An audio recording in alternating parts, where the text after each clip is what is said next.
Hey guys, welcome to my channel, and today we're going to take a look at another horrible case with you. You just heard a 16-year-old boy make a last-ditch plea for his family's survival. Subsequent attempts to contact him were unsuccessful shortly after the call ended. The Kitsap rescue team later discovered a terrifying and unsettling scene.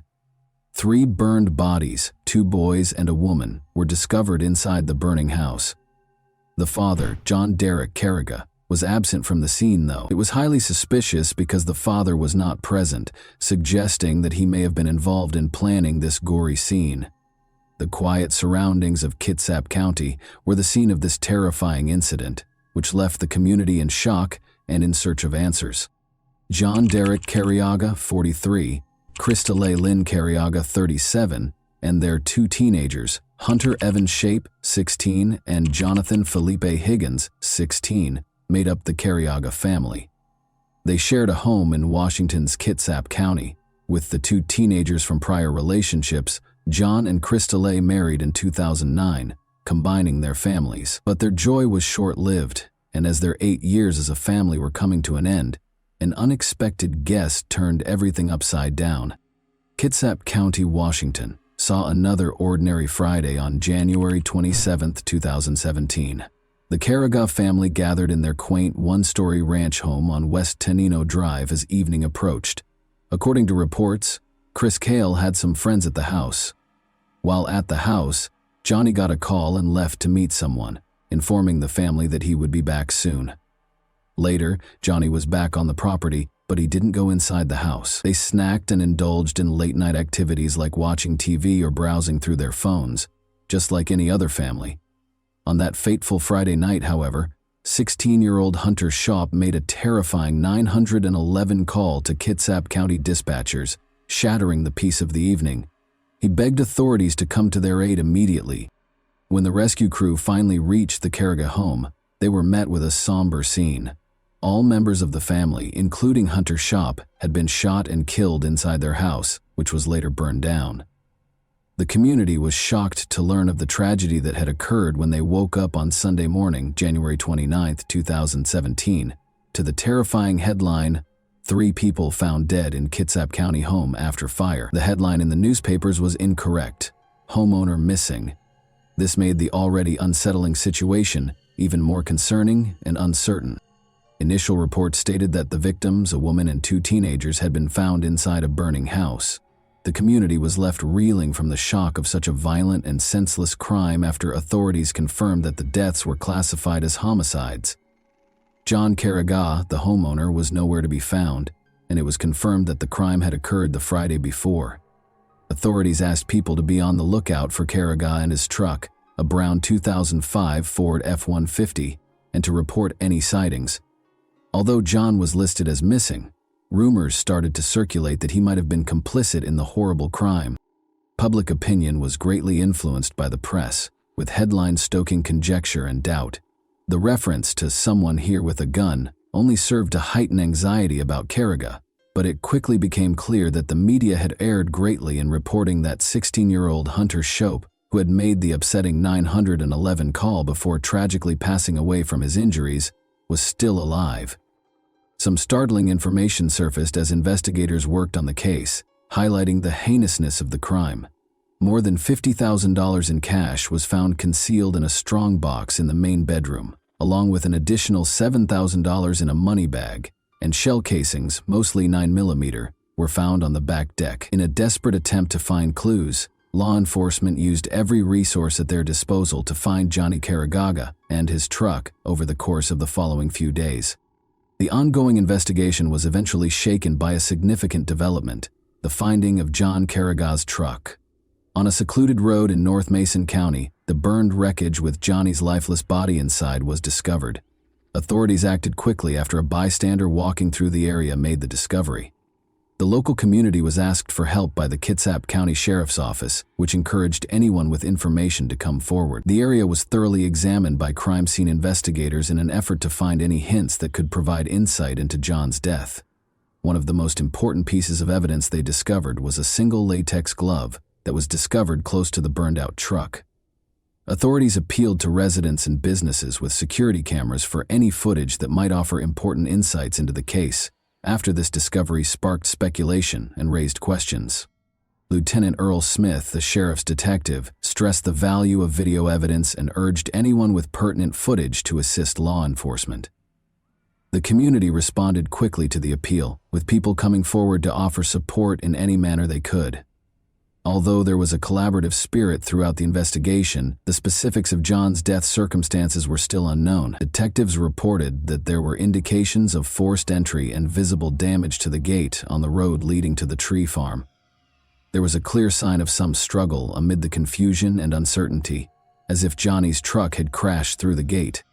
Many people were troubled by the memory of Hunter's shop. In her somber announcement, North Kitsap High School principal Megan Swayze honored Hunter's memory and urged everyone who knew him to treasure their time together. When Detective Elizabeth Lisa Gundrum was assigned to the case, a glimmer of hope appeared as the community grieved the loss of the Carrigaw family. Due to a severe lack of eyewitnesses and conclusive evidence, investigators began looking into the victims' personal lives. They discovered a number of perplexing but plausible motivations in the process. In essence, these were conjectures regarding the family's financial transactions and business endeavors, which fueled theories of potential illegal activity and criminal ties. The unsettling 911 call made by one of the victims was the first thing that caught investigators' attention. What prevented Hunter from bringing up the fire, or was he perplexed? This complicated an already perplexing investigation by raising questions about the timing and motivations behind the arson. Authorities had a lot of questions and uncertainties as the investigation went on. The circumstances surrounding John Carrigaw's kidnapping, the identity of the person or people involved, and the motivation behind the attack were all still unknown. Months went by with little improvement, but in February 2017, a breakthrough came when surveillance footage showed John Carrigaw purchasing cigarettes at a nearby grocery store. He appeared to be acting normally in the hours before his disappearance. Although this shed some light on his whereabouts, it produced no noteworthy leads. Then, a picture of a person of interest that was taken from surveillance footage at a Target store just days prior to the killings was made public by authorities in June 2017. Suspicions regarding their possible involvement in the crime were raised by the image, which showed a person entering the store. This demonstrated the urgency of the investigation and was the first official communication in months. Sheriff Gary Simpson confirmed that multiple people were involved in the painstakingly planned killings and underlined the need for public assistance. This made the case more complicated and led to clues regarding the suspects' intentions and relationships to the victims. Questions concerning their potential purchases and connection to the crime were raised by the request for information on the unidentified suspect who was spotted at Target 12 days prior to the killings. Could materials discovered at the crime scene or firearms purchased at the store be connected to the killings? The investigation advanced in September 2017 when Danny Kelly Jr. was identified as a person of interest. Danny had been Johnny's best man at his wedding and had been a longtime friend. According to reports, Danny and his estranged mother had a troubling encounter during which she accused him of misbehavior. According to the case report, he was arrested after repeatedly groping and approaching his mother. Authorities explained that he had not been formally charged in relation to the killings, despite his suspected involvement in the Carrigaw case, which caused some concern. The murders of the Carrigaw family were the year's most important local news story, as 2017 came to an end. An anonymous donor who gave $16,000 to Crime Stoppers, boosting the reward fund to $20,000, further stoked the community's long-standing sentiments. Investigators were determined to follow leads in the case even after Danny J. Kelly Jr.'s assault charges against his mother were dropped. Authorities published a longer version of Hunter Shop's terrifying 911 call on January 11, 2018. As they worked, investigators discovered that Danny was dressed in Bandito's Motorcycle Club gear in the video. Members of the motorcycle club were urged to provide information by investigators. This was an important step because investigators made Danny Kelly Jr.'s affiliation with the Bandito's Motorcycle Club public and named him as a person of interest. For those who don't know, law enforcement and intelligence organizations in several nations have identified the Bandito's Motorcycle Club as a motorcycle gang. Despite the club's denials of being a criminal organization, a number of its members have been found guilty of committing crimes. Over the years, the club has been the focus of numerous law enforcement operations and has a significant presence in Washington state. The Department of Justice claims that Bandidos members have been actively involved in violent crimes and methamphetamine trafficking in Washington. Surveillance footage that showed Johnny Carraga meeting someone at a nearby grocery store just before the killings drew more attention. Authorities reiterated their conviction that Bandidos Motorcycle Club members were directly responsible for the Carraga family killings in January 2020. The biker community was urged to provide any information that could help with the investigation. Since then, though, the case had made little to no headway and had stalled for almost 5 years. After more investigation, it was discovered that Johnny had a lengthy history of transporting and distributing drugs. During his frequent visits to California, he allegedly obtained kilograms of cocaine to distribute in Kitsap County. One of Johnny's close friends, Danny, started selling drugs directly to Robert James Watson, the head of the local Bandidos chapter, as a result of his involvement with the Bandidos Motorcycle Club. Indeed, despite their close relationship, the first suspects, Danny J. Kelly Jr., had a falling out with Johnny prior to the murders, allegedly over money that Danny had stolen. Other Bandidos Motorcycle Club members who were considering joining the club were contacted by Johnny as he grew his distribution network in Kitsap County. The locations of Carraga and the suspects prior to, during, and following the murders were displayed by detectives using cell phone tracking. In the 10 days preceding the murders, Danny Kelly Jr. made extensive use of a prepaid mobile burner phone that he had purchased at the Silverdale Target to communicate with John Carraga. Despite the fact that the phone didn't expire until April 2017, communication ceased thereafter. When members of the Bandidos were suspected of being involved in the killings, detectives in January 2020 obtained a search warrant for Robert Watson's cell phone. One of the recovered texts between Duneen and Robert Watson, dated January 23, 2020, included a comment from Duneen about the weather. "A little humid today." The Carraga family had guests over the night of the killings, but Johnny left right away after getting a call. He briefly parked next to another car in a nearby grocery store parking lot before leaving, according to surveillance footage. The friends left the Carraga residence in the meantime. 3 men showed up and started shooting before Johnny could get back. According to reports, Johnny's wife Christielle was shot in the driveway first, then her son Jonathan Higgins, and finally Johnny's son Hunter Shape. Jonathan Higgins was shot after he came out of his room to see how the disturbance was going, and Christelle was shot in the head. At least one shooter ambushed Hunter Shape as he was bringing a pizza inside the house. The evidence suggested that he caught the murderer off guard. He was hit by 2 more shots after the first one missed. Sheep was still alive when he called 911, but he was presumed dead. The call ended abruptly, indicating that the shooter may have damaged or tampered with the phone before shooting Hunter to death. The attackers then used accelerants and fire starter logs to start fires at various points throughout the house, and they threw rocks through the windows to feed the flames. The suspects later displayed questionable conduct, and this evidence connected them to the crime. A witness saw Danny driving Johnny's truck away from the scene of the crime. Days prior to the killings, Danny reportedly bought a prepaid phone from a nearby Target, which he used to speak with Johnny frequently, a common tactic in criminal activity, according to surveillance footage. Only during the 12 days before Johnny's murder was that burner phone used for communication. Interestingly, the phone stopped working just before the murders. Watson claimed to have gotten into a fight with a homeless black man while at a club member's house without his pants. Later that night, Watson called 911 to report that a loaded Glock handgun and another loaded magazine had been stolen from his truck, which had been broken into a few days prior. Watson was fired from Kitsap County Public Works after he stopped showing up for work. Detectives discovered in September 2017 that approximately $303,000 had been deposited into his accounts that year, including multiple cash deposits that were untraceable. According to reports, Johnny Carraga concealed $200,000 beneath his house, but it was never discovered. On the night of the murder, a neighbor also saw Carraga's truck speeding down Tonino Drive and heard gunshots. The driver was recognized by the neighbor as Donnie, whom he had known when Donnie's family shared a home. Nearly bumper to bumper, a silver car followed the truck. Because Dani and John Carnegie disliked each other so much, detectives found it suspicious that Dani would be at Carnegie's house or drive his truck. Robert's brother Johnny Watson's 2006 Mercedes was discovered stripped and abandoned in the Puyallup River less than a week after investigators made public footage of Carraga's truck and the unidentified vehicle at the Camp Union supermarket. The car had not been reported stolen, but its license plates were missing. Later on, though, Robert and his brother paid $1,500 to have the car returned. Why he only thought to report it then, the day after a quadruple murder nearby, was the question that emerged.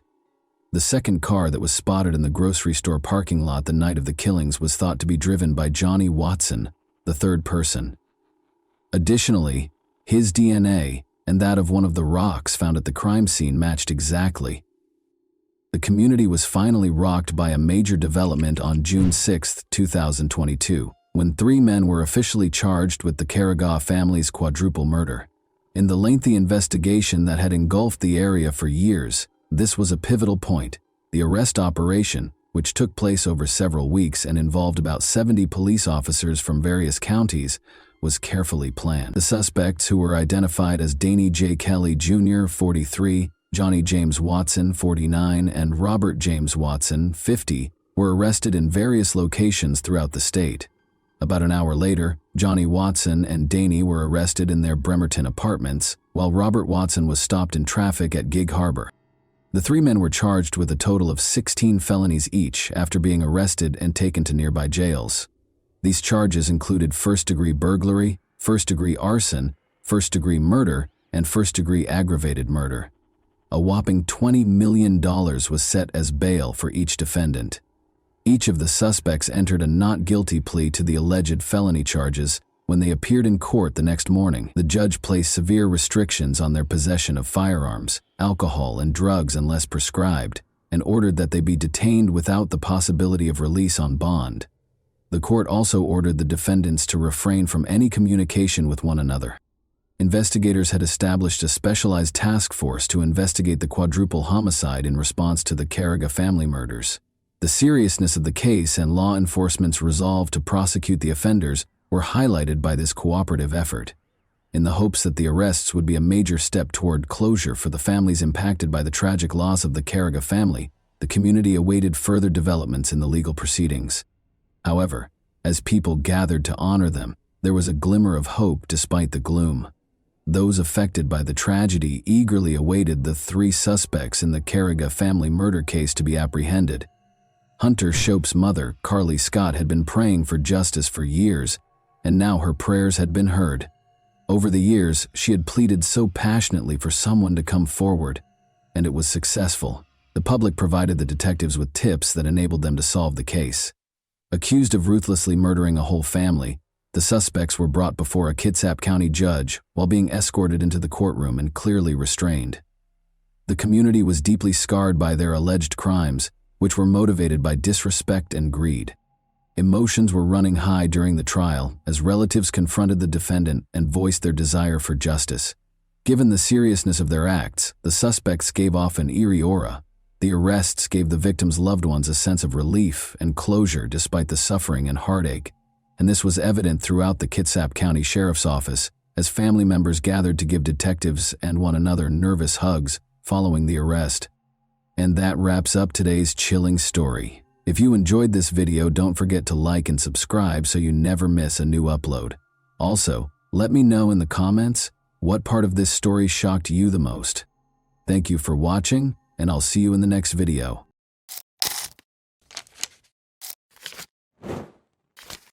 Hey guys, welcome to my channel, and today we're going to take a look at another horrible case with you. Carol Ann Barrett's murder was a terrifying mystery for 44 years. The 18-year-old high school student went missing on March 23, 1980, while she was spending spring break with her friends in her hotel room in Daytona Beach, Florida. Later, her body was discovered left on a highway. Carol's family and friends were left without answers when the case went cold, despite the fact that a sketch of the suspect was made based on witness descriptions. However, in a startling turn of events, a serial killer who had been convicted came forward and confessed. What made this predator come clean after all these years? And who was he? Could Carol's loved ones finally find closure as a result of this confession? When 18-year-old Carol Ann Barrett jumped in to save her 3-year-old niece Claire Gilligan from drowning during a family pool party in Zanesville, Ohio, in March 1980, she demonstrated courage and quick thinking. In a 2019 interview, Claire recollected this event and explained how Carol had saved her life by performing CPR on her for 10 minutes. "My aunt was a hero," she remarked, highlighting their close relationship. Carol tragically lost her life under horrific circumstances just 1 week after saving her niece, and her murder remained unsolved for more than 40 years.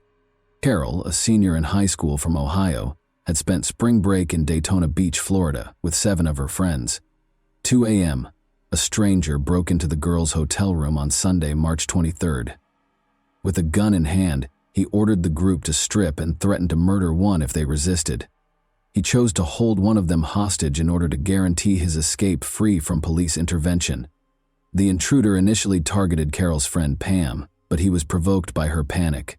Carol showed incredible bravery by offering to go instead.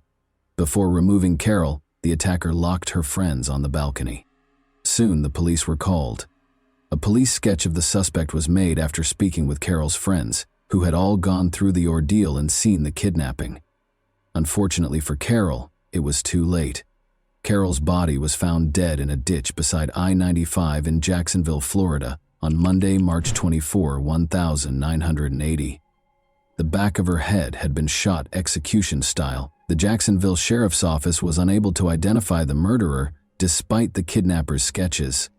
Although the case was still pending, Carol's family was deeply affected emotionally by the crime's brutality. Carol was a happy, intelligent adolescent who enjoyed collecting watches before her life was suddenly taken from her.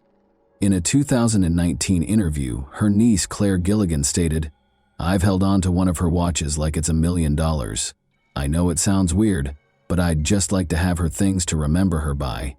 Carol's family was subjected to cruel prank calls following her death, with anonymous callers threatening, "You're next." This harassment added to their grief and made Claire more aware of the dangers in the world, which led her to pursue a degree in criminal justice. However, Carol's family was still plagued by the decades-long lack of answers. The unresolved murder of her aunt left Claire with a permanent wound. "I get so mad when I watch crime shows and they find the criminal. Those families have closure and I never will," Claire said. The mystery remained, despite attempts to rekindle interest in Carol's case, such as 2 stories broadcast by Action Newsjacks in 2017 and 2018, and the distribution of both computer-generated and hand-drawn sketches of the suspect. But the family remained hopeful that justice would eventually be done. Investigators and family members trying to solve the mystery of Carol's death had several important questions. What exactly happened before the break-in at the Daytona Beach hotel room? Were there any witnesses who might have seen the suspect before or after the incident, outside the group of friends? Was there any connection, even a shaky one, between Carol and the criminal? Would they be able to identify the murderer through sophisticated forensic investigation? Had there been any comparable incidents nearby that could point to a trend or offer clues as to the identity of the suspect? Could Carol's killer or someone with knowledge of the crime be connected to the spoof phone calls made to her family? Even as the investigation went on, the questions kept coming. Decades passed, but the murderer in the police sketch was never apprehended. Carol's murder was eventually deemed a cold case. The Jacksonville Sheriff's Office, JSO, obtained a confession from a convicted serial killer about the murder of 18-year-old Carol Ann Barrett in a startling turn of events that offered some closure to the long-running cold case. When the JSO Cold Case Unit made the decision to review the evidence, the case was brought back to life in August 2017. After a thorough examination, they ultimately determined that Billy Mansfield Jr. was a person of interest in 2022. In September 2022, Mansfield, already serving a prison sentence for a string of murders, acknowledged after several interviews that he was the person pictured in the police sketch. He admitted to taking Carol from her Florida hotel room in March 1980 and killing her soon after. Convicted serial killer Billy Mansfield Jr. had been hiding in plain sight the entire time. However, who was he, and how did he spend over 40 years avoiding justice for Carol's murder? The oldest of 5 children, William Mansfield Jr. was born in Grand Rapids, Michigan, in 1956. His home life was far from perfect, even though he was said to have had a good upbringing. William Sr., his father, was a convicted child molester who fostered his son's erratic conduct. Mansfield's decision to forge his birth certificate and leave school at the age of 14 in order to enlist in the Army was probably influenced by this dysfunction. Mansfield's problems only got worse while serving in the military. He started experimenting with drugs and became severely addicted to alcohol, which led to treatment at a Tampa Veterans Administration hospital. He married Phyllis Spilemaker in 1975 in an attempt to lead a normal life, but by 1979, things had fallen apart. Phyllis decided to raise their 2 children alone in Michigan. In her unsettling portrayal of Mansfield following their divorce, Phyllis claimed that he was a closeted bisexual who brought men home from gay bars and had sex with them in front of her. Mansfield's terrible deeds were made possible by his traumatic upbringing and destructive decisions. He followed a startling and repulsive path influenced by his past, abusing and killing women and girls. Mansfield was accused of sexual misconduct by a babysitter in Grand Rapids, Michigan, in January 1977. He received a sentence of 36 months of probation and 6 months in jail. However, he violated his parole and was sent back to prison shortly after his release for assaulting 2 teenagers in a rural part of the city. Mansfield was housed in the same cell as fellow prisoner Albert Lee III, who admitted to Mansfield that he had kidnapped and murdered 11-year-old Linda Vander Veen from a Grand Rapids school crossing. Later, after serving a year, Mansfield would use this information to testify against Lee in exchange for a reduced sentence, which led to his release. However, these prison terms had little effect on his desire for violence. Mansfield forced 18-year-old Pamela Sherrill into his van and abducted her on June 19, 1980. After driving her to a rented trailer, he attacked and hurt her. Mansfield was evading capture when Sherrill called the police to report the assault. Mansfield was arrested in Santa Cruz, California on November 23, but was later freed after posting bail. Mansfield was then released once more to hunt down his next victim. The body of 29-year-old Renee Saling was found dead in a drainage ditch beside Buena Vista Road in Watsonville, California, on December 7, 1980. The previous day was the last time her husband had seen Renee, a mother of 3. Her clothing was ripped when she was discovered, and there were obvious signs of assault. Her blouse and pants had been pulled down to her ankles. She had been strangled, according to the coroner's report. Police created descriptions of 2 suspects based on witness statements, young men in their 20s who were probably related to one another. 4 days later, a rookie police officer in Winnemucca, Nevada, brought Mansfield and his brother Gary, age 23, in for interrogation. Despite lying about their identities and ages, they fit the suspect profiles in terms of their physical characteristics. The brothers were arrested at California's Humboldt County Jail. The Mansfield brothers were charged with murder in connection with the death of Renee Saling and were arraigned in a Watsonville court on December 16. They were known as the Bag Brothers by the media because they covered their heads with paper bags to shield possible witnesses' statements. On February 4, 1981, Justice John Marlowe ordered the Mansfields to stand trial for Renee's murder, despite their not guilty plea.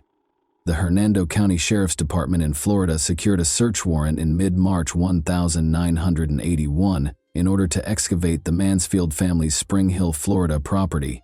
After an informant claimed that a body had been buried on the property, this action was taken. After a protracted search and excavation, authorities finally discovered a real house of horrors. The first set of skeletal remains, which included a skull, was discovered in a shallow grave that was blanketed. These remains were sent for analysis right away. Dr. William Whitman, a pathologist, identified the bones as those of a female under 20 who had passed away approximately 5 years prior. Persuaded that the site contained more remains, metal detection specialists and other officers from nearby counties were called in to assist. Continued excavations over the next few weeks produced more upsetting findings. On March 24th, investigators found a small sack of human bones beneath the fireplace, after initially finding the bones of cows and chickens. Inspired by this discovery, researchers dug deeper and discovered more skeletons. all of them young women. 4 victims' remains were discovered interred on the Mansfield property in Florida. Elaine Louise Ziegler, a 15-year-old adolescent girl who vanished on New Year's Eve of 1975, was identified as the first body discovered at the property based on the skull, skeletal features, and a missing tooth. Elaine was on vacation with her mother and stepfather when she vanished from a KOA campground near Brooksville, Florida. Elaine is originally from Parkman. Elaine's parents filed a missing persons report after she was last seen leaving for the camp showers and did not return the following day. Initially thinking Elaine was a fugitive, the local police department and volunteers set up search parties to comb the area. Some said they saw a girl who fit her description riding a motorcycle, and when questioned, she said she was going back to Others claimed to have witnessed a girl who fit her description talking to a man in his 20s close to the shower area before he got into his car, which was a light blue Ford with Florida license plates. Among the remains was a young girl's skull, which Dr. Michael Charney, a now retired professor of anthropology, sent to Colorado State University for reconstruction. Jane Doe, the victim's tentative name, was believed to be under 13 years old. Sadly, no conclusive matches were ever found, and her identity is still a mystery. It wasn't until July 2022 that the third body, a white woman between the ages of 22 and 30, was identified, thanks to a breakthrough in genetic genealogy.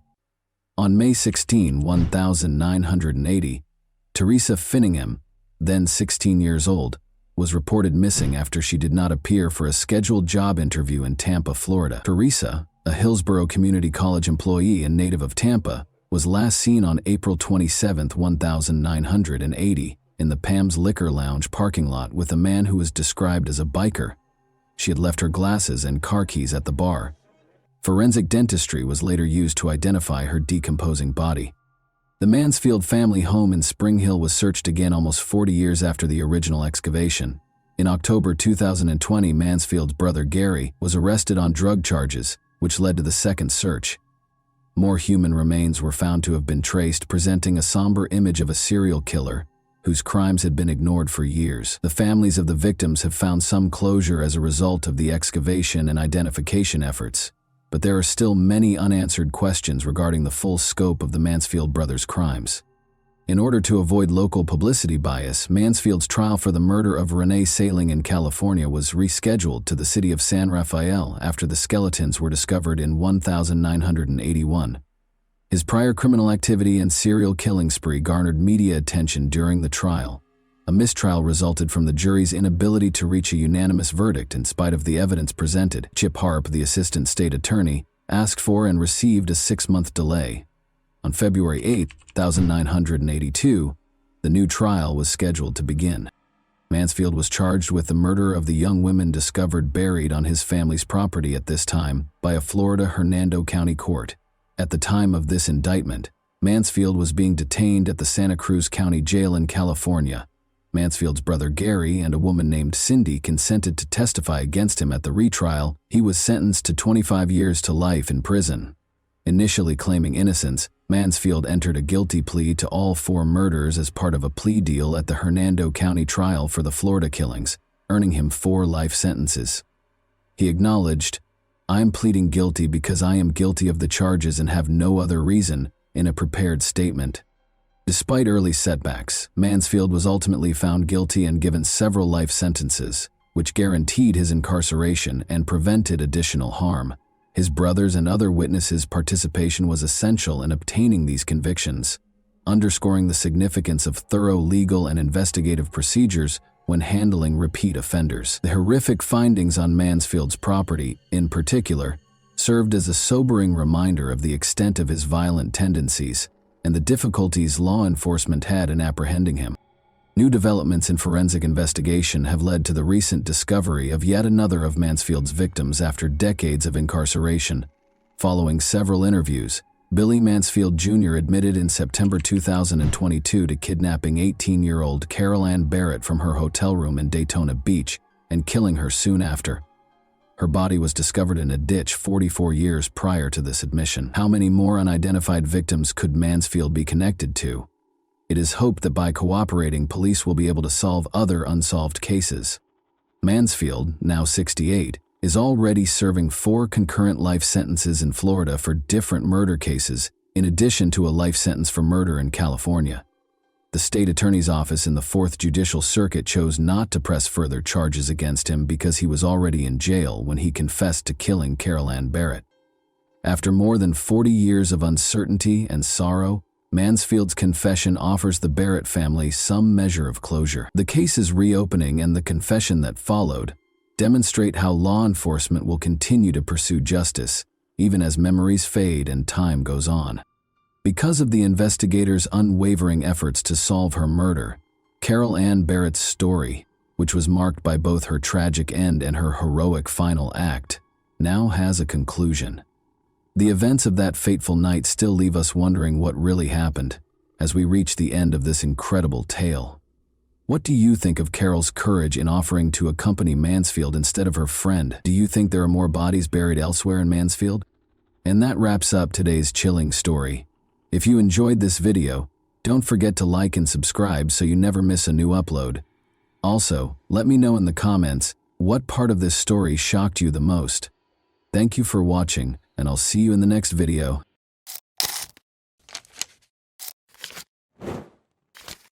Hey guys, welcome to my channel, and today we're going to take a look at another horrible case with you. 2 roommates, Lori Lister, age 21, and Melinda Aguilar, age 18, were the victims of a horrific attack in their Houston, Texas apartment on Sunday, May 23, 1982. They appeared to be the target of a man who was obviously trying to kill them. He restrained them and tried to drown Lori in the bathtub of their apartment. Melinda managed to get away, though, by feigning fainting and then plunging headfirst from her balcony. She asked for assistance, and she and her roommate were saved with the help of a neighbor. As he tried to escape, the offender, Coral Watts, 28, was taken into custody. Nobody could have predicted that he was suspected of killing nearly 100 other women in addition to being involved in these 2 attempted murders.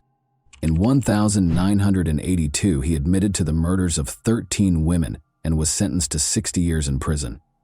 Then, in a startling turn of events in the early 2000s, this man, who had committed multiple murders, was about to be released from prison. He was reclassified as a nonviolent felon as a result of a contentious court decision. Remarkably, well-behaved nonviolent felons could have 3 days taken off their sentence for every day they served under Texas law. Model inmate Watts had accrued enough time deductions to be eligible for release on May 9, 2006. The public, police, and relatives of the victims were all in complete shock and terror. Everyone was plagued by the unanswered question, why? How could a murderer like him be freed against all logic? What possible reason could there be for releasing a serial killer who has killed numerous people? Richard Eugene Watts and Dorothy Mae Young were the parents of Carl Eugene Watts, also known as Coral, who was born in Killeen, Texas, on November 7, 1953. His mother was a kindergarten art teacher, and his father was a private first class in the Army. Watts was raised by his mother after his parents divorced before he turned 2. After they moved to Inkster, Michigan, Dorothy Mae married Norman Caesar, a mechanic, in 1962. The 2 of them had 2 daughters. Watts and his sister fought meningitis when Watts was 8 years old. He was held back in school for an additional year and missed the 3rd grade because of the illness, which almost took his life. Watts was temporarily housed at Herman Kiefer Hospital, where he required isolation from other patients and spinal taps. Journalists reported that Watts' body temperature rose to dangerously high levels, which raised questions about possible brain damage. His family observed a change in his personality after his illness. His memory deteriorated, his attention span was shortened, and he became shy, quiet, and introverted. Having been held back a grade and experiencing chronic insomnia, Watts struggled to keep up academically. His sleep cycle was disturbed by violent dreams in which he battled and killed the evil spirits of women. At the age of 12, Watts started to enjoy his sleep-induced fantasies of torturing and killing girls and young women. When asked later about his crimes and the reason he killed his victims, Watts explained that he wanted to free their spirits because they had evil eyes. Watts began stalking girls at this time, still a teenager, and it's believed he may have killed his first victim before turning 15. Police identified Watts as the attacker in the July 29, 1969 attack on 26-year-old Joan Gave when she was 15 years old. Watts knocked on Joan's apartment door while delivering his newspaper, and when she opened it, he attacked her severely. He carried on with his delivery route as if nothing had happened, with no remorse. Coral was arrested at his residence as a result of Joan's quick reporting of the incident to the authorities. He was then ordered to receive mental health care at a mental hospital in Detroit called the Lafayette Clinic. A psychiatric evaluation indicated a delusional thought process and a full-scale IQ of 75, indicating mild intellectual disability. He did poorly in school, but a police officer later said he was very, very intelligent and had a great memory. On November 7, 1969, Watts was discharged from the Lafayette Clinic. Watts received a football scholarship to Lane College in Jackson, Tennessee, after graduating from high school in 1973, despite having academic difficulties. After 3 months, though, he was expelled on charges of stalking and assaulting women. Watts' expulsion was also influenced by suspicions surrounding his ruthless killing of a female student. Even though there was not enough evidence to convict him, he moved to Houston, Texas after being expelled. Coral and his girlfriend Dolores Howard welcomed their daughter, Nikisha Watts, in 1979. Coral and Dolores, however, went their separate ways and broke up soon after her birth. Following that, Coral married Valeria Goodwill. Not long after they were married, Valeria saw that Coral was acting strangely. He broke candles, melted them on a table, rearranged furniture all the time, chopped up houseplants with knives, and strewn trash all over the floors without cleaning up after himself. Furthermore, he would abruptly depart after intimate moments, going missing for a few hours. Sadly, they were only married for 6 months. Although there are hints that Watts may have had more victims before this, his murders officially started in 1974, when he was 20 years old. After abducting his victims from their homes, he tortured them until he killed them. His victims were mostly slender, attractive white women between the ages of 14 and 44, and he struck in different states. Watts killed his victims by a variety of means, such as drowning, bludgeoning, stabbing, and strangulation. 10:45 a.m., Coral knocked on the door of Lenore Knizacki's apartment on October 25, 1974, saying she was trying to find Charles, one of his siblings. He carried on a conversation with Lenore. Coral asked if he could leave a note when she opened the door, the chain still fastened. He unexpectedly attacked Knizacki and strangled her until she passed out as she went to get paper. Lenore later called the police, but they couldn't find her attacker. Gloria Steele, 20, was thought to be Watts' second victim and was brutally murdered and tortured 5 days later on October 30, 1974. Gloria was a mother and a Western Michigan University student. She was discovered with 33 stab wounds to her chest from a wooden carving tool, as well as a crushed windpipe.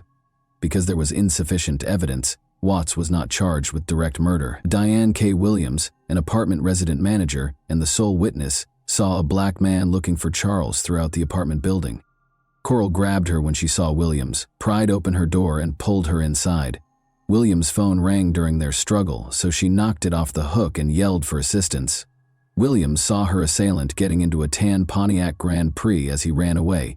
Both Williams and Knizacki recognized Coral in a police lineup. Coral had been arrested for stealing plywood from the campus of Western Michigan University. On November 16, 1974, he was arrested and charged with assault and battery in connection with the Knizacki and Williams cases.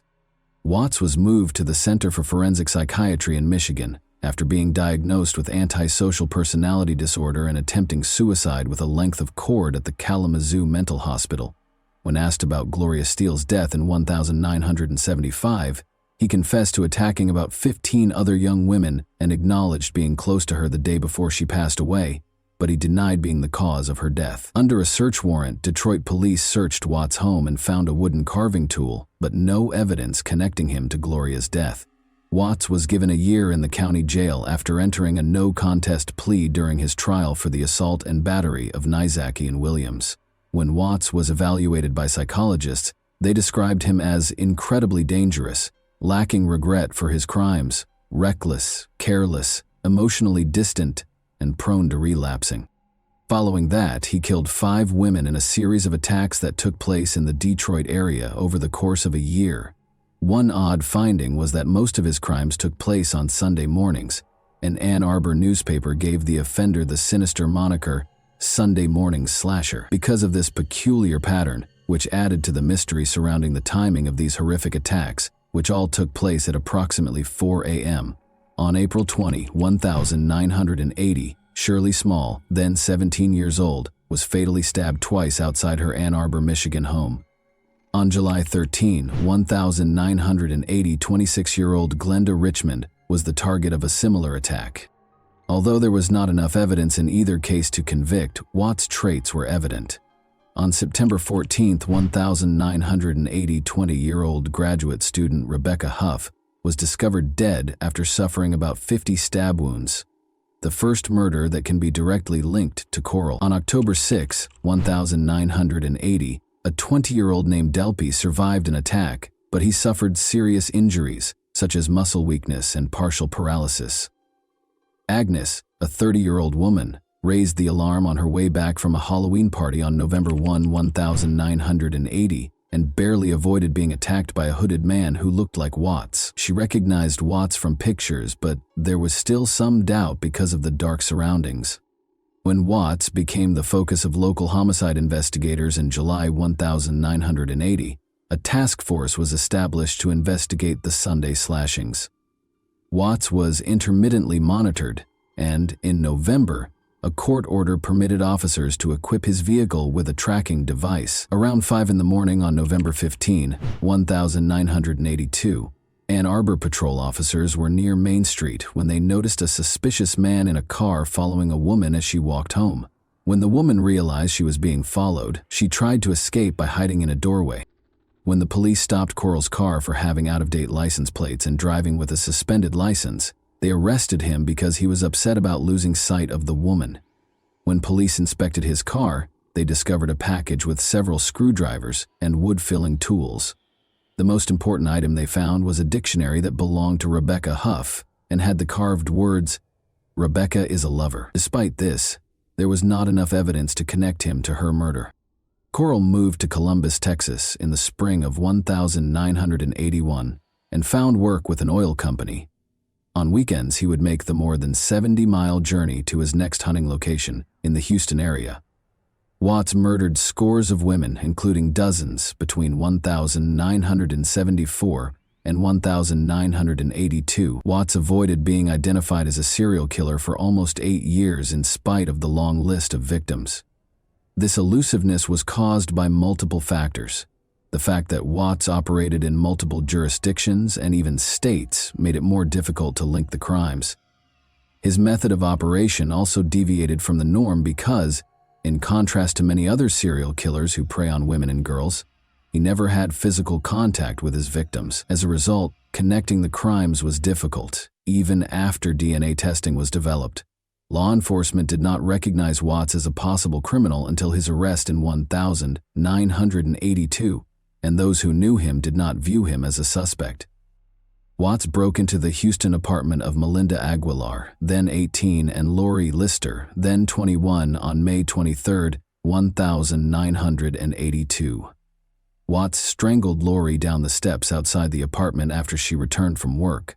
He then went into the apartment and strangled Melinda, who feigned unconsciousness. Melinda was able to avoid being fully strangled. Watts intended to drown Lori, so he wire-tied her hands behind her back. He filled the bathtub with water and carried Lori's body upstairs to the bathroom, but Melinda took advantage of the situation and jumped out of the window to get assistance. Watts first attempted to elude capture, but was caught, and Lori was saved. Investigators began connecting him to recent murders of women while he was in detention. Texas prosecutors felt there was not enough evidence to convict Watts of murder despite the connections. After Melinda Aguilar and Lori Lister were attacked, Harris County Assistant District Attorney Ira Jones negotiated a plea deal in May 1982. Watts would be charged with burglary with intent to murder in exchange for his complete admission of guilt and immunity from prosecution for murder. For this offense, he consented to a 60-year sentence. After Watts agreed to the terms, investigators found the remains of 3 victims. At last, Watts admitted to assaulting 19 women and killing 13 of them. While he acknowledged that he killed some victims, he did not confess to the deaths of others. His cases in Michigan, however, remained open after Michigan authorities refused to take part in the agreement. When the Texas Court of Appeals decided shortly after Watts' prison sentence that he had not been told that the bathtub and water he used to try to drown Lori Lister were deadly weapons, the hope for justice took a tragic turn. Due to this ruling, he was eventually granted early release and reclassified as a nonviolent felon. This was due to Texas law at the time, which allowed nonviolent felons to have 3 days taken off their sentences for each day they behaved well. As a model prisoner, Watts accrued time deductions that resulted in his potential release on May 9, 2006. There was little comfort in the early release law's subsequent repeal, which was brought about by public outcry because the Texas Constitution prohibited its retroactive application. As Michigan Attorney General Mike Cox looked for evidence to convict Watts of murder and stop his possible release in 2004, a call for justice reverberated across the country. Westland, Michigan resident Joseph Foy courageously came forward to describe the horrific scene of Watts-like man killing 36-year-old Helen Dutcher on December 1, 1970. 12 stab wounds had claimed Helen's life. Foy recognized Watts by his eyes, which he described as evil and emotionless in a haunting way. Michigan had no such agreement, even though Watts was exempt from prosecution for the 13 confessed murders in Texas. Law enforcement officials begged the trial judge to admit the Texas confessions into evidence as the 2004 trial drew near, and he agreed. Watts was found guilty of killing Helen Dutcher and Gloria Steele, and he was given 2 life sentences without the possibility of release in a Michigan jail. He was given a sentence on November 17, 2004, to serve his time in an Ionia, Michigan, maximum security prison. But a few years after this sentence started, on September 21, 2007, he died in a Jackson, Michigan hospital from prostate cancer. Ultimately, his dark story came to a somber conclusion when he managed to avoid serving his entire sentence for the lives he took. A vicious serial killer named Coral Eugene Watts terrorized the nation with his numerous murders. Despite his confessions, he was nearly released due to legal loopholes that allowed for a reduced sentence. The extent of his darkness was revealed by his subsequent conviction for Helen Dutcher's murder in 1979. In April 2379, Watts' legacy is haunted by the fact that he left the Ann Arbor murders unsolved, a terrifying reminder of hidden evil. And that wraps up today's chilling story. If you enjoyed this video, don't forget to like and subscribe so you never miss a new upload. Also, let me know in the comments what part of this story shocked you the most. Thank you for watching, and I'll see you in the next video.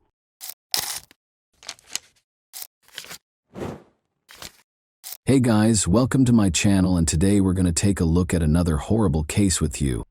Arthur Labanjo Hughes, then 7 years old, would give up on life at this very moment. 5 hours later, the world would hear the most tragic story on the internet, that of Arthur Labanjo Hughes, after an emergency 999 call was placed. He was discovered in a state that could not be explained by a fall, even though he had fallen and struck his head. He was remembered for his superpower, his smile. If one could ask for one last thing, despite having numerous guardian angels around him, Arthur was imprisoned by pure evil during COVID-19 and spent every day of his life in hell. Soon, the Midlands, England Police Department would find horrifying hidden footage and videos that they would prefer not to view. June 17, 2020 was the date of the call.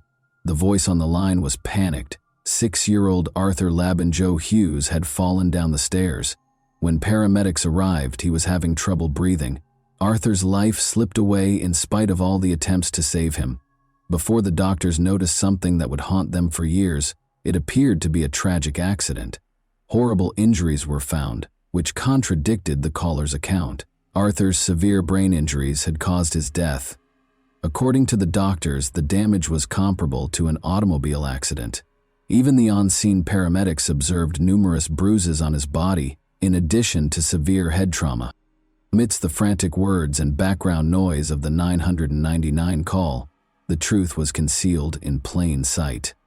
Everyone would be shocked to learn the true story of Arthur's tragic demise when the recording was played again, this time with more discerning ears and a greater sense of suspicion. Something much darker now echoed what had once seemed like desperation. Emma Tustin, 32, the stepmother and caregiver of 6-year-old Arthur Labinjo Hughes, was the female voice on the call. Emma was the only person who saw Arthur's final moments because his father, 29-year-old Thomas Hughes, was not there when the alleged accident happened. She was also the one who explained how Arthur got hurt and escorted him to the hospital. However, there was a problem with the doctors. They called the police because of their suspicions, and detectives soon began requesting Emma's first formal statement.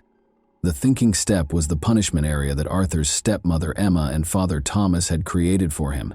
He could stand there and think about what he had done. Because of his actions, Arthur often found himself there, Emma said. However, Arthur was particularly impolite and violent on the night of June 17, 2020, the day he passed away. Emma started crying as she described the mischievous child who had mistreated her. She asserted, like many other stepmothers, that her love was not returned.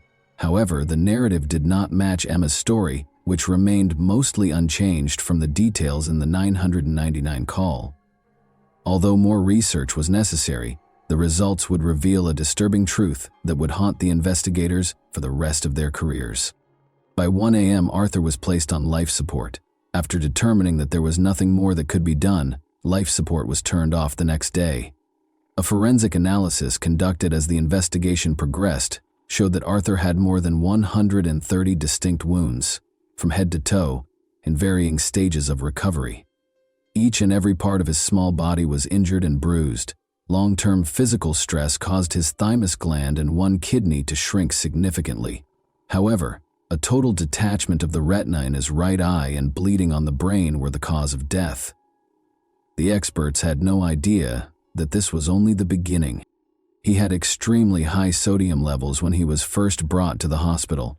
These levels did not change 7 hours later, suggesting that his body was unable to adequately absorb the excess salt he had consumed.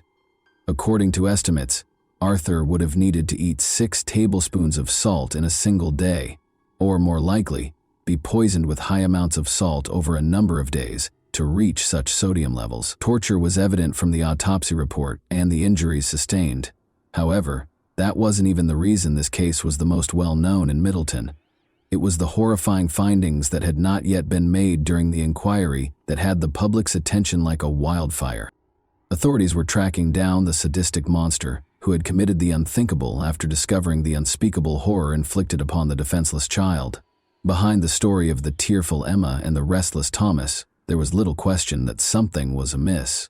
Across the nation, rumors were circulating, but it quickly became clear that these were more than just conjectures.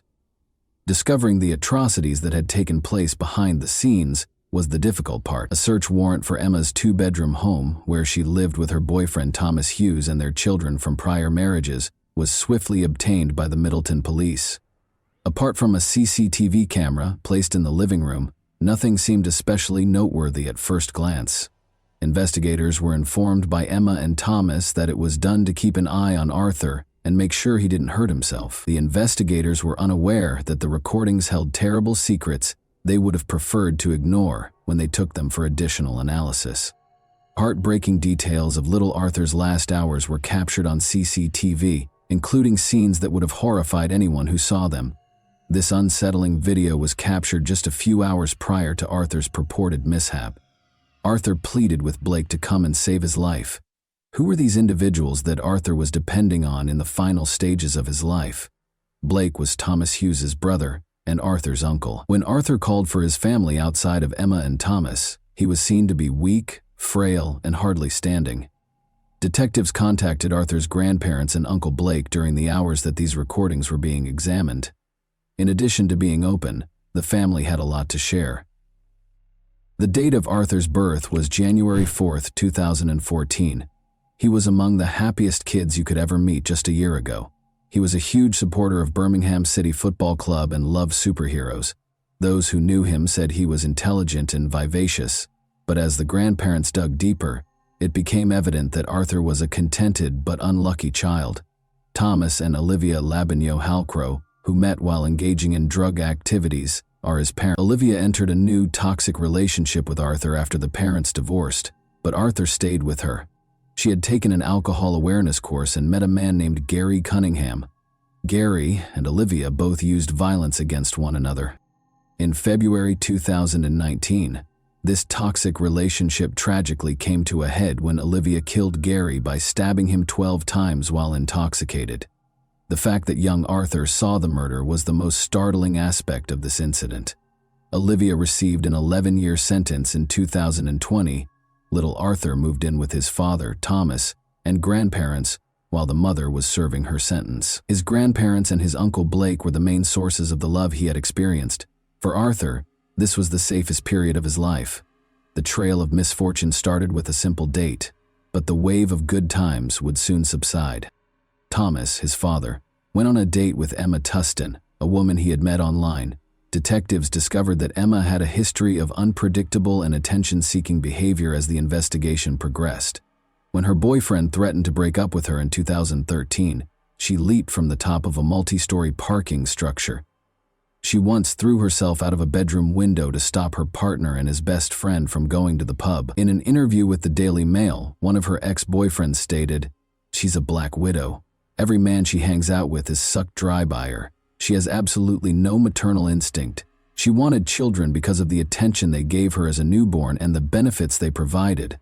But she didn't want to know once the attention stopped and she was left alone with a baby." She was also accused of being a careless mother, and social services frequently visited her home. The ultimate application of this woman's evil would be when she entered Thomas's, and eventually Arthur's, life. Thomas wasn't a perfect father, but he wasn't a total nightmare either. But as he and Emma became closer, that would soon change, and Arthur would lose his father in a way he never could have predicted. Arthur went on a number of excursions with his father and Emma, but each time he came back, the grandparents noticed that he was becoming less and less eager to accompany them. He couldn't quite understand the unnerving tension that was replacing the warmth of family. His grandparents claimed that they became aware that something was amiss in their own house. Every time Emma came to visit, Arthur would try to hide because he was afraid of her. She was disliked by Thomas's brother and parents as well, who perceived dishonesty and disdain in her. They were unable to foresee the scope of what was happening, though. When Arthur's grandmother tried to buy him a Subway sandwich during one of Emma's visits, Emma yelled at her to stop feeding him, saying it was a needless luxury. This brief interaction acted as a warning, demonstrating Emma's ease and eagerness to make choices regarding Arthur's life. She wasn't alone, though. Thomas was also acting differently. He had started to become easily agitated. Blake saw the young boy staring blankly at the wall when Thomas, for a child, it was an unusual sight. Blake tried to give him a snack to lift his spirits, but Thomas stepped in and said Arthur was being punished and shouldn't be fed. As the pandemic spread, this was only the start of a nightmare that would only get worse. A total lockdown was proclaimed by the Prime Minister. Arthur had the danger in his own house while others hunkered down to protect themselves. Separated from his cherished grandparents, he was raised by his father, Thomas, and Emma, and saw them infrequently. Things were gradually coming together for Arthur's decline. Arthur's grandmother saw a blue bruise on his shoulder during one lockdown. She took prompt action and lodged a complaint with social services, even though she was Thomas's mother. When Arthur got back to Emma and Thomas's house the next day, a social services agent called Emma and paid her a visit. But nothing was done about it. They insisted that Arthur and Emma's other two children looked content and healthy, and they denied that there was any bruise. But the call prior to the visit was sufficient justification for Emma to be on guard and take the required precautions to hide it, according to the grandmother. Blake tried to get in touch with the Middleton police, but sadly the officers never got through to Arthur because they believed social services was handling the case. The family made repeated attempts to enlist assistance for Arthur, but there would be no outcome. Arthur was suffering terribly, and there was nothing anyone could do about it. Meanwhile, Arthur's death was being investigated more thoroughly. Though they were unsure of what might have caused Arthur's death, Arthur's grandparents and family blamed Emma and Thomas. The couple was the subject of a more thorough investigation, and the most repulsive information began to come to light. After seizing their phones, investigators started going through the data. They found shocking information in the audio recordings and text messages between Emma and Thomas. The weight of what had been concealed behind closed doors became painfully evident with every new line that appeared on the screen. Emma and Thomas's messages exposed the depth of their perverse collaboration, and they were complicit in this nightmare.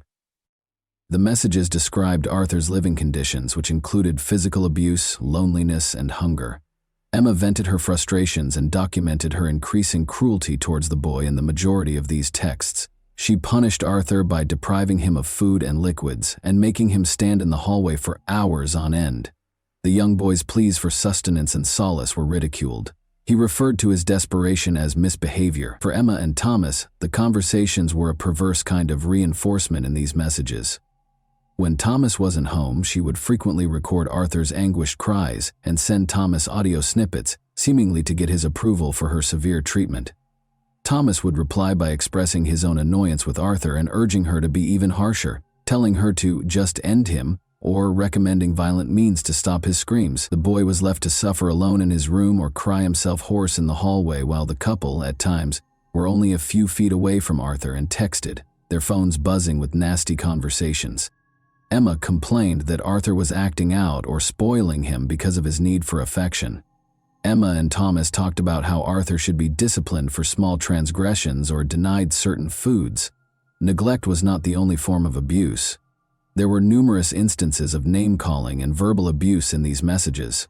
Both sides' hatred was clearly visible in these messages. The messages made it abundantly evident that there was physical torture and intimidation in the home. Arthur had been attacked several times. According to one of the messages, Emma and Thomas had a falling out, and Emma said she could accept Thomas but not Arthur. In a stern reply, Thomas insisted that she would have to take Arthur and him together or not at all. Since Emma's rejection of Arthur only made Thomas more irate, this exchange exposed the problematic dynamics of their relationship.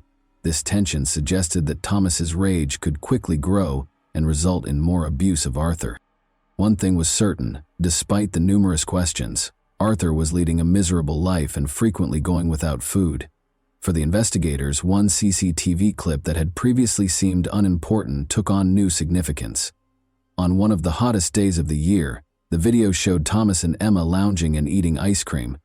Arthur, meanwhile, was made to stand on the stairs, hot and hungry, without water, and in a bulky onesie that made him feel even more uncomfortable. Emma stooped to eat McDonald's in front of a starving Arthur, who was left defenseless in the hallway, while Thomas sat cross-legged. The question came up. Did Emma's children all experience the same level of suffering? The investigators learned from Arthur's grandparents that Emma's children were frequently abandoned and left hungry for extended periods of time, while Emma remained in her room. But Arthur's ordeal was particularly horrifying. Emma's children didn't seem to experience the same degree of abuse as Arthur in any of the video.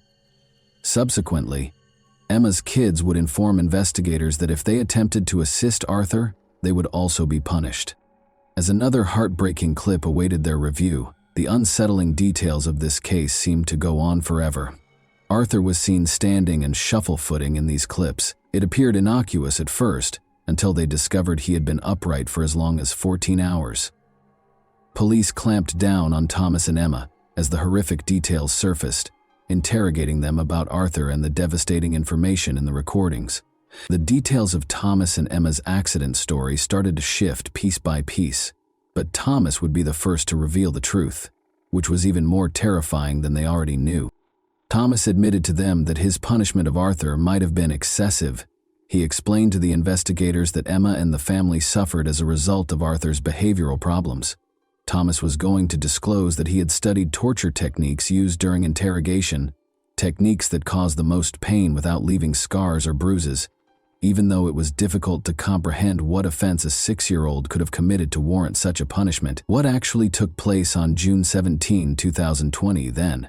But did Arthur's body simply give up after all this suffering? No. The case's reality was straightforward and cruel. In fact, the reality was even more horrible. Arthur was left behind as usual, weak and starved, while Thomas had gone to the grocery store with Emma's kids. Emma texted Thomas that Arthur was causing trouble and instructed her to discipline him, even though Arthur couldn't have done anything that she couldn't manage on her own. In a matter of hours, Emma made the decision to act independently and guided Arthur to his demise. Emma repeatedly slammed Arthur's head against the wall, knocking him out by the time Thomas got back. After several unsuccessful attempts to get Arthur to get up, Emma called 999 and told them that Arthur had beaten himself before falling. Thomas blatantly admitted to the investigators that he was to blame and that Emma ought to be released. He explained to them that Arthur died because he was unable to control him and was subsequently carried away. Emma wasn't at fault. From Middleton to Parliament, the unsettling case rocked the nation. The authorities eventually realized that Emma and Thomas had lied after Arthur died, and the injuries were obviously not self-inflicted. Both were taken into custody and accused of killing Arthur. At Emma's trial on December 3, 2021, the judge gave the following account of the deadly assault. You, Tustin, committed the last act of killing. You gave him a shake that caused his head to flex and become hyperextended on his neck while repeatedly striking it against the wall or the floor. Your degree of violence caused his body to be subjected to forces comparable to those involved in a high-speed traffic accident. Emma was found guilty of murder and given a life sentence with a minimum of 29 years in prison because of the severe and devastation of her injuries. Thomas Hughes, who did not witness the deadly assault, was convicted of manslaughter and given a 21-year prison term. It was announced in December 2020 that their sentences would be examined to determine whether they were excessively light, potentially resulting in longer terms for both. Only the two youngest of Emma's 4 children from prior relationships were still living with her when she first met Thomas. Emma had already been reported to social services multiple times by that point because of worries about the welfare of her children. But she had mastered the art of controlling these circumstances. She would use emotional strategies, crying and playing the victim whenever social services came to visit. The authorities would always depart without doing anything more. Although social services had always been mentioned in the story, their non-participation was an unexpected plot twist. How come Arthur's ongoing suffering went unnoticed despite social services getting involved in this case so early? How did social services contribute to Arthur's demise in your opinion? What, in your opinion, ought to have been done to save young Arthur from his cruel destiny? And that wraps up today's chilling story. If you enjoyed this video, don't forget to like and subscribe so you never miss a new upload. Also, let me know in the comments, what part of this story shocked you the most? Thank you for watching, and I'll see you in the next video.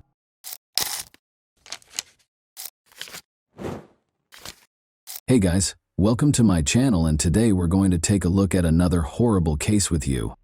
The nation was rocked by the disappearance of Adam Walsh from Hollywood, Florida, on July 27, 2981. He vanished from a nearby Sears store, and the ensuing investigation was beset by misunderstandings and errors, leaving detectives frustrated and with dead ends. Adam's family was left in despair when police were unable to piece together a clear timeline or motive despite a plethora of leads. What serious errors occurred during this investigation, and how did the pursuit of justice come to a standstill? Let's examine the specifics. Reeve and John Walsh welcomed Adam Walsh into the world in Hollywood, Florida. He was a normal child who made his parents happy, loved baseball, and was quiet. But after going missing on July 27, 1981, when he was 6 years old, he became well known. Adam and his mother, Reeve, went shopping at the Hollywood Mall that summer afternoon. They went directly to the Sears store after entering the mall via the north entrance. Reeve was there with a specific goal in mind: to ask questions regarding a lamp that was for sale. She left Adam at a kiosk with Atari 2600 video games, where a number of other boys were gathered and playing the games, to keep him occupied while she took care of her business. Around 12:15 p.m., Rev finished her questions in the lamp department and went back to the kiosk where she had left Adam. Adam and the other boys were gone, and she was shocked to find this out. Rev was overcome with fear, as any parent would be when they lose sight of their child. She was told by a store manager that the boys had gotten into a fight over who would get to play the video games first. A security guard responded to the commotion by telling the boys to leave the store. The older boys responded that their parents were not present in the store when the guard asked them if they were. This implied that Adam, who was quieter and younger, probably lacked an adult companion to provide him with support at that time. Adam was a shy kid, and Rev later surmised that he might have been too scared to speak up when the security guard was questioning him. She thought the guard likely didn't realize Adam was alone, because he thought he was one of the boys. The security officer forced Adam to leave through the same door that the other boys had used to enter the store, the Sears West entrance.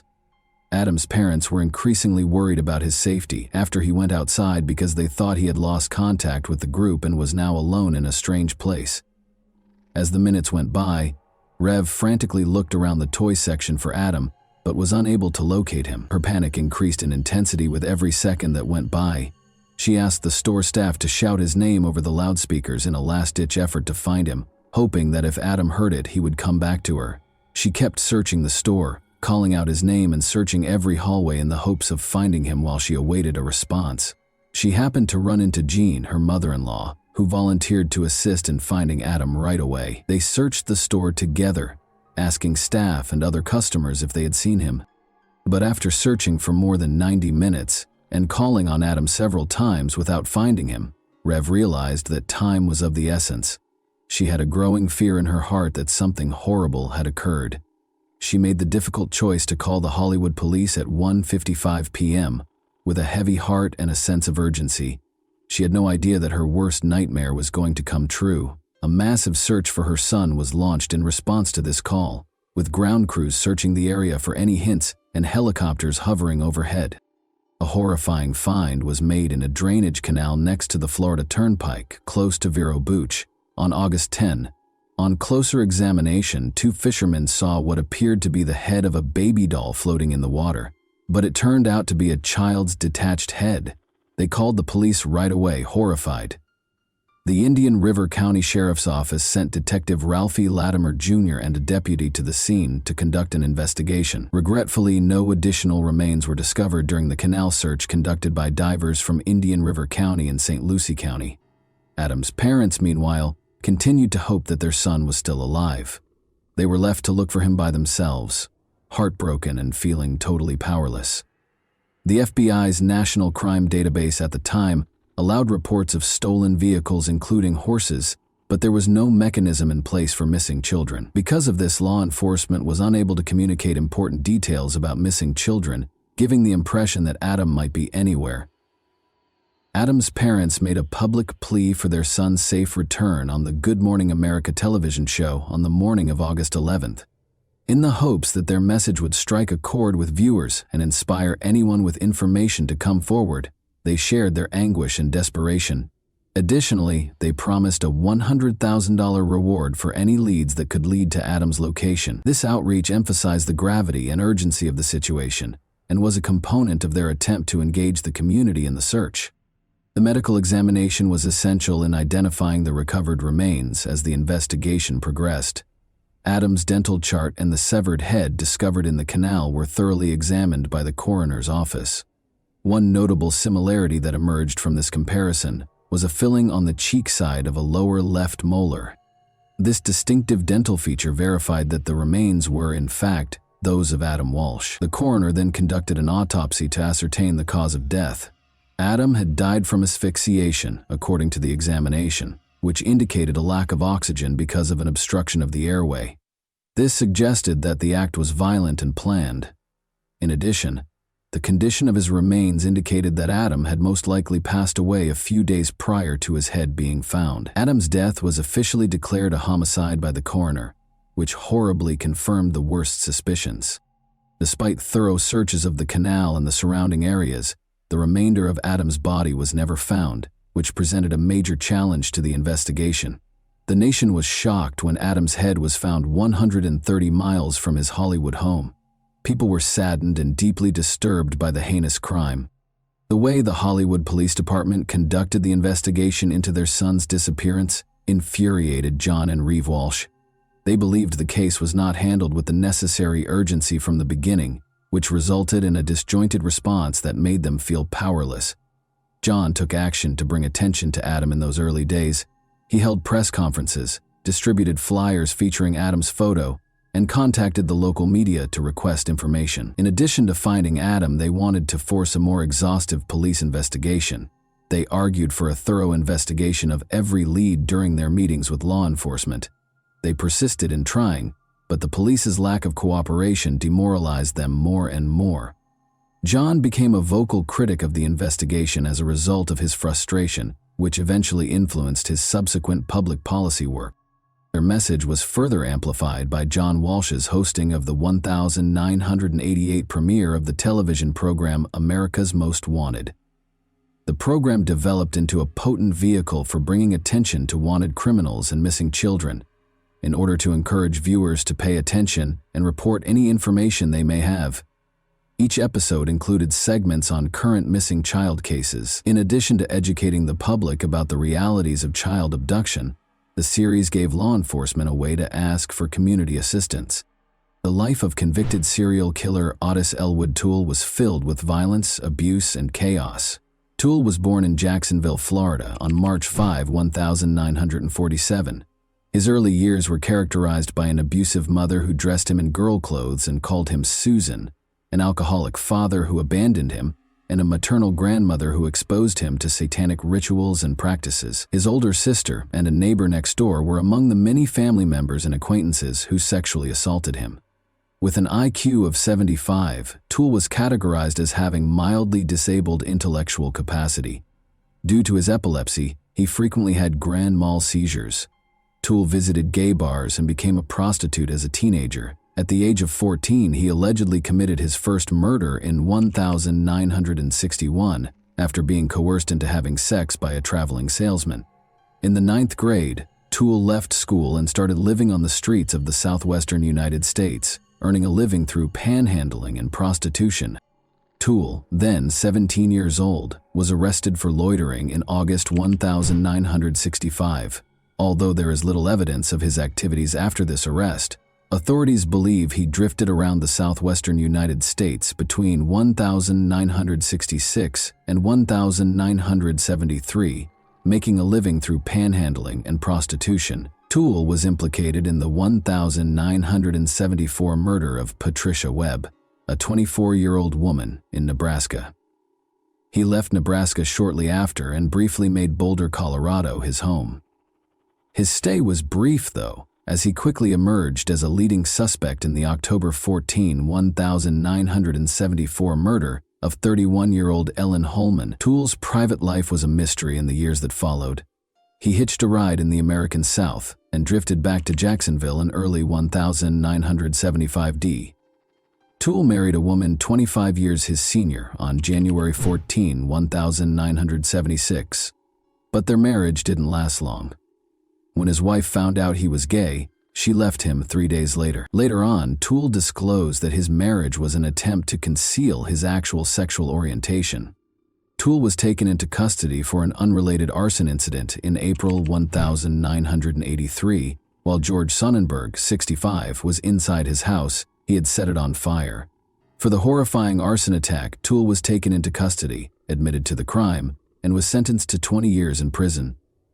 Toole, however, stated at his trial for killing George Sonnenberg that he only signed the confession to be sent back to Jacksonville and did not set the house on fire. He was given a death sentence for first-degree murder, but it was later reduced to life in prison. Toole, who was already serving a prison sentence for 2 unconnected killings, shockingly admitted to killing Adam Walsh on October 21, 1983. John Walsh, Adam's father, was convinced that Toole had committed the crime despite the lack of hard proof. According to Toole, he promised Adam candy and toys to entice him into his white 1971 Cadillac sedan DeVille, which had a noticeable dent on the right bumper. At first, Toole said, Adam was quiet and cooperative as they traveled north on Interstate 95 toward Jacksonville, but as time went on, Adam started to get anxious. In a shocking development, Toole said he struck Adam in the face. He claimed that when things became more heated, he hit Adam once more, knocking him out. Toole continued north on the Florida Turnpike to an abandoned service road north of the Raid Bar Road overpass in northwest St. Lucie County while Adam was hurt. Toole used his car's seatbelt to strangle Adam to death after realizing he was still alive. He then allegedly used a hatchet to decapitate Adam after dragging his lifeless body out of the car. Toole later stated that he destroyed Adam's remains in an old refrigerator as part of his disposal process. He claimed he wanted to adopt Adam after he got back to Jacksonville, but that plan wasn't seen as feasible. The blood-stained carpet from the car, the hatchet allegedly used in the murder, and eventually the car itself were among the important pieces of evidence that police lost during the course of the investigation. This evidence loss was a major blow to the investigation. However, Toole was never formally charged or found guilty of Adam's murder because there was not enough tangible evidence. Toole initially admitted to the crime, but later recanted his admission, casting doubt on the case. In addition to depriving Adam's family of the justice they were entitled to, this lack of accountability also raised grave questions regarding the efficiency of the investigation and the handling of evidence in such dire circumstances. There are serious concerns regarding Otis Toole's possible involvement, because multiple witnesses located him in the Hollywood region in the days preceding Adam's disappearance. Toole, who was serving a life sentence for other offenses, passed away in prison in September 1996 at the age of 49 from cirrhosis after a long and difficult life. According to his niece, he confessed to Adam's murder on his deathbed after he passed away. On October 10, 1983, the television movie Adam, which told the tragic tale of Adam Walsh's kidnapping and murder, debuted. When it first aired, it attracted 38 million viewers and significantly increased public awareness of child abduction. In 1983, 1984, and 1985, each broadcast included a hotline for tips along with images and descriptions of missing children. 13 of the 55 children who were highlighted were able to recover successfully as a result of this initiative. The American rapper Busy Bone was reunited with his mother after a babysitter recognized his photo during the broadcast, making it a noteworthy case. The Walsh family changed the way society views missing children by using Adam to transform their tragedy into a potent advocacy tool. Additionally, in 1984, the U.S. John and Reeve Walsh, along with other parents of missing children, tirelessly lobbied Congress to pass the Missing Children's Assistance Act. The National Center for Missing and Exploited Children, NCEMEC, an organization devoted to offering resources, support, and advocacy for missing children and their families, was made possible by this important legislation. The act sought to strengthen the response to kidnappings of children and guarantee that law enforcement had the resources and direction required to successfully handle these tragic situations. After John Walsh's book was published, Hollywood Police Chief Rick Stone conducted a thorough review in 1997, which sparked a renewed effort to look into Adam's case. Prior to being named Hollywood's chief of police the year before, Stone had 22 years of law enforcement experience, having worked for the Dallas, Texas, and Wichita, Kansas departments. Stone carefully examined the evidence, even going back to Toole's recorded interrogations by Hollywood detective Mark Smith, even though the crime had taken place 16 years prior. After reviewing, Stone came to the conclusion that Toole had killed Adam with proof beyond a reasonable doubt. Toole and Henry Lee Lucas, his partner, had admitted to or linked themselves to over 200 murders, many of which turned out to be untrue.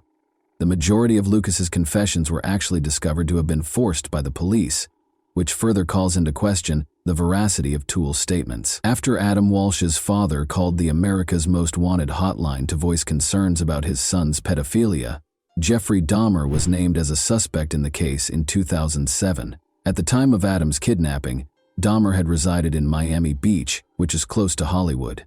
Both recognized Dahmer from pictures following his arrest, and witnesses claim to have seen a suspicious young blonde man at the Hollywood Mall on the day Adam vanished. Furthermore, just before Adam's severed head was found, a truck driver claimed to have seen a man driving a blue van close to a canal. However, police rejected his account. John Walsh voiced doubts about any link between Dahmer and the murder of his son, pointing to a dearth of evidence, even though Dahmer denied any involvement in Adam's case. Due to his 2-week absence from home in 1981 and the installation of a new seat cover in his vehicle soon after Adam's disappearance, Edward James, another suspect, sparked suspicions. Investigators cleared him after a voice stress analysis revealed no deceit. Only incomplete dental records were used to identify the child, and there was no autopsy report. Even though the Walsh family acknowledged Otis Toole's guilt, these unanswered questions cast doubt on the case's legacy. With John Walsh at his side, Hollywood Police Chief Chad Wagner declared the case closed on December 16, 2008. The police came to the conclusion that Otis Toole was the murderer following an outside review. Following Adam's tragic story, legislative efforts kept changing. On July 25, 2006, the Adam Walsh Child Protection and Safety Act was passed by President George W. Bush, who signed it into law a few days later. This historic act strengthened punishments for violent crimes against children, put policies in place to prevent human trafficking, and created a national database for convicted juvenile offenders. The Adam Walsh Reauthorization Act, which was introduced in 2016, made sure that programs established under the 2006 Act had the money they needed to continue their essential work. This law, which was a part of the Survivors' Bill of Rights, demonstrated a strong dedication to protecting children. Even though Adam Walsh's passing is a tragic chapter in American history, his narrative has sparked important change. And that wraps up today's chilling story. If you enjoyed this video, don't forget to like and subscribe so you never miss a new upload.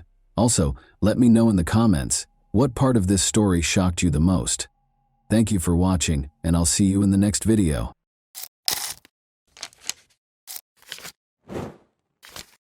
Hey guys, welcome to my channel, and today we're going to take a look at another horrible case with you.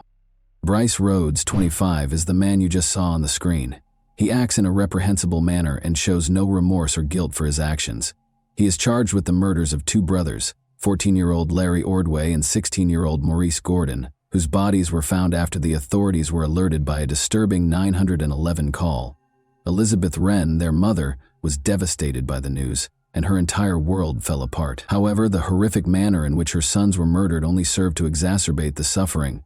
Before their bodies were burned, they were repeatedly stabbed in the chest. The police had to stop Elizabeth from seeing her sons for the final time because it was so graphic.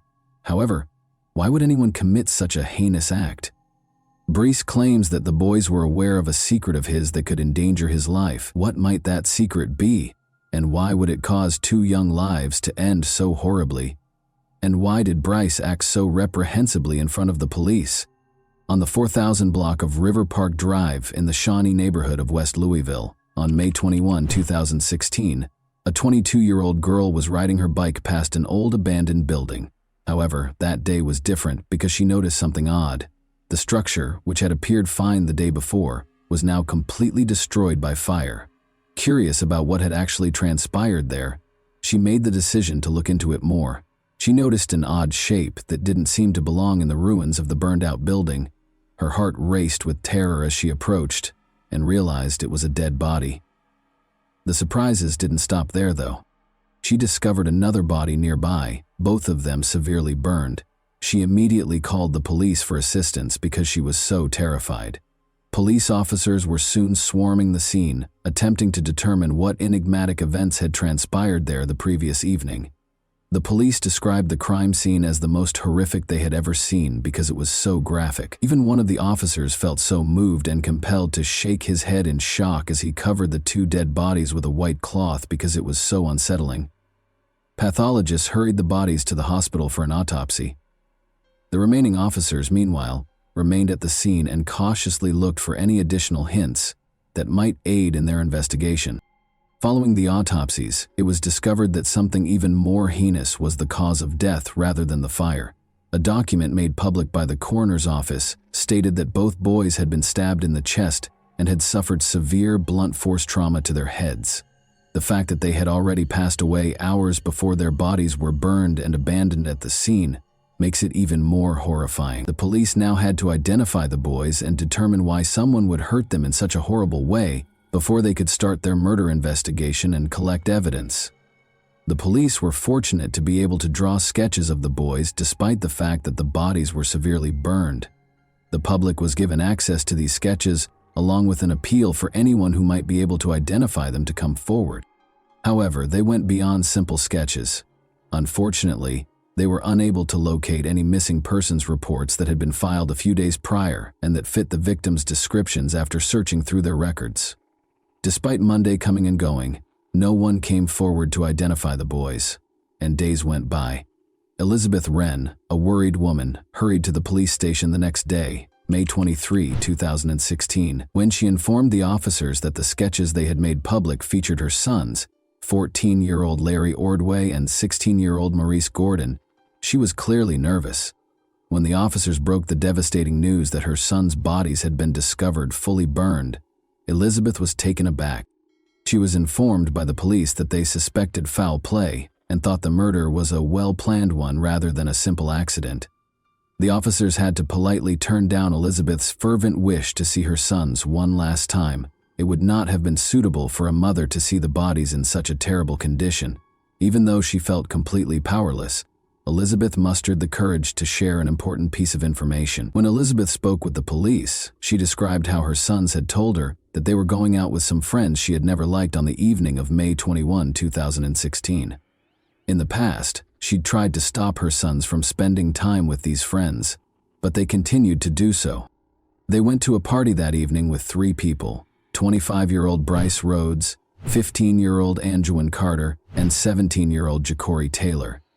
Elizabeth voiced her worries about Bryce, who had a concerning criminal record that included a number of serious crimes, including physical assault, domestic abuse, kidnapping, and even abuse. Elizabeth didn't worry too much because the boys assured her they would return soon, despite the fact that days had gone by with no sign of them. They would frequently go out to parties and not return home for days at a time. Therefore, she assumed it was just another instance of that kind. She had no idea, though, that this time would bring heartbreaking news that would permanently alter her life. The entire group was quickly located by the police. Anjuan Carter was promptly located and taken in for interrogation. They kept looking for Bryce in the meantime, and by Tuesday, May 24, 2016, they had also found him. In a brief period of time, Ja'Cory Taylor, another group member, was also captured that same day. While Bryce and Ja'Cory spoke separately with detectives regarding Larry and Maurice, they were detained by the police for hours. In an attempt to elicit information about the killings, the detectives showed Ja'Cory pictures of the 2 brothers' crime scenes in an attempt to frighten him. Ja'Cory, however, only claimed to be friends with the brothers and to have had no involvement in their deaths. However, Bryce persisted in telling the police that he didn't know the brothers' whereabouts and ultimately asked for legal assistance. The police changed their strategy after Ja'Cory and Bryce failed to provide any helpful information.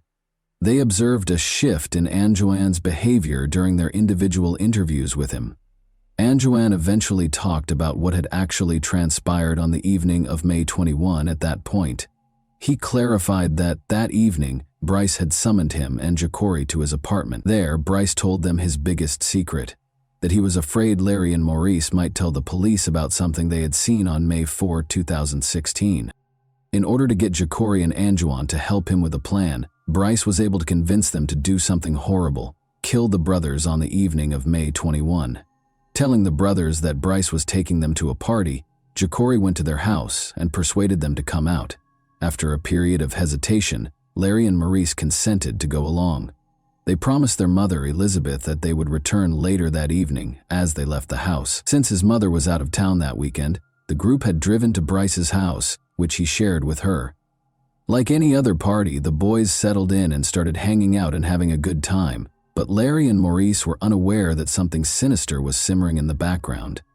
Unexpectedly, a dispute erupted among the group, ruining the enjoyable party atmosphere.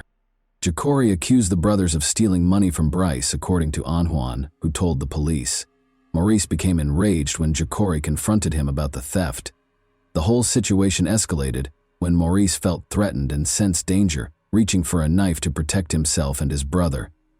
Ja'Cory lunged in and took the knife away from Maurice when he saw him carrying it, according to Anjuan. After that, they both succeeded in subduing the brothers and belting them. To prevent either brother from defending themselves, they separated Larry and Maurice, leaving Larry in the bathroom while Bryce brought Maurice to his knees in the living room. Bryce insisted that Maurice ask for forgiveness, even though he pleaded for their lives. As Ja'Cory and Anjuan watched Maurice tearfully plead for forgiveness in an attempt to protect himself and his brother from whatever was going to happen next, It was a tense moment. Bryce was unrestrained in his cruelty. He placed a blanket on the floor beneath Maurice, pulled stockings over his head, and stuffed a rag in his mouth. Then, in a startling display of violence, Bryce repeatedly stabbed Maurice in the chest and started beating him viciously. The graphic and horrifying scene in front of them frightened and unsettled the other teenagers who were watching. With his intimidating manner, Bryce intimidated the boys who were watching the horror and coerced Anjuan into giving Maurice a single stab wound to the chest. Anjuan reluctantly followed Bryce's orders and stabbed Maurice out of fear for his wrath.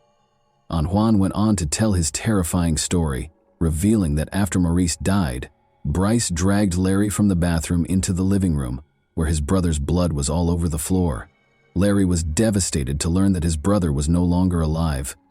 Bryce shifted his focus to Larry, pushing aside Maurice's lifeless body. Anjuan could still clearly recall Larry's agonized voice as he begged Bryce to spare him, but he was unsuccessful. Like his brother, Larry endured the same horrifying treatment. Before Bryce shockingly stabbed Larry 20 times in the chest, Anjuan could still hear his frantic cries. Bryce coerced Ja'Cory into stabbing Larry by threatening him once more. Now that Maurice and Larry were dead, Bryce called a friend to help dispose of them and loaded their bodies into the car. Bryce left Anjuan and Ja'Cory in the apartment to clean up the gory scene while he and his friend drove away with the brothers' lifeless bodies in the back seat. Bryce drove their dead bodies to an abandoned lot and burned them. Anjuan disclosed as he continued his confession. Maurice and Larry's bodies burned that fateful night as the flames consumed them. Fortunately, though, their bodies had not burned to ashes. The police eventually learned the terrible truth about Larry and Maurice's terrible demise after questioning Nguyen, but they still had unanswered questions. What was the brothers' relationship to Bryce, and what was the secret that brought the siblings such a terrible end? Despite being stepbrothers, Larry and Maurice had a close relationship and were just typical teenagers who loved life. However, things changed when they met Bryce in 2015, and they were immediately drawn to his laid-back demeanor. Bryce was a rapper who appeared extremely wealthy and successful in a number of music videos that were posted online.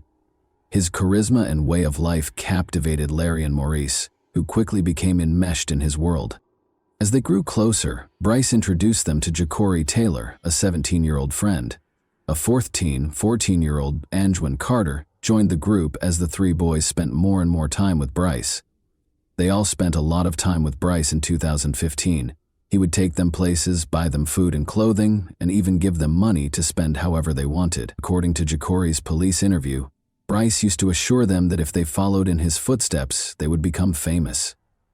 The boys appeared to adopt Bryce's gangster lifestyle more and more over time.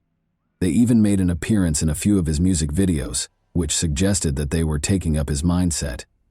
During this time, Elizabeth observed a shift in their conduct. Images of them smoking cigars, flaunting stacks of cash, posing with fictitious weapons, and featuring women began to flood their social media accounts. They also started going to parties frequently, sometimes staying out for days at a time. Late on May 4, 2016, they were making their way back from one of these parties. Maurice was driving Bryce's car at around 12:30 a.m., with Anjuan in a truck following them, Ja'Cory in the passenger seat, and Bryce and Larry in the back. When Maurice noticed a man strolling on the sidewalk in the 800 block of South 43rd Street in Louisville, Kentucky, Bryce abruptly forced Maurice to apply the brakes. He struggled to recall where he had known him, but it quickly became clear that he was Christopher Jones, the 40-year-old man targeted by neighborhood gangs. However, Bryce made a grave error. He mistook Christopher for someone else, attempting to pick up the prize that had been placed on his head. It was such a mistake that it abruptly altered everything. Bryce jerked out his gun in a panic and fired a bullet from the car window into Christopher's chest. All of the teenagers were in disbelief as they saw a murder unfold before their very eyes as Christopher fell. Fearful and pumped with adrenaline, they drove as quickly as they could out of there without even pausing to think. Christopher was taken to emergency surgery after the shooting, but he tragically passed away during the procedure. Larry and Maurice couldn't get over the horror of what they'd witnessed for the next 2 weeks, even after Bryce had driven the boys home and told them not to speak about what had happened that night. They became uncomfortable around Bryce and began to avoid him more and more. Bryce, meanwhile, was experiencing anxiety as well. He was concerned that he would be in big trouble if the brothers told everyone about the shooting. Thus, on the evening of May 21, 2016, he decided to take their lives. Bryce made the terrible choice to kill 3 people in a short amount of time, all in self-defense. The repercussions of his actions, however, are now bearing down on him. Both Jacory and Anjouan confessed to 3 charges of aiding and abetting murder and tampering with evidence after the interrogations. They were sentenced to 10 years in juvenile detention facilities because they were under the age of 18, with the remaining time to be spent in adult prisons after they reached the age of 18. They also had to testify against Bryce at his trial as part of their agreements. Bryce has ruined the court proceedings ever since he was taken into custody. The relatives of the victims believed he did it intentionally. He knew the prosecution wanted the death penalty, so they thought he was trying to stir up trouble. He reasoned that they might not execute him if he caused enough trouble and slowed down the procedure. Bryce did something startling at first. When he discovered that his court-appointed lawyer was friends with the victim's grandfather, he spat on him. Due to a conflict of interest, this created a significant issue and forced the lawyer to withdraw from the case. The court footage even shows the fight that broke out later between Bryce and the lawyer. Bryce even threatened to "see you when I get out." As a result, Bryce was forced to wear a spit mask and be restrained to his chair during subsequent court appearances. However, his behavior did not change despite these actions. He even threatened the judge and her family during one hearing. Bryce's courtroom antics continued after that. He frequently asserted that he didn't trust his lawyer and wouldn't allow them to speak for him. As a result, he even had 3 different state-appointed lawyers. It seemed as though he was adamant about doing things his own way, regardless of what other people thought. Following this court appearance in 2017, Bryce dug a hole in his cell in an attempt to break out of jail. Officers discovered the hole, though, along with a threatening note he had sent to Jacory. "Rats get exposed," the note said. "This demonstrated Bryce's will to control even while incarcerated. Prove to me that you're not a rat." Another shocking incident that was caught on court video showed Bryce acting shamelessly as he was seen blowing kisses at the victim's mother. It was an unsettling demonstration of his lack of regret or shame for what he had done. The trial was repeatedly delayed, and Elizabeth was growing more and more irritated with Bryce's demeanor in the courtroom, as well as the delays. She had to leave the courtroom during one hearing because her emotions got the better of her. She later told reporters that she was still grieving over the loss of her 2 boys to this monster, even though she was attempting to find forgiveness through her faith. Her description of Bryce as ill and a demon made clear how deeply she felt pained and angry with him. Justice was finally done. In 2022, after Bryce's absurd actions and dramatic courtroom proceedings lasted for 6 long years, Bryce Rhodes was found guilty of killing 2 teenage brothers, Maurice Gordon, 16, and Larry Ordway, 14, by stabbing them and setting their bodies on fire. They allegedly saw him shoot and kill 40-year-old Christopher Jones in 2016, which prompted this horrific act. The jury also found Bryce guilty of 2 counts of abuse of a corpse and tampering with physical evidence, in addition to the 3 murder charges. The jury suggested a life sentence without the possibility of parole for the killings. They also proposed a 5-year sentence for evidence tampering and a 1-year sentence for each count of corpse abuse. Although Bryce was not eligible for the death penalty, his sentences will be served concurrently, meaning that unless his defense prevails in an appeal, he will be imprisoned for the remainder of his life. Deborah Wren, the grandmother of the teenage brothers, spoke tearfully about her memories following the verdict. The jury had to consider Bryce Rhodes' mental state during the trial in order to determine the appropriate punishment for him. According to psychologists consulted by the defense, Rhodes had an intellectual disability. They added that he had bipolar disorder and ADHD, but they felt he hadn't gotten the help or instruction he required to cope with these issues. The jury chose to side with the prosecution and the victims in spite of these arguments. How do you feel about the case? How did the teenage boys in the case become more vulnerable as a result of the absence of positive adult role models? What steps can be taken to stop future instances of violence and manipulation among young people who are already at risk? And that wraps up today's chilling story. If you enjoyed this video, don't forget to like and subscribe so you never miss a new upload. Also, let me know in the comments, What part of this story shocked you the most? Thank you for watching, and I'll see you in the next video.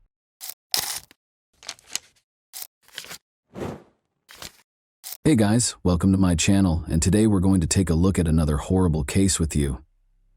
After making a late-night roadside help call in January 2013, 26-year-old Texas father Brandon Mason Lawson disappeared.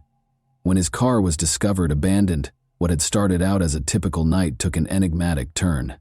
Brandon's voice shook in terror as he called 911 in a panic, whispering that he was being pursued and desperately needed assistance. Brandon remained a mystery despite a great deal of searching and investigation, leaving his friends and family in a desperate search for answers. What actually transpired that evening, and who was he fleeing from? Let's investigate the enigma. Brandon Lawson was an oil field worker from San Angelo, Texas at the time of his disappearance. According to reports, he was a devoted partner to his girlfriend, Ledessa Lofton, whom he had dated for 10 years, and a loving father to 4 children. Ledessa was the stepmother of Brandon's oldest daughter and the mother of their 3 children. Brandon's recent drug relapse, which resulted in his inexplicable absences, caused Ledessa great concern. Their bond was forged over years of shared experiences and the difficulties of raising a family together, despite the usual ups and downs in their relationship. But Brandon, like a lot of young people, had his share of difficulties. He had previously abused drugs, particularly methamphetamines, but according to reports, he had been clean for roughly 6 months prior to the night of his disappearance. His friends and family knew him as a strong, industrious man who was trying to change his life. However, he had previously been overcome by the hold of addiction, and he was burdened by the strain of juggling his demanding work in the oil industry with his family life. The events leading to Brandon's disappearance began on the evening of August 8, 2013, when he and Ledessa got into a fight. It started off like any other evening. After a long day of work, Brandon got home in San Angelo between 10:45 and 11 p.m. Brandon and Ledessa got into a heated argument. Although it was initially unclear what specifically started the argument, Ledessa later disclosed that she became irritated and suspicious when Brandon failed to come home the night before. After the argument grew more heated, Brandon made the decision to leave the house at 11:30 p.m. About 3 hours' drive from San Angelo, he called his father and said he was coming to his home in Crowley, Texas. He left Ledessa behind and climbed into his silver Ford F-150 at 11:54 p.m. At the time, she didn't think much of it and assumed he would calm down and come back. Ledessa later reflected on the altercation in a 2018 interview, explaining that it was caused by a number of factors. The recent birth of their youngest son, which created additional stressors between them, and Brandon's rigorous work schedule, which involved more than 60 hours per week, were major contributing factors. Ledessa acknowledged the emotional weight of her words and conveyed her sincere regret for the argument. She acknowledged that she put a lot of the blame on herself. The memory of their most recent altercation still plagued her, and she remarked, "I will never get those words back." Brandon called his brother Kyle at around 12:30 a.m. on August 9 to let him know that he had run out of gas on Highway 277 close to the tiny town of Bronte. The town of Bronte is surrounded by a broad, rocky region of desert and hills. It is surrounded by rough, harsh terrain, including dry riverbeds, rocky outcrops, and steep hills. There aren't many people living there, and it's secluded. There aren't many services in the area, and cell phone service is scarce. During the night, the sky is so dark that only the stars can be seen. The wind is the only thing breaking the heavy silence. Being stuck in a location like this can quickly turn into a major issue. Brandon Lawson experienced precisely this on the evening of August 9, 2013. Just outside of Bronte, on Highway 277, his truck ran out of gas. All of a sudden, he found himself isolated in a remote location, vulnerable to the hostile surroundings. All he could do was wait for his brother. Kyle remembered that Brandon sounded uncontrollable during one of their calls. He informed Kyle that he was being pursued, which clearly caused concern. Brandon clarified that the Mexicans in the neighborhood were pursuing him when Kyle asked for more information. Kyle, still perplexed, inquired as to whether Brandon was hallucinating as a result of drug use, but Brandon denied it. Kyle didn't know what was happening, but he was worried. In order to assist Brandon, he hurried to Ledessa's house with his wife and their 4-year-old child to get a fuel can. Kyle continued to try to contact his brother while they were driving. However, Brandon never seemed able or willing to engage in a full conversation when they spoke. Kyle tried his hardest to communicate and gain a comprehensive understanding of Brandon's predicament, but their brief and fragmented exchanges added mystery to an already perplexing situation. One of the most important and perplexing pieces of evidence in the case is the distressing 911 call that Brandon made at 12:50 a.m. Due to routing errors, the 911 call was sent to a nearby nursing home in Robert Lee, Texas. Brandon's voice was erratic and panicked during the call. Some phrases stood out among his difficult-to-understand words. The dispatcher tried to question Brandon, who was obviously perplexed by the call, but his answers were jumbled and ambiguous. He appeared to be in a panic and said that he was being chased into the woods and that he needed help right away. Even though the call was unclear, it was clear that Brandon was upset and thought someone was chasing him. The phone logs that precede Brandon's disappearance are broken down as follows. Kyle left a voicemail at 12:51 a.m. after Brandon claimed he was being pursued. After their argument, Brandon attempted to call Ledessa, but was unsuccessful because she had left her phone in her car. When Kyle's wife called Brandon as well, and Kyle called him again without getting a response, the urgency increased. Brandon called his neighbor at 12:57 a.m., but this did not provide any answers. Brandon was contacted by a nursing home dispatcher regarding his previous 911 call at 1:04 a.m. Brandon then called Kyle 3 more times at 1:09 a.m. He informed Kyle that he was bleeding while running through a field during one of these calls. In a subsequent interview, Kyle stated that he didn't believe Brandon was gravely injured. He thought his brother had just tripped or been in a small mishap. Brandon then called Kyle one last time at 1:15 a.m. This would be the final calls he made from his phone before it became silent. That night is depicted as chaotic by this series of calls. Brandon was obviously in distress and was attempting to contact his neighbor, brother, girlfriend, and even 911. However, meaningful communication was almost impossible because of bad cell reception, his panic, and perhaps the hazardous and dark terrain. The uncertainty surrounding his last moments was further compounded by the confusion between his calls and his family's efforts to find him. When a truck driver called to report that Brandon's truck was parked dangerously on the side of the road, a Coke County Sheriff's deputy arrived at the scene at around 1 a.m. Kyle had also arrived at the scene by the time the deputy did, but Brandon was nowhere to be seen. During a phone conversation with Kyle at 1:18 a.m., Brandon claimed to be able to see both Kyle and the deputy from his hiding place, saying, "I can see you. I'm right here." However, neither Kyle nor the deputy were able to see Brandon anywhere near the truck or the surrounding area, which further complicated the situation. Kyle believed Brandon was attempting to elude the police because he had an active warrant for his arrest in Johnson County on a charge of drug possession with intent to deliver. Brandon didn't want to be caught, he reasoned, especially since the deputy was already there.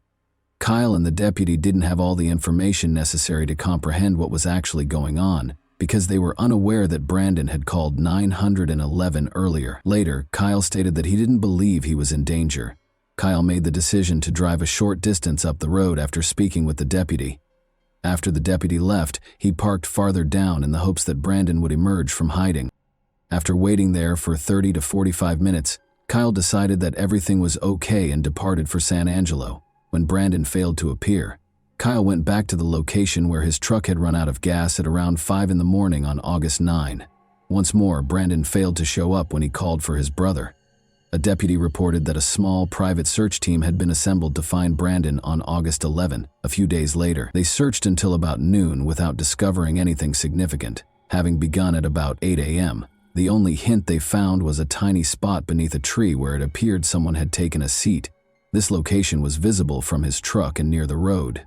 There were no additional indications of Brandon or his whereabouts, despite Kyle and the search team's best efforts, leaving his family with more questions than answers. Many theories have been proposed in the years following Brandon's disappearance. Some stem from the peculiarity of his last phone conversations, while others are based on the case's facts. The notion that Brandon might have been the victim of foul play is one of the most talked about theories. There has been conjecture that Brandon came into contact with someone or something dangerous on the evening of August 9, 2013, after he reported being chased into the woods in his 911 call. Some have even proposed that drug use may have played a role. People question whether Brandon was in danger, possibly a drug deal gone wrong or a run-in with violent people while stuck on the highway, given that he had used methamphetamines just before the incident. But this theory is called into question by the paucity of evidence.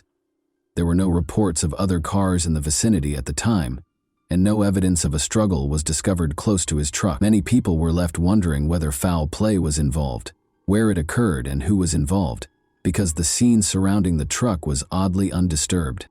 The idea that Brandon may have intentionally vanished is another theory that has gained some traction. At the time, his life was complicated. Maybe he took extreme action because of his tumultuous relationship with his girlfriend, personal problems, and legal troubles. According to some, Brandon might have taken advantage of the circumstance to flee his life and start over somewhere else. There is some circumstantial evidence to support this theory. The key to Brandon's pickup truck, which had been left partially over the white line on the road, was in his possession, alone. Law enforcement started looking into the incident shortly after the truck was towed on August 9, 2013, at around 8 a.m. Assigned to the case, Deputy Neal looked for indications of activity at a number of nearby properties. The deputy wanted to find out if Brandon might have sought shelter or water on any of these properties, many of which were only used during certain seasons, but Neal couldn't find any evidence that Brandon had been there. After LaDessa formally reported missing on August 13, Texas Ranger Nick Hanna, who was now in charge of the case, searched the area in a helicopter. Brandon was nowhere to be seen when they flew over the area close to Highway 277 and the Colorado River. One intriguing finding from the helicopter search was that there was enough exposed ground for someone who was lying down or hiding to have probably been seen from above. Deputies came to the conclusion that Brandon Lawson had left Coke County as a result of this. The deputy wrote in his final report that he didn't think Brandon was hiding or lost in the area. He based his conclusion on several factors. According to Kyle Lawson, Brandon was probably hiding in the brush close to his truck so the deputy wouldn't find him. Nevertheless, the truck and its surroundings showed no indications of foul play. Above all, Brandon and LaDessa's text messages from the night of his disappearance suggested a furious dispute. Neal thought Brandon most likely walked back to the road and hitched a ride from a passing car after he and Kyle left the scene. The idea that Brandon purposefully vanished has only grown stronger as a result of his ongoing absence over the years. The region was going through a serious drought when he vanished. They were able to identify small items like corn sacks from the air during aerial searches. They could have easily seen Brandon if he had been on the ground. In addition, the river in the region was incredibly low, only reaching knee-deep in its deepest sections. These circumstances implied that Brandon would have been discovered during their searches if he had been in the region. Brandon's active warrant for possession with intent to deliver was also mentioned by the deputy as a potential explanation for his disappearance. He surmised that Brandon might have chosen to flee in order to stay out of legal hot water. The fact that Brandon cashed in his $401,000 with Renegade Oil Services shortly before going missing, potentially as part of a disappearance plan, lends more credence to this theory. Kyle Lawson was asked to meet with Sheriff McCutcheon, Ranger Hanna, and a Johnson County investigator at the same location where Brandon's warrant had been issued several months after Brandon vanished. They interrogated Kyle about his role, asking whether he had hurt or assisted his brother in getting away. In the end, Kyle asked for a polygraph to clear his name. Kyle claims that he passed the test on hurting his brother, despite some inconsistencies brought on by coughing during the exam. The accidental death or lost in the wilderness theory is another explanation for his disappearance. Arid and rocky, Highway 277 is home to cacti, thorny bushes, and dangerous creatures like wild hogs and rattlesnakes. This belief appears to be supported by the thorough searches that have been conducted, but every lead has ended in disappointment, with no sign of him. According to the final theory, Brandon's recent use of methamphetamines may have caused him to suffer from drug-induced hallucinations or paranoia. Severe paranoia, disorientation, and unpredictable conduct are all possible side effects of methamphetamine, especially if the user has been up for a long time.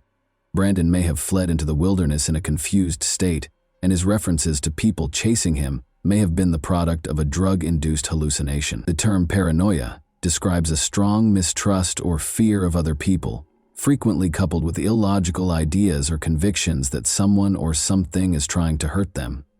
Even when there are no actual external threats, paranoia in the context of drug use can show up as an elevated sense of threat or danger. Brandon's strange phone calls may be explained by this theory, but it doesn't address the question of what happened to him after he fled his truck. Did the weather get to him?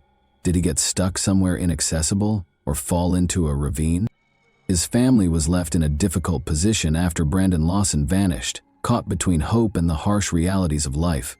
Brad Lawson, his father, struggles with mixed feelings. He is plagued by nightmares in which Brandon is still alive, possibly coerced into slave labor by a cartel. Even though he is aware that the likelihood of Brandon surviving is remote, the possibility of foul play seems limitless, and Brad can't get rid of the thought that his son might still be out there somewhere. Is it possible that Brandon was being followed that evening?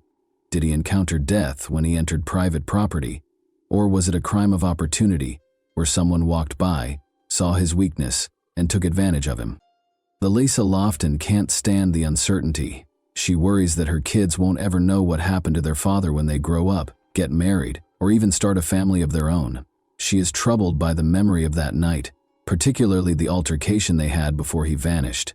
She battles this guilt every day after hurtful words were exchanged. The odd 911 call Brandon made that evening serves as their final connection to him. It serves as a painful reminder of his last moments for Ledessa and her kids. His two older daughters try to understand his words as they listen to the recording on YouTube, but it only makes their heartache worse. Brad is adamant that his son did not simply flee. He contends that Brandon was not forced to leave his family because the arrest warrant was insufficient. Brandon was always prepared to accept the consequences because he had previously dealt with legal issues. He actually had plans for the future, including beginning a new job the Monday after his disappearance that would pay more and come with the fact that none of Brandon's possessions, including his phone, wallet, keys, or even his shoes, have ever been located only serves to further complicate matters. How someone could vanish so totally without leaving any trace is beyond his brother's comprehension. The family's suspicion that foul play was involved is only strengthened by this. Ledessa is hopeful that someone will eventually come forward because she thinks that someone out there is aware of what happened to Brandon. She is still plagued by unresolved questions, such as the identity of the dispatcher who spoke to Brandon that evening and the trucker who reported his pickup. Ledessa thinks that these individuals may possess important hints that could ultimately clarify what transpired. Ledessa can't help but notice the ominous tone of Brandon's 911 call, even though she tells herself that his disappearance might have been an accident. She finds it hard to accept that someone would hurt the man she cherished so much. Help Find Brandon Lawson, a Facebook page created by Brandon Lawson's friends and family, has received a lot of support and attention since it was created. The page has more than 2,000 followers as of 2024, indicating that Brandon's unsolved disappearance has generated a lot of interest and concern. This website is a vital resource for disseminating news, details, and appeals pertaining to Brandon's case. It gives Brandon's family members a place to communicate with supporters, reminisce about Brandon, and coordinate efforts to keep his story in the public eye. The page encourages anyone with information regarding Brandon's whereabouts or the circumstances surrounding his disappearance to come forward, and plays a crucial part in the ongoing search for answers.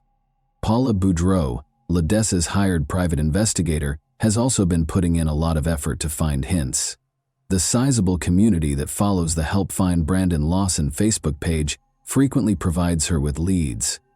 Boudreau has encountered challenges while searching the land with cadaver dogs and helicopters. On their property, some landowners have refused to permit searches. Prior to 2022, there had been no leads or noteworthy advancements in the hunt for Brandon Lawson.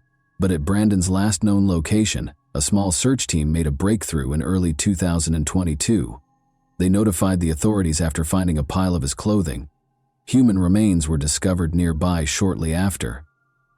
The Help Find Brandon Lawson Facebook page announced in October 2023 that the clothing discovered and initial DNA results suggested the remains were probably Brandon's. To compare the genetic markers from the remains with Brandon's father's DNA, more tests were being conducted. The Texas Ranger in charge of the case said he was cautiously optimistic, that the remains would be identified.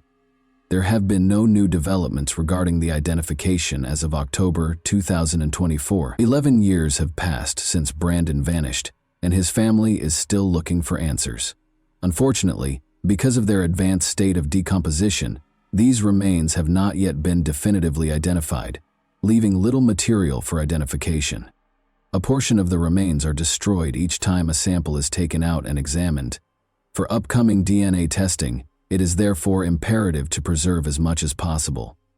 In an attempt to extract enough DNA, the remains have been sent to 2 labs, but the results have been negative thus far. The family is unable to provide additional information regarding the investigation's current status or the other options the Texas Rangers were considering in June 2023 for identifying the remains. The finding of Brandon Lawson's remains is likely to put an end to the tragic and enigmatic case of his disappearance. Even with this possible resolution, there are still a lot of unsolved questions regarding what happened that evening. Even though they are thankful for some closure, his family might never find all the answers they are looking for. The anguish of not knowing a loved one's fate and the unpredictability of life are both highlighted in Brandon's story. It highlights the necessity of continual enhancements to search and rescue operations, particularly in isolated regions such as West Texas. The memories of Brandon Lawson will live on in the hearts of his loved ones and everyone who has followed his tragic story, even though the whole truth may never be known. And that wraps up today's chilling story. If you enjoyed this video, don't forget to like and subscribe so you never miss a new upload. Also, let me know in the comments what part of this story shocked you the most. Thank you for watching, and I'll see you in the next video.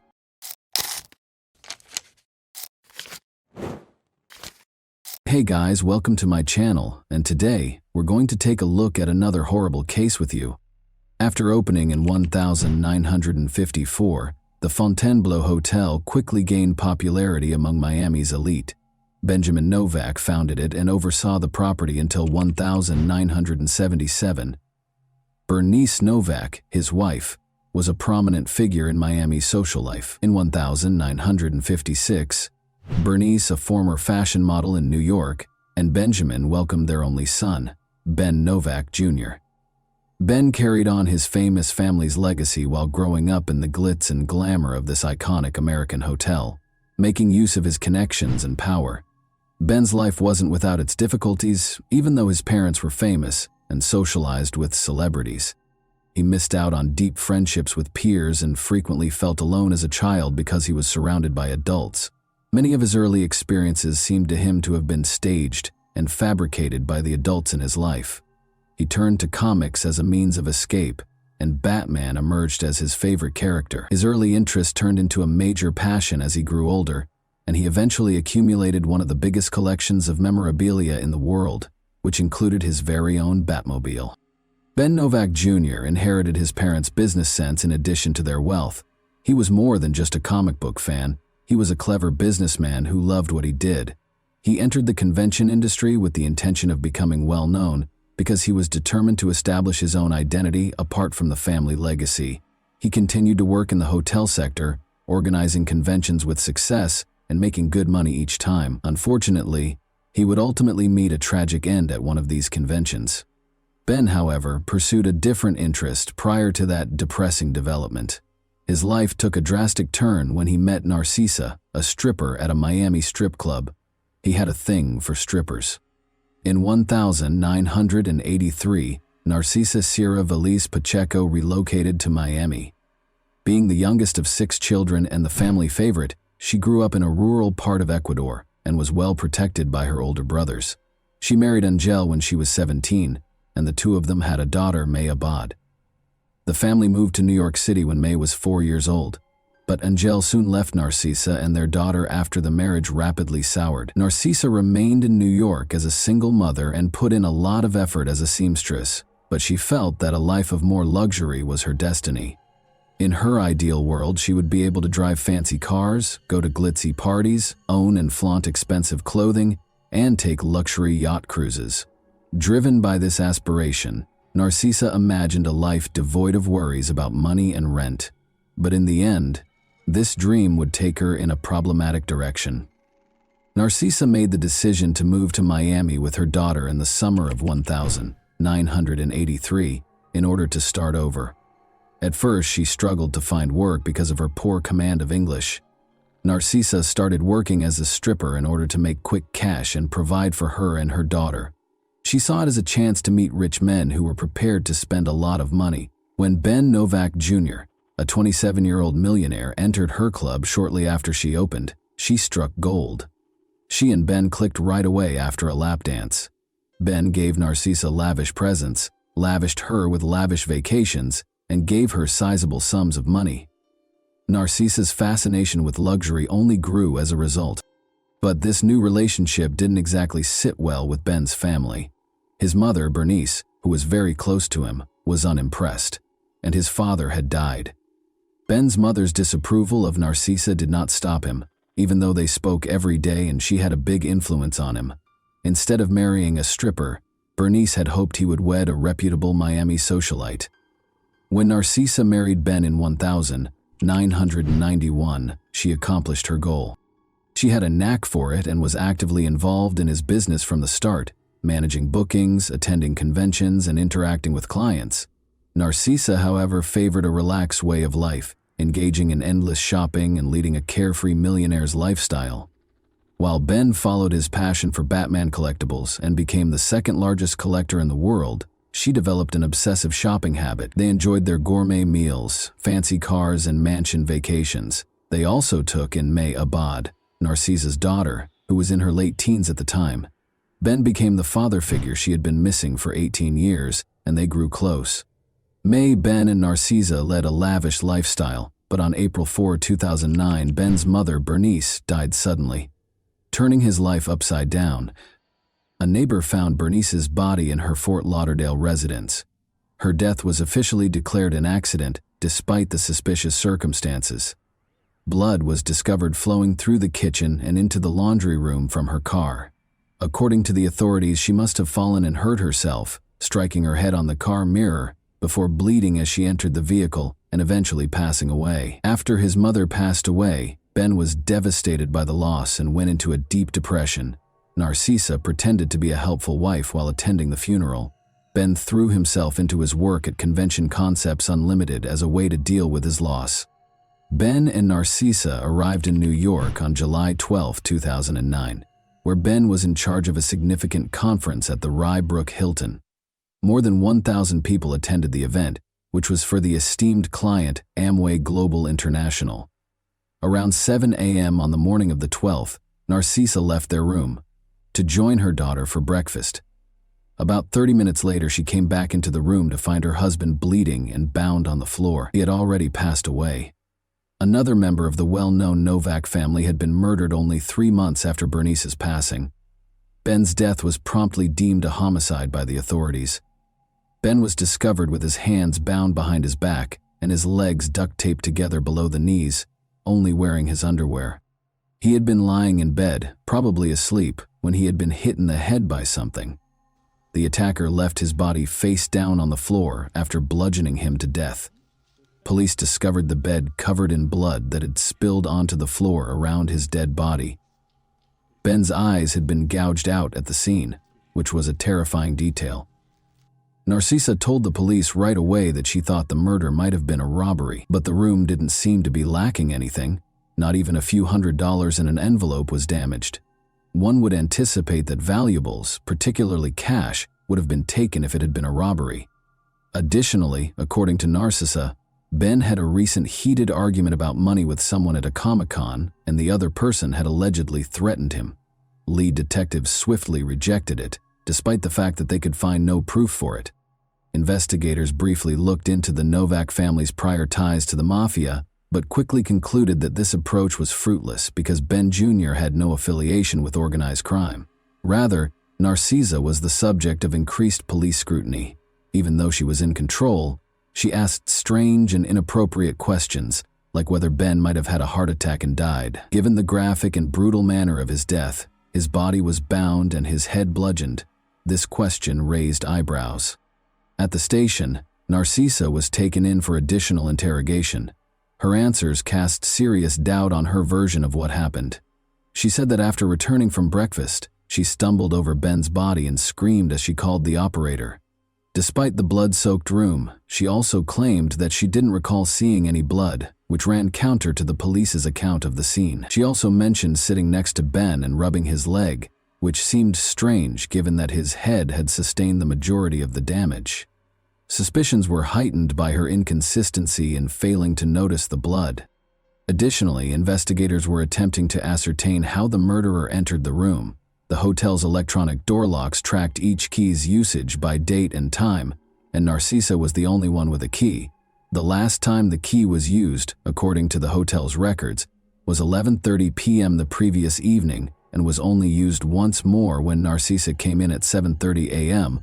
following breakfast. The key had no other applications. A hotel witness also claimed to have seen a woman who fit Narcisa's description strolling around with two men. When the police questioned Narcisa, she denied this. Detectives became more and more certain that Narcisa was responsible for Ben Novak Jr.'s murder as the investigation went on. Their suspicions were confirmed by May Abad, Narcisa's daughter, who disclosed that her parents' marriage was strained. She clarified that, despite being married, Ben continued to engage in stripper activities due to his struggles with infidelity.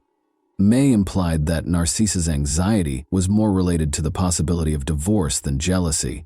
Narcisa knew that a divorce would cost her the way of life she had become used to, so she was terrified that Ben would leave her for another woman. This was a legitimate fear. Narcisa hired men to break into her and Ben's house in 2002 as part of a home invasion plot. For 25 hours, they held him captive while he was restrained. According to her daughter, Narcisa had a history of using drastic methods to keep Ben from leaving her and would go to great lengths to get what she wanted. Ben called the police to report the incident, but he later dropped the charges and the case was categorized as a domestic dispute instead. Detectives still did not have enough evidence to charge Narcisa, even with the growing suspicions and evidence against her. After questioning, they chose to send Narcisa and her daughter back to their hotel. May begged her mother to tell the truth during this time. In response, Narcisa reminded her daughter of their relationship but gave no other details. Police were called to the Novak residence for a reported domestic disturbance 3 days after Ben was killed. May Abad clarified that she immediately went to the house to look for evidence against her mother after returning from New York. Narcisa found her while she was looking through documents and used a crowbar to attack her, accusing her of betraying her country. According to Narcisa, she grabbed the crowbar in self-defense after May started the fight and attempted to start a fire. The Fort Lauderdale home of Novak was searched by police. They confiscated 5 rolls of duct tape, documents, computers, bills, and security tapes. May, worried that her mother might inherit her stepfather's estate, hired a lawyer to freeze the estate as the investigation surrounding Narcisa Novak became more intense. She also got in touch with the detectives in New York a few months later to offer more proof. Narcisa knew that Ben was having a serious affair with Rebecca Bliss, a porn star, in 2008. May claims that Ben's declarations that he intended to leave Narcisa caused her mother to become extremely alarmed. May thought that Narcisa's murderous intent was motivated by the possibility of divorce. Narcisa did not like the prenuptial agreement, which stated that she would only get $60,000 and give up any claim to Ben's millions in the event of a divorce. Ben's will left his mother the majority of his assets, so even if he died, Narcisa would still lose out. But there was uncertainty about Narcisa's possible inheritance, because his mother had only passed away 3 months prior. The police also questioned Cristobal Veliz, Narcisa's brother. He claimed that Narcisa's daughter May Abad was the murder's mastermind. Cristobal implied that there was a cover-up behind May's tardiness in disclosing Ben's affair with Rebecca Bliss. Narcisa told the FBI that she had found explicit love letters from Ben to his stepdaughter May, which further complicated things. According to Cristobal Veliz, he could demonstrate that May Abad had framed her mother and hired a hitman, Alejandro Garcia, to kill Ben. Garcia was taken into custody for an unrelated offense in November 2009. He was questioned about the Novak murder while he was in detention. When Garcia realized how serious his situation was, he made a deal and admitted to killing Ben Novak Jr. He asserted, however, that Cristobal Veliz, not May Abad, had employed him. According to Garcia, Veliz paid him $5,000 to commit the murder. Police were unable to locate any receipts from Cristobal's residence to verify the transaction, but surveillance footage showed Garcia retrieving a payment receipt from Cristobal. Garcia decided to cooperate further because he was already facing prison time, and he disclosed a shocking fact. This was not the first murder he had committed under Cristobal Veliz's supervision. Alejandro Garcia was hired in April 2009 to murder Bernice Novak as she went into her garage. Garcia viciously struck her face after attacking her with a monkey wrench. It was discovered that in order to inherit Ben Novak's wealth, Narcisa Novak had planned the murders of Bernice and Ben with the assistance of her brother, Cristobal Veliz. To take over the estate, Narcisa had to get rid of Bernice.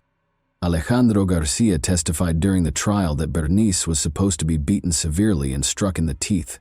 While Ben was asleep on the morning of July 12, 2009, Narcisa opened her husband's hotel room to Garcia and Joel Gonzalez. They started attacking Ben after she led them to his bedside. Narcisa told one of the men to gouge out Ben's eyes and gave Garcia a pillow to muffle Ben's screams. Garcia's testimony aligned with the police-discovered evidence. A rumpled photo of Narcisa's daughter May Abad was discovered in Garcia's pocket upon his arrest, indicating that she was also a target. Cristobal and Narcisa had also plotted May's murder. Police questioned why Ben's burial was delayed after his body was kept at the Westchester County morgue for 2 months. The investigation found that Narcisa was preoccupied with rifling through Ben's Batman collection, embezzling funds from his business accounts, and swaying bank tellers to gain access to his safe deposit box instead of attending his funeral. Narcisa and Cristobal were taken into custody for the killings on July 8, 2010. They were officially charged with the murder of Bernice Novak. Their trial started on April 23, 2012, a year later. Despite his decision to testify in his own defense, Cristobal gave a terrible performance. During cross-examination, he contradicted himself several times. Both Narcisa and Cristobal maintained their denials of involvement, even after video footage showed Garcia and Gonzalez monitoring the hotel, and phone records showed a 2-year correspondence between the two that implied premeditation. Ben had been preparing to leave Narcisa, according to Rebecca Bliss, his mistress, who testified. Rebecca disclosed that Ben was willing to improve their relationship after expressing discontent with his marriage. Every day he assured her of his commitment to her and declared his love for her. Rebecca had previously been confronted by Narcisa regarding the affair, and she had turned down her offer of money to leave Ben. At one point, Narcisa even pretended to be Rebecca, which led to Rebecca's apartment losing power. Furthermore, Rebecca said that 6 months prior to Ben's actual passing, Narcisa had lied to her condo management by claiming that he was dead and therefore unable to pay rent. Narcisa threatened that no one else would have Ben if she couldn't, according to Rebecca. In an attempt to receive lighter sentences, Narcisa and Cristobal both tried to place the blame on the other during the trial. Cristobal was the main mastermind behind the killings, according to Narcisa's lawyer, who argued for a reduced sentence of 27 years. Cristobal continued to blame his niece May Abad as the main conspirator in the meantime. Narcisa was found guilty on 12 of the 13 charges against her, while Cristobal was found guilty on 14 of the 15 charges, even though detectives had thoroughly investigated and rejected these claims. Narcisa's conviction resulted in her losing all claim to the inheritance she had hoped to inherit. The 2 sons of May Abad will now inherit Ben's estate. Evidence provided by the prosecution showed that Narcisa had paid her brother to employ 2 hitmen. According to the murderer's testimony, Cristobal had enlisted their help and given them instructions from Narcisa on how to carry out the assaults. Binding Ben and gouging out his eyes were among the instructions. When the murderers reached the hotel early on July 12, Narcisa let them into her husband's room, led them to Ben, who was asleep, and gave him a pillow to stop him from screaming. Ben was severely beaten with dumbbells until he passed out, leaving him for dead. According to Garcia's testimony, the initial intention was not to kill Ben and Bernice, but rather to cause them severe injuries. Both Narcisa and Cristobal were found guilty at the end of the trial of murder, conspiracy to commit murder, stalking, domestic abuse, money laundering, and witness tampering. When the guilty verdict was read, Narcisa gave up her right to appear in court. Both were convicted and given life sentences without the possibility of release. As a result of their cooperation with the investigation, Alejandro and Joel entered guilty pleas to lesser charges and received sentences of 17.5 years. And that wraps up today's chilling story. If you enjoyed this video, don't forget to like and subscribe so you never miss a new upload. Also, let me know in the comments, what part of this story shocked you the most? Thank you for watching, and I'll see you in the next video.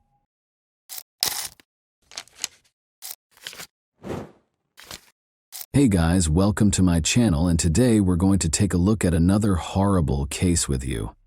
The police didn't know they were entering a house of horrors when they started looking into a murder case on February 16, 1981. There was something really strange about the house. The nightmare that started inside those walls, however, would not stay contained. Indeed, it was on the verge of seeping into reality. Although the nation would be shocked by Alan Bono's murder in Connecticut, Arnie Cheyenne Johnson's terrifying allegation of demonic possession would garner the most media attention. Supported by Ed and Lorraine Warren, paranormal investigators, this case was unheard of. But were the demons inside, or the supernatural really to blame? Many believe David was just suffering from a mental illness. The true crime behind the film, The Conjuring, The Devil Made Me Do It, is presented to you this Halloween. The first illegal killing in Brookfield's history had occurred on the evening of February 16, 1981.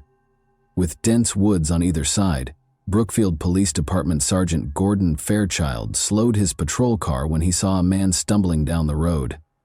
The figure looked confused, as if intoxicated, and his appearance suggested a straightforward case of public intoxication. One particular detail, however, would lead to the most contentious case of the decade. Tiny blood droplets were scattered all over the man's clothing.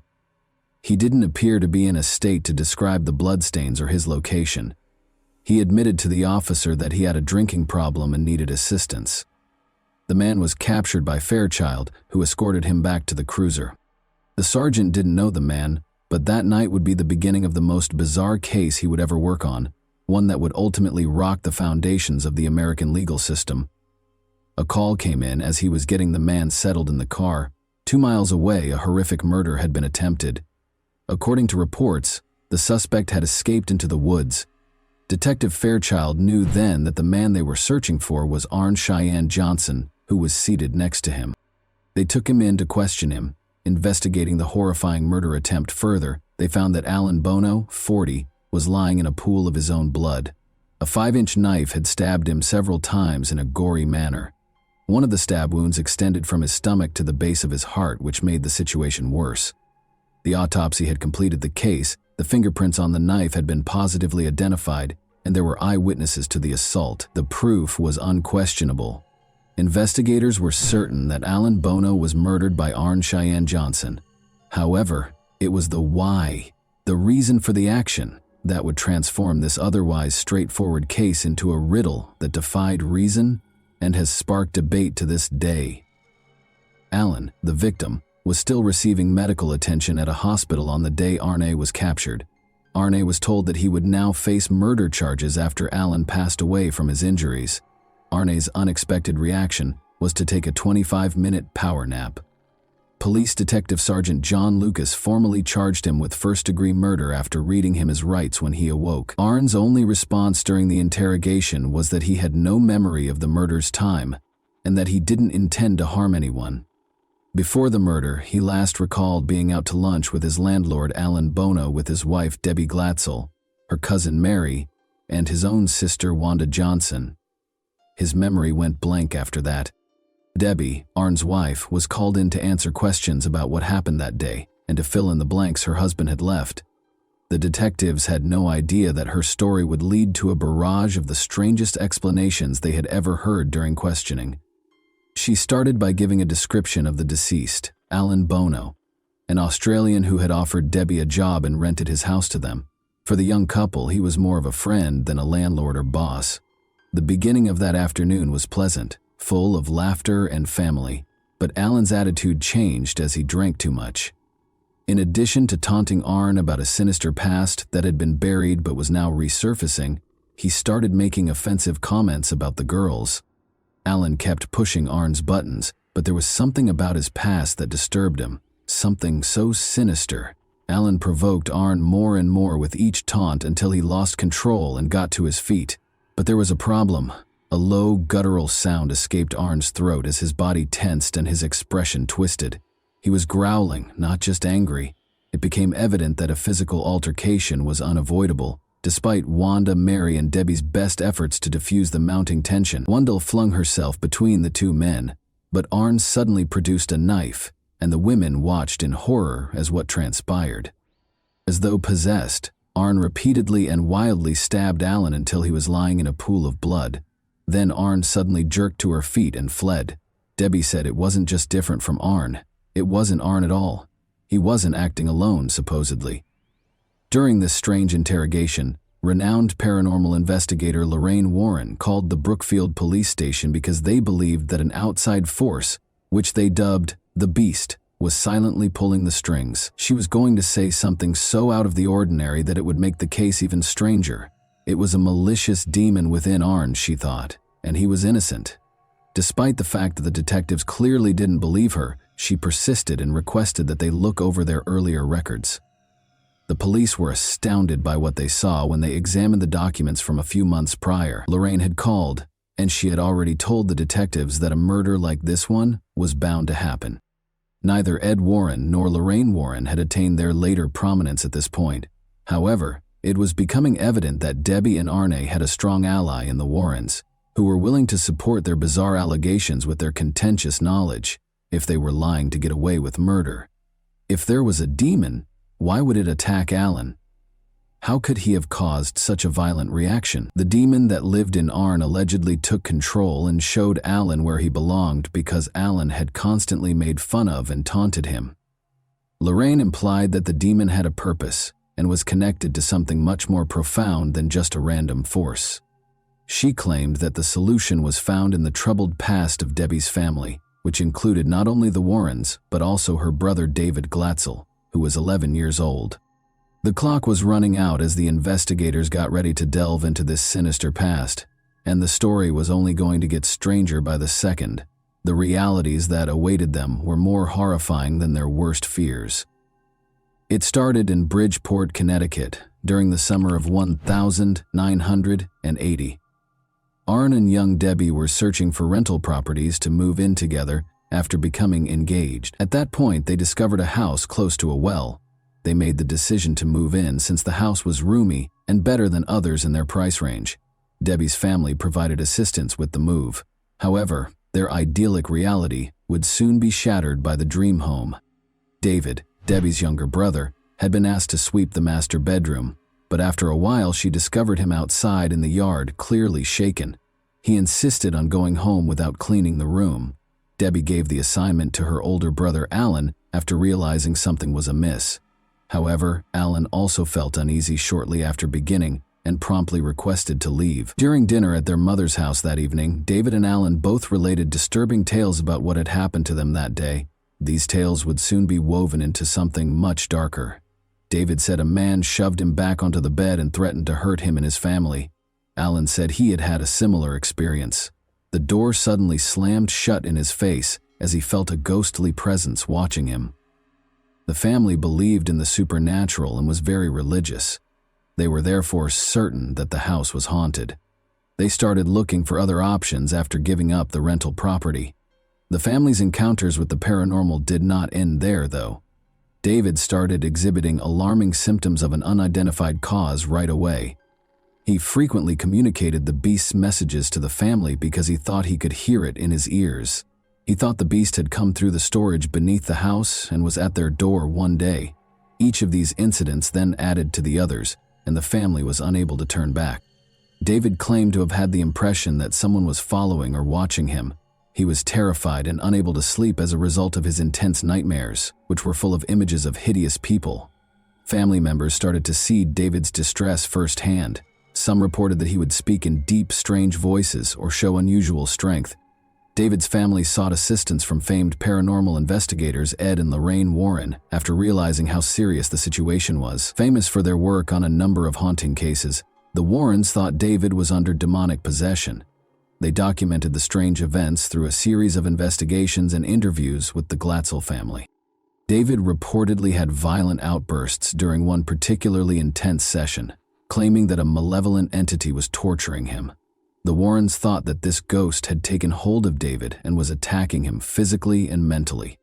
The Warrens and a number of priests performed several exorcisms at the Glatzel residence in an effort to rid David of the alleged demon. David frequently screamed, convulsed, and displayed strange behaviors during the rituals, making these sessions tense and frightening.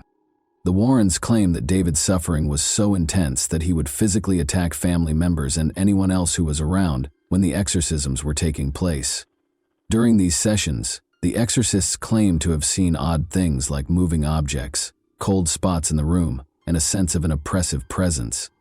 David claimed to have overheard voices mocking him during this period, claiming that he was helpless and would never be able to escape its hold. The young child suffered a severe psychological injury, becoming scared and perplexed, and frequently doubting his own reality. Following months of suffering and several unsuccessful attempts, a team of priests, assisted by Ed and Lorraine Warren, performed David Glatzel's last exorcism. Among the rituals carried out, this exorcism is frequently characterized as the most severe and hazardous. David's behavior peaked in a terrifying way during the session. It was reported that his voice sounded unnaturally guttural. "You are repulsed by Jesus," the priests chanted, "Leave this child alone." Those involved claimed that David had demonstrated supernatural strength well beyond his physical capabilities and had levitated off his bed. Following what felt like hours of fervent spiritual struggle, David's condition abruptly changed. His body, which had been stiff and tense during the exorcism, began to loosen up. David was calm for the first time in months, as his screams stopped. The priests and the Warrens thought that the demon had finally been expelled at this point. David didn't display the violent and unpredictable behavior he had previously displayed. Instead, he looked tired but lucid. Witnesses to his ordeal, his family described the moment as a relief, a weight being taken off their lives and their home. Nevertheless, although the exorcism was terminated, the demon continued to exist. Everything would be completely upended at this point. Here, the startling link between Arn and the eerie case of demonic possession started to emerge, exposing facts that nobody could have predicted. Ed and Lorraine Warren, as well as the Glatzel family, said that Arn had grown impatient with the demon's seeming control over David. During one of the exorcism sessions, Arn confronted the entity thought to be torturing David in a show of defiance and concern. He yelled at the demon, demanding that it abandon David and take possession of him instead. They said, "Take me on," Arn said. "If you're so strong, leave David alone and come into me." These words were meant to be a taunt, challenging the evil force to target him instead of young David. This challenge that Arnie presented to the demon deeply troubled Lorraine. She thought a horrible thing might happen, so she called the Brookfield police to express her fear that something terrible was going to happen. And it did. As events transpired, investigators were certain that Arnie and his followers had a story that was both frightening and humorous, but unquestionably implausible. From the investigators' point of view, the day's events were simple. After consuming excessive amounts of alcohol, Arn and Alan ended up with young girls. Alan's offensive comment about Arn's sister-in-law pushed Arn over the edge, escalating the tension. Under the influence of alcohol and his tumultuous past with the Glatzel family, Arn either lost his mind or used this as an easy excuse to confront Alan physically before leaving. The charges against him were based on this. However, what would Arn's defense entail? Did he have a crime? He would make a plea that would catch the attention of everyone on the planet, not just one of simple guilt. Ed and Lorraine Warren said during the trial, which started in October 1981, "We're going to take the devil to court." Martin Minella, Arn's defense lawyer, claimed that because Arn was under the influence of a demon at the time of the murder, he was not accountable for his actions. Such a defense was employed for the first time in American history. Minella attempted to have the Warrens testify regarding the alleged possession by Johnson and the exorcisms. Additionally, he intended to subpoena the priests who were performing the exorcisms. The defense team maintained that Arnie's actions could only be explained by demonic influence. However, the defense of demonic possession was promptly dismissed by the case's presiding judge, Judge Robert Callahan. Because it was not verifiable by any legal or scientific standards, he decided that such a defense could not be used in court. Supernatural claims are not admissible under the American legal system, which is founded on observable facts and logical reasoning.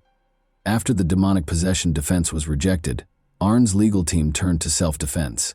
Judge Callahan said, "The courts have dealt with the existence of God. Now they're going to have to deal with the existence of the devil." The next question on the trial was whether Arne had acted in self-defense during an altercation with Alan Bono while intoxicated. According to testimony given during the trial, Alan started the deadly altercation by grabbing Mary Glatzel, the sister of Arne's girlfriend, and refusing to let her go. Although the specifics of the altercation were unclear, witnesses stated that Alan had been drinking excessively and had become agitated. Assistant State's Attorney Walter Flanagan led the prosecution's argument that Arne stabbed Alan on purpose. Although the prosecution argued that the murder was the consequence of a heated argument rather than any supernatural influence, Johnson had a history of good behavior and no violent tendencies. The jury deliberated based on the evidence presented in court, despite the case's sensational nature and the initial defense's reliance on the demonic possession argument. On November 24, 1981, the jury found Arne Johnson guilty of first-degree manslaughter. Following 15 hours of deliberation, the jury agreed with the defense's arguments of mitigating circumstances, such as the fight between Arne and Alan, and rejected the notion that the murder was premeditated or that Johnson had acted with malice aforethought.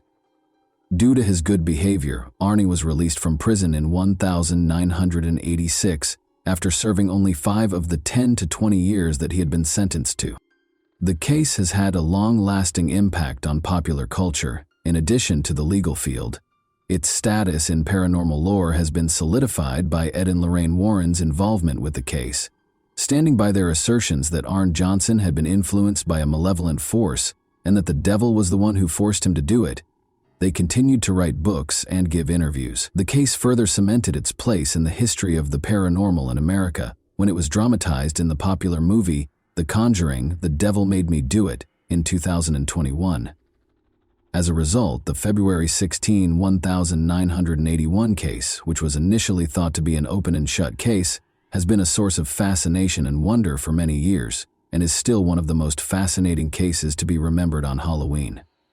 Why did the demon, if it was responsible, attach itself to David in spite of multiple exorcisms, but lay dormant in Arne both before and after the murder? Did Arne get away with the most egregious excuse in criminal history?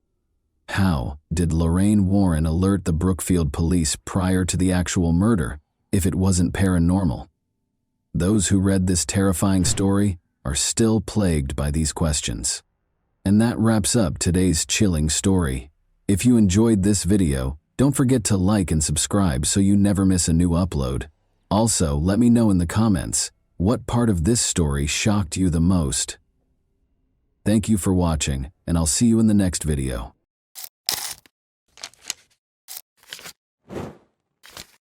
Hey guys, welcome to my channel, and today we're going to take a look at another horrible case with you. Today, we'll examine what happened in the U.S. state of Pennsylvania in 2017. Alina Shaykhet, 20, a University of Pittsburgh student, stopped returning calls and texts on October 8, 2017. Her mother and father were unable to get in touch with her, and she was supposed to meet them that morning. The Shaykhet family's life was forever altered by what they discovered when they visited her house. When Alina was 3 years old, her family relocated to the United States from Ivanovo, Russia, where she was born. Alina had extraordinary talent. She had a passion for acting, dancing, and singing. Many people were moved by her beauty and passion on stage. At a very young age, Alina became passionate about the performing arts. At the age of 4, she began her journey at the European School of Rhythmic Gymnastics. She started singing solo in out-of-state competitions when she was 5 years old. She attended the Tammy Lee School of Dance in elementary school, where she was able to secure prominent roles while showcasing her acrobatic dance routines. Alina quickly picked up dance techniques and styles that most kids would take years to master. She had the honor of performing with a group of much older, more seasoned dancers because of her extraordinary talent. Alina started going to the Broadway dance studio with Karen Prunzik in the 5th grade. She mastered a variety of dance forms, such as ballet, tap, and hip-hop. She even performed as the studio's prima ballerina, staying true to her Russian roots. She participated in Access Broadway and Onstage New York, where she received numerous honors for her exceptional performances over the years. Additionally, Alina performed at a number of local Pittsburgh events, such as Light Up Night, Macy's Christmas parades, and other gatherings in Idlewild Park, Robinson Township, and Kennywood. Alina was also able to find her singing talent thanks to the confidence she gained from dancing. Both in front of an audience and at home with her family, she moved audiences to tears with her exquisite performances of numerous well-known songs. Alina had extensive surgery after suffering a serious knee injury in a ballet class when she was 14 years old. Alina was devastated to learn that she would never be able to dance competitively or recreationally again after months of physical therapy. She was determined to find a way to get back on stage, in spite of this significant setback. Alina was able to safely express her love of dancing while attending Montour High School by participating in the musical theater program.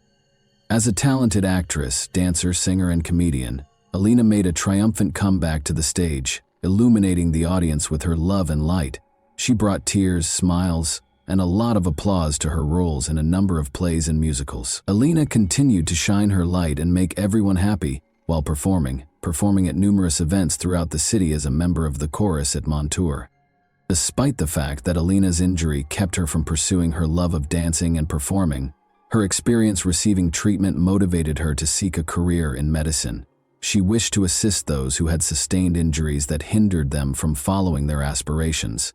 Alina made the decision to pursue a career as a physical therapist. Alina and her parents had a close relationship. In 2015, she wrote on Facebook, "Happy Father's Day to the greatest dad out there. Thank you for always being there for me and having my back no matter what. I couldn't get through one day without you. I love you so much, Dad." She also wrote, "Happy birthday to my gorgeous mother. I can't wait for another year of countless laughs and more memories. You are my best friend and I love you with all my heart." After graduating from Montour High School in 2015, Alina attended the University of Pittsburgh-Greensburg for her first 2 years of college. While attending Pitt Greensburg, she resided in the Outdoor Adventure and Community Service Living community. She actually served as OACS's vice president for the spring 2017 semester. She enjoyed being a part of an organization that helped kids and animals. Once more, Alina shone her light, bringing her love and care to the lives of both humans and animals. After that, Alina moved to the Oakland campus of the University of Pittsburgh.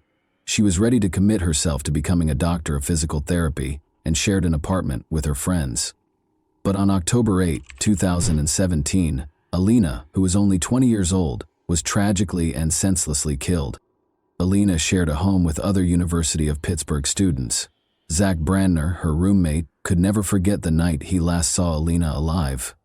Zach and Alina took a Snapchat together at around midnight after returning home from a late shift at work to make fun of other students who were sharing night out selfies on Saturday night. A couple of minutes later, Alina texted me the picture we had just taken. That was the last I heard from her. The next morning she was gone, Zach said in an interview with reporters. "We all said goodnight and said I love you, like we did every night. And she went up to bed." A little more than 8 hours later, Alina's father, Jan, and mother Ellie arrived to collect their daughter. They were scheduled to take a charity walk in the park to raise money for breast cancer. Zach described the specific events of that morning in the interview. He stated, "Her mom came to pick us up at 8:45 a.m. Her mom rings the doorbell and says, 'Is Alina not awake? She isn't answering my calls. Let's go wake her up.' I thought she slept through her alarm. Her dad was still in the car with their dog at this point. We went up and her mom started knocking on the door with no answer. This went on for 5 minutes and it started getting really loud. She started shaking the door. You could tell she was starting to get a bit scared, like this wasn't normal. The dog was barking uncontrollably. That's when Ellie called for her husband Jan, who came inside and broke down the door, and then they saw what was inside. At this point, I was halfway up the stairs and all I heard was screaming. Her parents were screaming at the top of their lungs, saying, 'Alina is dead. Alina is dead.' It got hard to understand. They started speaking in Russian. It was horrible. They said it looked like her face had been cut off. Running up, Zach peered inside. Looking for more than a few seconds was too much for him. I went into the room and it was horrifying. There are no words to describe what I saw. She was just lying there with her arms spread out. The whole side of her face was unrecognizable. You could barely recognize it was a face, it was so bashed in. She was lying in a pool of her own blood. As though to remind us that someone's life was at stake somewhere nearby, a siren broke the stillness of the morning. The doctors hurried inside the house as soon as the ambulance arrived. At the door, Alina's terrified mother greeted them with shaking hands and tears in her eyes. Her daughter was lying on the floor, and she led the way to the room. Regretfully, the doctors were forced to announce Alina's death. The police had roped off the house. Police Chief Scott Schubert issued the following statement. "We do not believe at this time that this was a random act of violence. There is no continued threat to Oakland residents and the university communities. However, releasing additional details at this time could be detrimental to the investigation. Our primary interest is collecting sufficient evidence that can be successfully used in a court of law. The investigation is ongoing. I encourage anyone with information that could be helpful to call police headquarters and speak to a violent crime unit." According to Detective Schubert, the medical examiner determined that Shiket's cause of death was homicide and that blunt and sharp trauma to the head was the cause of death. The police actually already had a suspect. Investigators suspected 21-year-old Matthew Darby, Alina's ex-boyfriend, of committing the crime. During her time at the University of Pittsburgh-Greensburg, Alina Shiket got to know Matthew Darby. In 2015-16, Darby participated in basketball as a sophomore at the University of Pittsburgh at Greensburg. Darby was reported by Alina, who had broken up with him after she changed schools, for breaking into her house on September 20. She described previous abuse incidents in her police report, writing, "Grabbing, pushing, emotional abuse, jealousy, control." She also stated, "The defendant climbed up the gutter on the side of the house and broke through the second-floor window of my home. He did this because I left him and stopped answering his phone calls." According to Jan Shiketh, he and his spouse Ellie went to court with their daughter last week in order to get a protection from abuse (PFA) order. "For the last couple of weeks, she had told me she tried to stop talking to him," he said about Darby. On September 26th, the day he was arrested on trespassing charges, Darby was released on $10,000 bail in that criminal case. She disconnected his phone number, Facebook, and all that stuff. "I heard his name, but I never met him personally." Zach, Alina's roommate, recalled in an interview that he was constantly concerned about Alina and Darby's relationship. "Halfway through sophomore year was when I started finding out that he was abusive," he stated. Zach recounted an incident last month in which Darby stood outside their room and yelled at Alina, saying, "In the time I knew them, around 3 years, there was a lot of fighting. I'm not just saying this because she was my best friend, but Alina was extremely loyal to him. She never cheated on him, unlike him, and it went on for over 20 minutes, and he kept accusing her of cheating on him with this boy outside my window on the first floor. We heard Matthew screaming at Alina. She never did anything. This boy lives in North Carolina, but he was screaming at her. All she was saying was, 'Matthew, please, stop, stop.' He was uncontrollable." Zach clarified that this was just one of the many times Darby would lose his temper without cause. Zach claimed that Darby's demanding behavior carried over to her social media accounts. "We would go out for pizza and everything would be fine, and then he would just turn on her. He would just go crazy for the littlest thing. If she liked a picture of a guy on Instagram, he would go and unlike it because he had her social media passwords," he stated. This was before they broke up. She changed them when she broke up with him. He would never let her wear clothes that could be considered too sexy looking. He was extremely controlling. He was notorious for texting and calling. Matthew would call her upwards of 20 times if she didn't answer. He just kept on calling and it just wouldn't stop. She blocked his number after they broke up. According to the police report, Darby broke into their house on September 20 following the breakup. According to Zach, it was approximately 12:30 a.m. when he heard glass shattering outside that evening. He texted his house group chat and ignored it, assuming it was a bottle breaking at a nearby party. Then he heard a shriek coming from upstairs, followed by the sound of someone falling. Alina was yelling for assistance.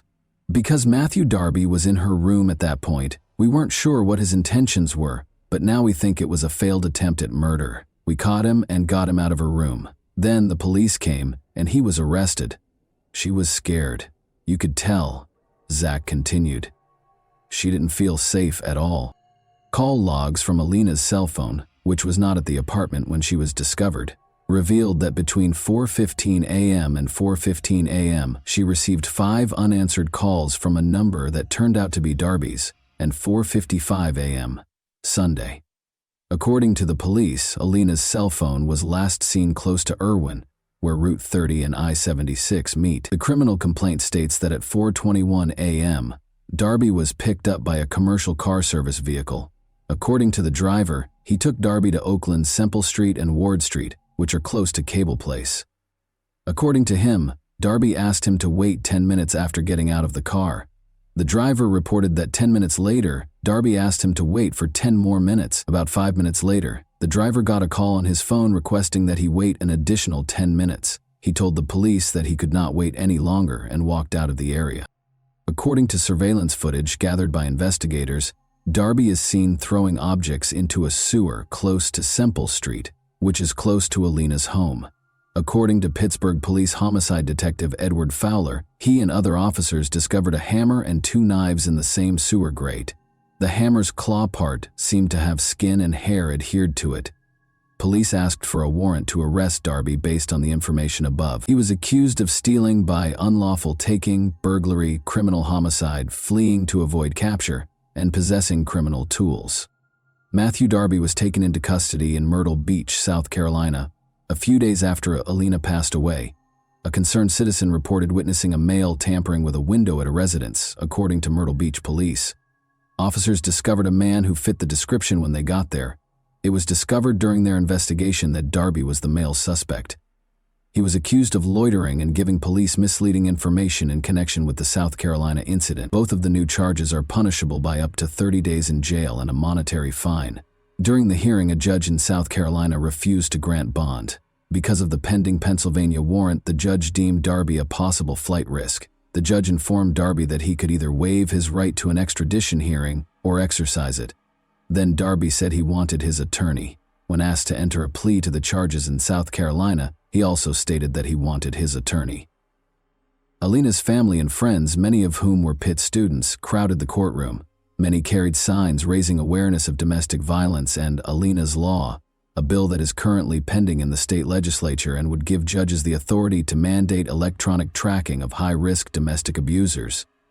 The words, "Our Russian Princess," were written in Russian on purple shirts featuring a picture of Alina. The judge ordered Darby to stand trial on all charges, including homicide, flight, burglary, theft, trespassing, and possession of a criminal instrument. The back read, "Love shouldn't hurt." According to evidence presented by the prosecution, Darby spent the night of October 7 and the early hours of October 8 on the campus of Duquesne University, where he spoke with Raymond Marr, a university police officer. Darby wanted to know how to get to Brodart Hall. According to Marr, security cameras caught Darby at several locations on campus, including the student union, which Darby was permitted to enter so he could charge his phone. He claimed that Darby appeared apprehensive and had a faint alcohol odor. Prosecutors have presented a picture of a man they claim is Darby standing in a campus elevator that evening while sporting a striped shirt with the Miller Beer logo embroidered on it. When Darby was arrested, he had that shirt among his belongings. Days later, authorities said that on Friday, January 19, 2018, prosecutors presented evidence that showed Matthew Darby on an elevator at Duquesne University, just hours before he is accused of killing his ex-girlfriend Alina Shekit in her Oakland home. David Schrager, Darby's lawyer, contests that the video depicts Darby hours later. Darby ordered an Uber just after 4 a.m., and it drove him from Brodart Hall to a street next to Alina's house. The driver gave a statement. According to Schrager, the passenger could have been anyone using Darby's Uber account. 3 days after Alina's death, Darby was arrested by police in Myrtle Beach, South Carolina, after he had left the Pittsburgh area. 2 knives were seen in an Oakland sewer grate in a photograph taken by Pittsburgh homicide investigators. The knives were gathered as proof. After allegedly stabbing and beating his ex-girlfriend to death, Matthew Darby is accused of throwing the knives as he left her house. David Schrager, Darby's lawyer, stated that he was not shocked by the result because preliminary hearings had a low standard for evidence. "We have a lot of discovery. We have to do a lot of evidence gathering, he stated. He insisted that Darby was innocent, saying, "We're going to get to tell our side of the story at a later time. There is no forensic evidence. There's no testimonial evidence," he stated. "All we have is a lot of circumstantial evidence, and that provides a maybe." Using 4 required aggravating factors: that he was the target of a PFA brought by the victim, that she was a prosecution witness against him, and that he had a history of felony convictions involving violence or the threat of violence, prosecutors declared they would pursue the death penalty against Darby. In order to avoid the death penalty, Darby consented to enter a guilty plea to first-degree murder, which carries a mandatory life sentence. Alina Shiket was a bright, energetic college student who wanted to work with young children as a physical therapist. It was her dream, her father Shiket stated, and she worked so hard. She was the best person in the world. "I lost my beautiful princess," he said while weeping. He said, "I don't know what else to say." He said his daughter was popular, friendly, and loved to sing and dance. His words, "She made everyone happy. She had such a bright future. He has taken Alina from us in an unimaginable way," Jan Sheket remarked of Darby. "He has stolen so much from us, including a future with our daughter. Without her daughter, there wouldn't be a wedding gown, a graduation, kids, or family vacations. My daughter died." It's a very short phrase, but it's strong enough to shock and paralyze every single cell of my body when I have to pronounce that phrase. Ellie Shiket claimed that because her brain was not designed to understand those words, her mouth was not intended for them.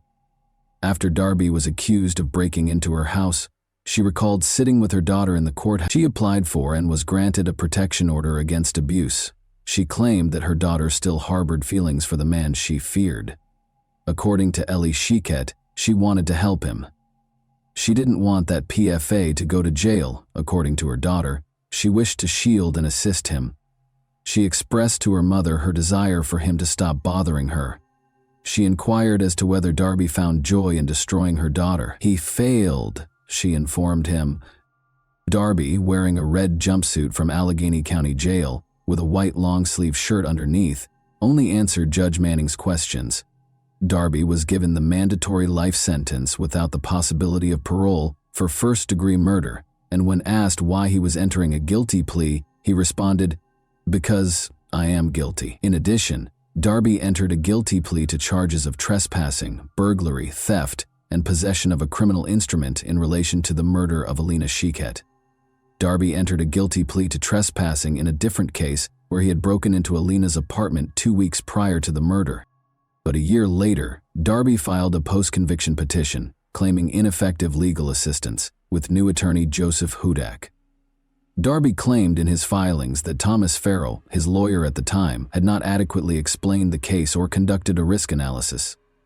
The Allegheny County District Attorney's Office responded that Darby's claims would not be successful, but it acknowledged that a hearing on the issue might be required. The decision is based on a precedent known as the Coordinate Jurisdiction Rule, which states that judges in the same jurisdiction should not overrule one another, rather than any potential merit for Darby's claim. Joseph Hudak, Darby's new lawyer, said, "This is the first step in taking back Darby's life sentence." He said, "I think Darby has been totally mischaracterized, and I believe Darby is guilty at the most of third-degree murder, and a jury might find him guilty of voluntary manslaughter." Hudak said Darby's lawyer should not have pushed him to enter a first-degree murder plea. Hudak stated, "I don't think the evidence ever supported a death penalty verdict," adding, "And there was so much mitigation, I don't think he would have received the death penalty anyway." Darby hasn't given up on his goal of being released from prison, but his attempts haven't been successful thus far. He is presently incarcerated for life. Alina was a remarkable young lady. She exuded vitality, love, and vitality. Everyone around her felt special because of her caring nature. Every room she walked into was made brighter by her amazing smile. Everyone felt like they were in on the joke because of her infectious laugh. She was living, not merely existing. The Shekets are proud of the legacy Alina has left behind and the light she has brought into the world, despite the fact that her family misses her terribly. And that wraps up today's chilling story. If you enjoyed this video, don't forget to like and subscribe so you never miss a new upload. Also, let me know in the comments, What part of this story shocked you the most? Thank you for watching, and I'll see you in the next video.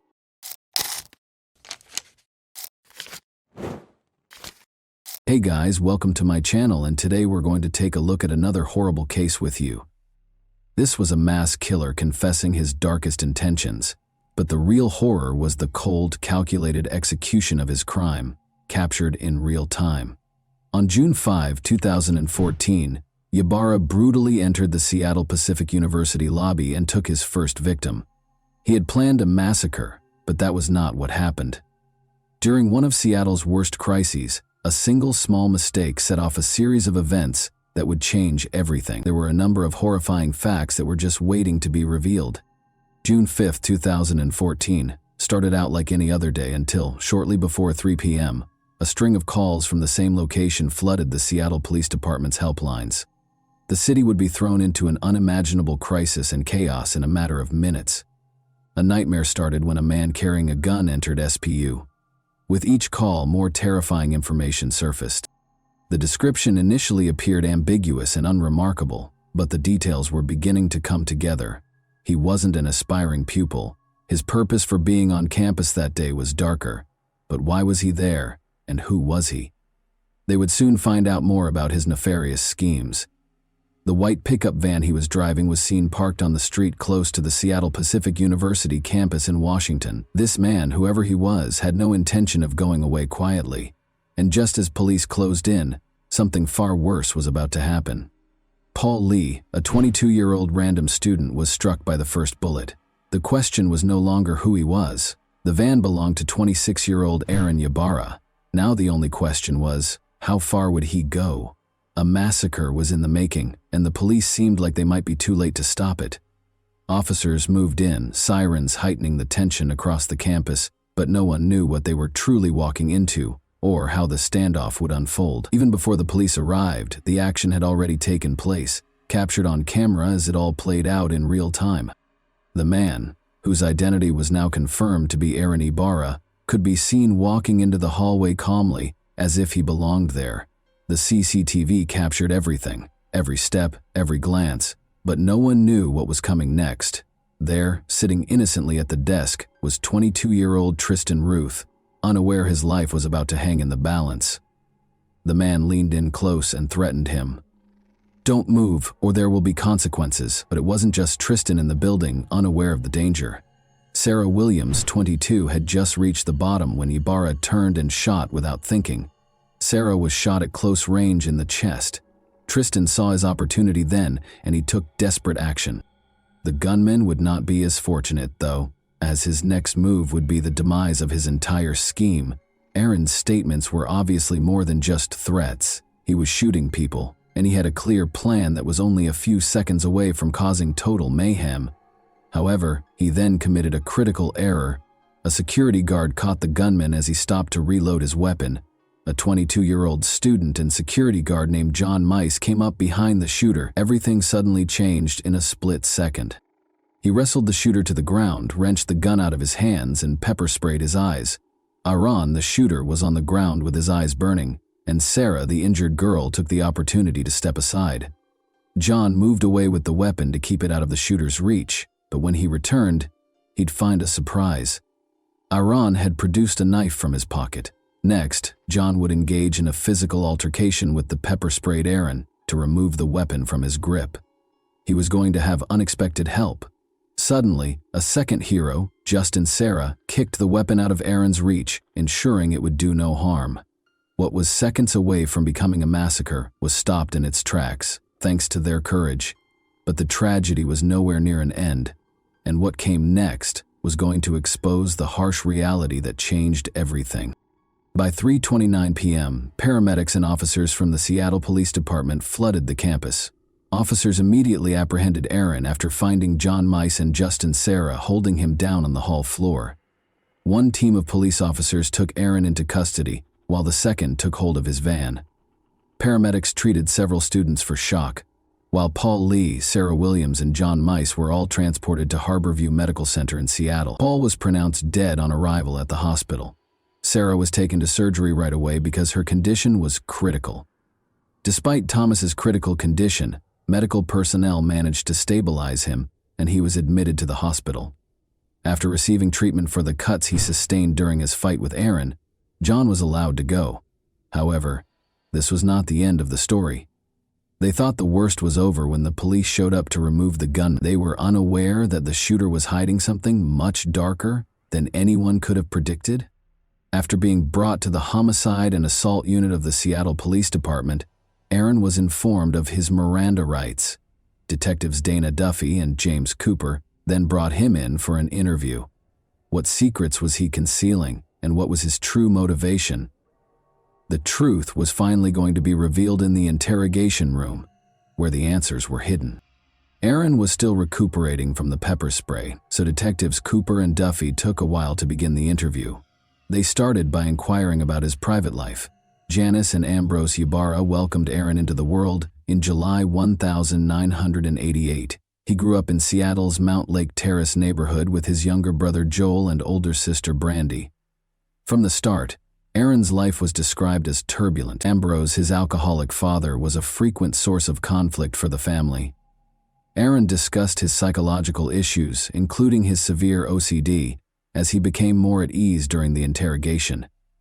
As the investigators spoke with this profoundly disturbed individual, they discovered that his OCD was only the beginning of his psychological problems, which started when he was 13 years old. Innocent students were suffering on the SPU campus because of a sin that only existed in Aaron's troubled mind and about which they knew nothing. When Aaron was little, his family made the decision to rearrange the furniture in his bedroom. Aaron claims that he became fixated on the status quo and that this changed him. Aaron had realized that respect could be gained by using fear. The mass murderer Eric Harris served as his initial source of inspiration. But there was another reason why he preferred using guns to cause harm. Aaron loved firearms just as much as his father and brother did, and he even spent 8 years working at a Mount Lake Terrace gun range. He was a competitive shooter who was said to be extremely proficient with a firearm. Aaron was characterized as pleasant, shy, and humorous by some of the people who had met him at work. People were unaware, however, that the quiet young man was harboring demons. The theft of Aaron's firearms was the last straw. The compulsive Aaron couldn't get over it, and was convinced that he detested everyone. According to Aaron's delusions, the evil side was ready to take control. Perhaps the fatal outcomes could have been avoided if he had received therapy sooner, but that was not to be. Aaron had only begun therapy as a result of pressure from those close to him to get help. After quitting therapy, he brought his unsettling mission to SPU within a month. The next thing Aaron would say to investigators would make it impossible for it to be anything other than a premeditated crime, something he and his attorney would sincerely regret in court. Aaron's plans for July 5, 2014 were well defined. He aspired to end his life, just like one of his heroes did. It was supposed to be a declaration, but the students never took Aaron seriously and were unable to comprehend the full scope of what they had to deal with that day. He claimed that he was treated disrespectfully and that to be respected was to instill fear. Paul Lee, a 19-year-old student, was standing there. He took Aaron lightly, which was a fatal error. Aaron told the two detectives that he kept his plans a secret from everyone. Nevertheless, he documented everything in his journal and hoped that if he were killed in the shooting, others would comprehend his motivations. Aaron talked to Detective Duffy one-on-one during the interview, telling her that he had realized something was wrong with him, but that his hatred eventually got the better of him. Aaron appeared to have accepted his fate and realized that his actions would have a severe impact on his life and future by the end of the interrogation. As investigators got to work on their case against Aaron Ybarra, students began to return to campus life and resume their regular activities in the wake of the tragedy. Aaron had only managed to kill one person, but his goal was much more deadly: to cause widespread devastation. However, the prosecution was aware that the defense was preparing for a tough fight as they worked tirelessly to create a strong case. The real battle was only getting started. Aaron Ybarra was put on trial for his crimes on October 10, 2016. Prosecutors weren't going to let Aaron's defense team get away with a lesser charge or sentence, even though they were already ready to use the insanity plea as their argument in the case. According to defense lawyer Ramona Brandis, Aaron experienced crippling bouts of mental illness and depression, which caused him to hear the voice of God who urged him to go on a murderous rampage. She also questioned his upbringing and his unstable home life, claiming that he never got the support he actually required. Aaron's victims' testimonies were crucial to establishing the case as it actually was. Paul Lee was the worst hit, followed by Sarah Williams.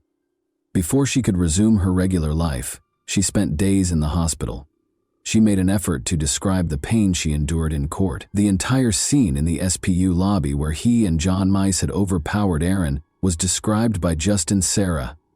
Ramona, the defense lawyer, also contended that Aaron's actions were influenced by his upbringing and unstable home life, because he had sought professional help for his years-long mental illness.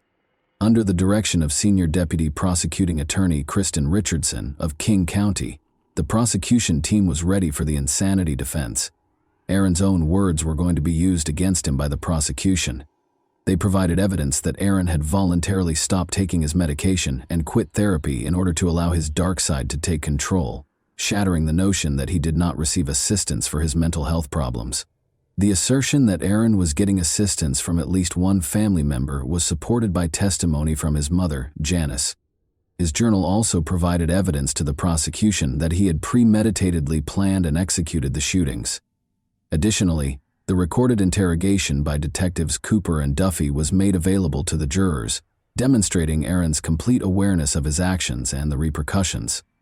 Aaron tells detectives in the video that he was inspired and motivated by Sung Hui Cho and Eric Harris, but he makes no mention of hearing the voices of God or Satan. Although the prosecution acknowledged that Aaron had serious mental health problems, they made it abundantly evident that Aaron planned and chose to carry out the shooting.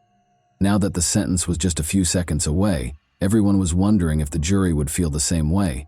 Following weeks of testimony and arguments from the prosecution and defense, the jury returned a guilty verdict on November 16, 2016. Aaron was convicted of 1 count of assault, 3 counts of attempted first-degree murder, and premeditated first-degree murder. Judge Jim Rogers sentenced Aaron Ybarra to 112 years in prison on February 17, 2017, for the shooting at Seattle Pacific University. Aaron spoke to the courtroom full of SPU employees, students, family members, and surviving victims during his sentencing.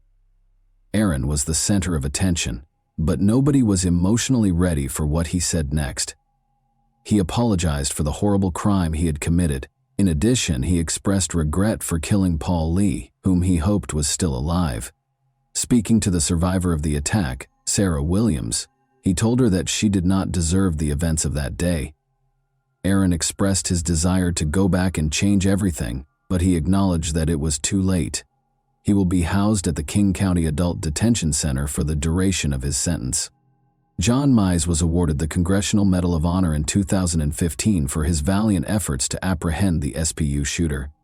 Since the 2014 shooting, Aaron Ybarra's family has stayed out of the spotlight. The public and social media spheres still contain scant if any information about his family members and their lives. Paul Lee's legacy endures in the lives of his family and friends. Soon after Paul's memorial service in June 2014, the Lee family established the Paul Lee Foundation. The goal of the foundation was to carry on Paul's work of supporting those who experienced mental health problems and depression. It was cruelly ironic. He wanted to help people with mental illnesses, but before he could complete his education, he was harmed by someone he would have preferred to assist. The foundation has made it its mission to raise money to support groups that conduct research and create solutions to assist people with mental health conditions. Many people will be discussing what caused Aaron Ybarra to become a school shooter in this case today. Seeing young lives lost so needlessly and murderers succumbing to their own mental health problems is heartbreaking. Could something have been done to prevent this tragedy, considering Aaron's family life was, to put it mildly, turbulent? Or was he destined to become a killer? Before he committed suicide, he was troubled, mistrustful of people, and desperate to be remembered. However, he chose to target the helpless students instead of exacting revenge on the innocent or facing down actual villains. And that wraps up today's chilling story. If you enjoyed this video, don't forget to like and subscribe so you never miss a new upload. Also, let me know in the comments what part of this story shocked you the most. Thank you for watching, and I'll see you in the next video.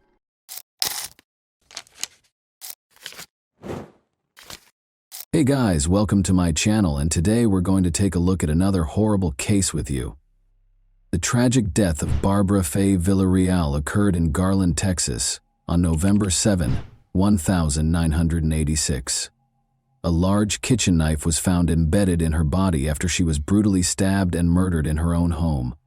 There were bloodstains all over the crime scene, which was horrifying and gory. Despite detectives' efforts, the case remained unsolved for almost 40 years. The killer had been hiding in plain sight, leaving a trail of unsolved questions until 2023, when advances in DNA technology revealed the truth. What sinister motives drove Barbara's horrific fate, and who was the mastermind behind it? You'll be amazed at the response. Let's examine the specifics. Garland is a city with a tale of resiliency and hope located in the center of the Dallas-Fort Worth metroplex. The city was named in honor of Attorney General Augustus H. Garland and was established in 1887 as a result of the merger of Duck Creek and Embry. Garland eventually became Dallas County's third most populated city. However, there were difficulties along the way. The city, which is in Tornado Alley, had one of its worst days in May 1927, when a terrible tornado ripped through the streets, killing 17 people and leaving a path of destruction in its wake. Even though the city was brought to its knees, its spirit was unwavering. A feeling of solidarity and resilience surfaced as the residents of Garland rebuilt their homes and lives. They banded together and helped one another through the difficult times. One family's joy and love served as an example for others. They were so cherished and admired by everyone that nobody could have predicted the heartache that would soon ensue. Everyone was delighted by Barbara's radiant smile. Her family's love was evident and strong, and her presence brightened the space. However, life had other ideas, and this family would soon experience a tragedy that would upend their entire way of life. On December 23, 1958, Barbara Faye Villarreal was born in Peru, Indiana. She was the youngest of her mother's first marriage's 4 children. Barbara suffered a terrible loss when her father died when she was a little child. The family circle grew after her mother remarried and had 2 more children. 12 Mile, a tiny community a few miles north of Peru, Indiana, was where Barbara grew up. She was surrounded by warmth and love there, which helped to mold her into the kind and sympathetic person she is today. Her early years were characterized by adventure, laughter, and a strong sense of familial values. She loved the little things, like swimming in the local lake and riding her bike to her grandparents' corner store to buy candy.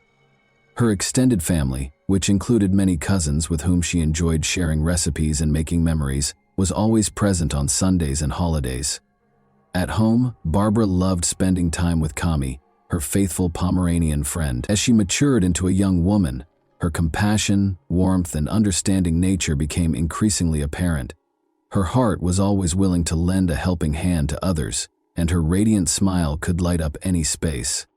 Barbara married Domingo Diaz Villarreal on February 25, 1979, and the two of them created a life full of promise, love, and laughter. Barbara had made a name for herself in the accounting division of DeGolyer and McNaughton in Dallas, Texas, by the time she turned 27. She and Domingo settled in Garland, where they were surrounded by friends and neighbors in the 3600 block of Colbath Street. One of them was Barbara's best friend, Lisa Nugent, who loved her for being a kind, considerate, sweet, and wonderful person in general. A feeling of unease descended upon the tiny New Mexico town of Lovington on the evening of November 7, 1986. In stark contrast to the horror taking place inside the Villarreal residence, the sky was a serene shade of pink and orange. Domingo Villarreal was standing at a neighbor's door at 8:52 p.m., his hands shaking, his eyes wide, and his voice trembling. Slightly lucid from shock, he begged for assistance.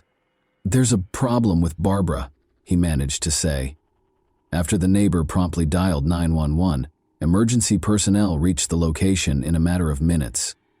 The house was illuminated by the flashing lights of the police cars and ambulances that occupied the street. Officers entered and were greeted by a sight that chilled them to the bone.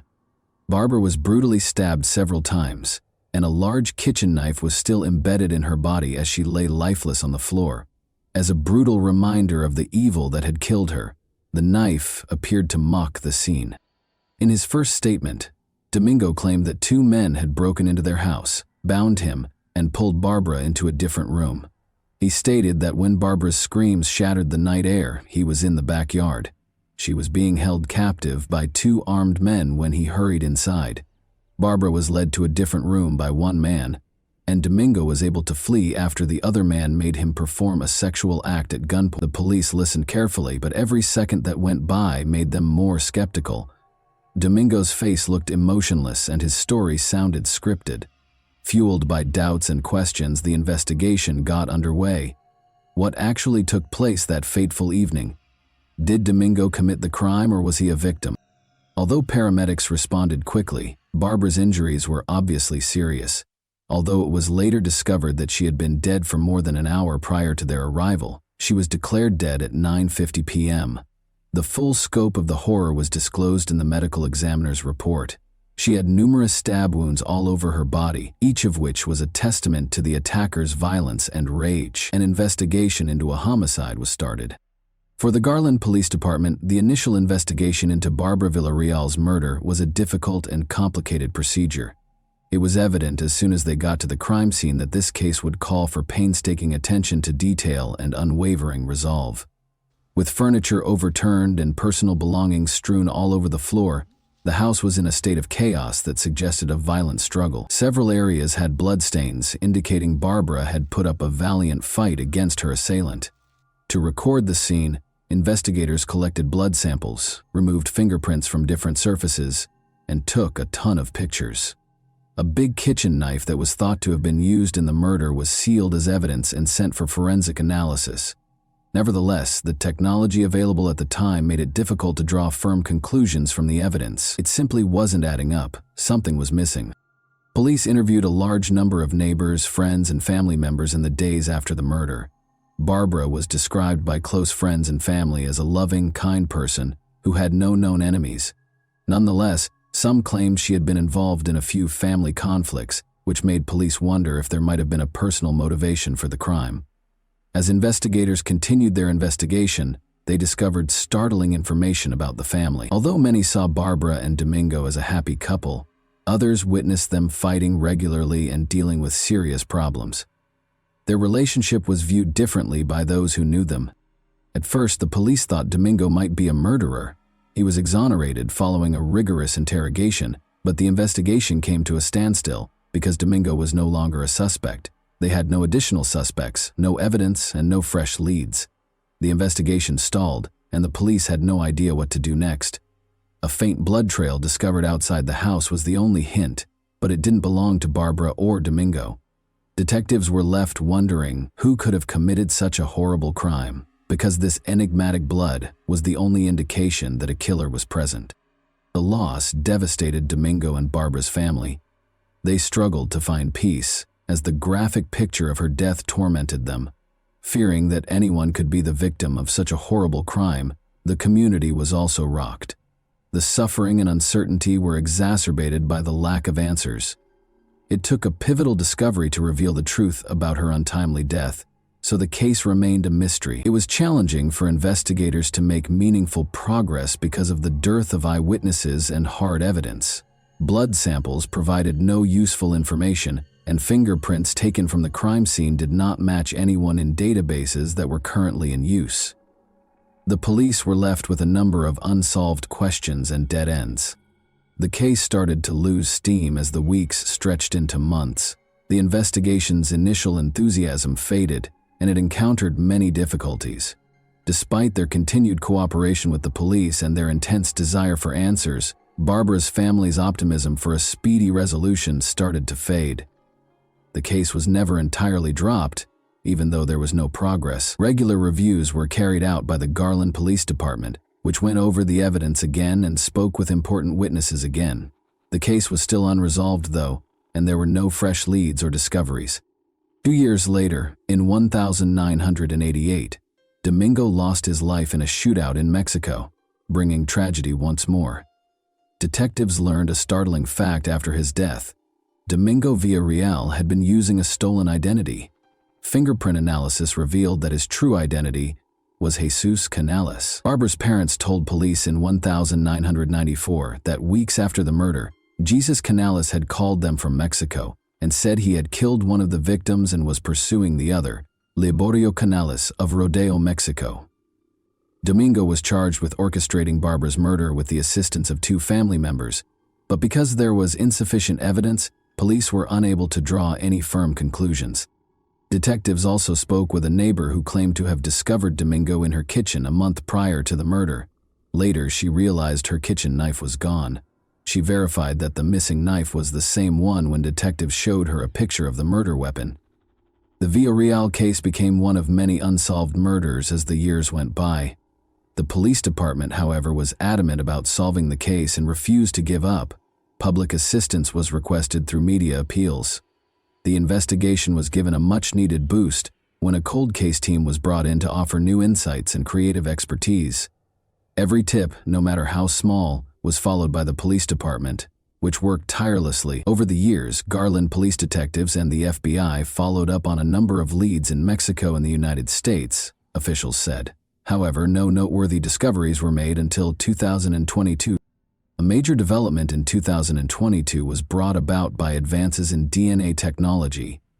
Detectives were able to re-examine the evidence with new eyes thanks to this creative tool, which gave the investigation new life.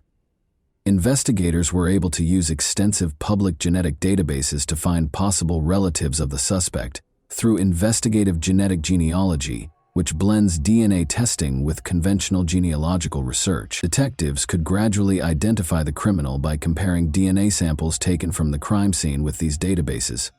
The potential reward was huge, but the process was time-consuming. Barbara's family and everyone else who had suffered the loss of a loved one to violence had hope because this potent tool had already solved a number of cold cases across the country. Police reopened the Villarreal case in 2022. The case was about to take a drastic turn, and the possibilities seemed endless with the development of DNA technology. Now, investigators could examine small samples, make connections between disparate pieces, and find buried clues. The Garland Police Department used cutting-edge DNA technology to solve the long-standing mystery in 2023, a year filled with revelation. Surprisingly, a DNA sample from the crime scene was matched to Liborio Canales after police retested every sample. Investigative genetic genealogy, which followed Canales' family tree and helped identify him as the suspect, made this discovery possible. An incredible twist came to light after more research. Domingo Villarreal had a brother named Liborio Canales. Even more startling was the fact that Jesus, Domingo, had never told Barbara or the police that he had a brother. Liborio Canales was taken into custody by the Lovington Police Department on Tuesday, July 18, 2023, without any opposition. On a federal murder warrant, he was arrested and checked into the Lea County Detention Center. It was found by the police that he had left the country 2 days after killing his sister-in-law, Barbara. He had come to the United States from Mexico to celebrate his birthday with his family, not realizing that he was being pursued by police, which is why his arrest was successful. Authorities in New Mexico and the Garland Police Department worked together to make the arrest. Investigators had been following Canales around, and they quickly caught him when he crossed the border. Canales was taken into custody without incident and did not resist arrest. After that, he was taken for additional interrogation and processing. Liborio Canales eventually broke under the strain of interrogation and admitted to the horrible crime that had remained unsolved for almost 40 years. He came clean about the shocking reality of what actually transpired on that fateful day, because the weight of his secrets had become too much to bear. Canales claims that a family argument that had gotten out of hand was the driving force behind Barbara's heinous murder. Even though the specifics of the conflict are still unknown, it is clear that tension had been rising for a while before a tragic altercation. Authorities were able to assemble the evidence and create a compelling case against Canales thanks to his confession. Later, he was accused of killing Barbara. The legal proceedings proceeded swiftly because of his advanced age and the overwhelming evidence against him. Canales would ultimately be held accountable for his deeds, providing Barbara's family with closure and the community with justice. Given the seriousness of the accusations, the judge set Canales' bond at $1 million. After being deported to Texas, Canales was subjected to additional legal proceedings. An important first step toward taking responsibility for his actions was his booking into the Dallas County Jail on August 18. Canales received a 20-year prison sentence after his extradition and booking. This sentence probably means he will be incarcerated for the rest of his life because of his advanced age. After waiting for justice for almost 40 years, Barbara's family felt a sense of closure after the sentencing. The case demonstrated how crucial cold case units are, and how DNA technology can be used to solve even the most difficult cases. It also gave families of other unsolved crimes hope. According to Barbara's mother, the way the Villarreal case was resolved had a big influence on how investigations were conducted. The Barbara Villarreal case serves as an example of the effectiveness of tenacity and creativity in criminal investigations.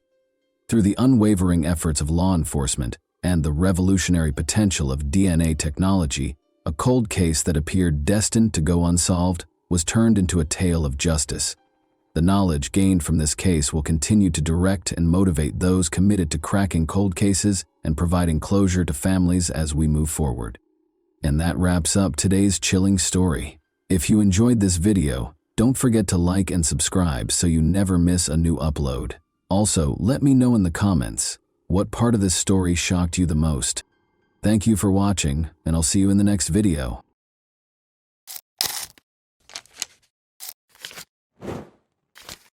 Hey guys, welcome to my channel, and today we're going to take a look at another horrible case with you.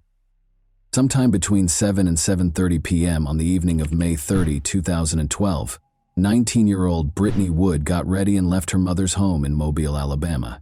Everyone thought Brittany was going to see a friend, but that wasn't the case at all.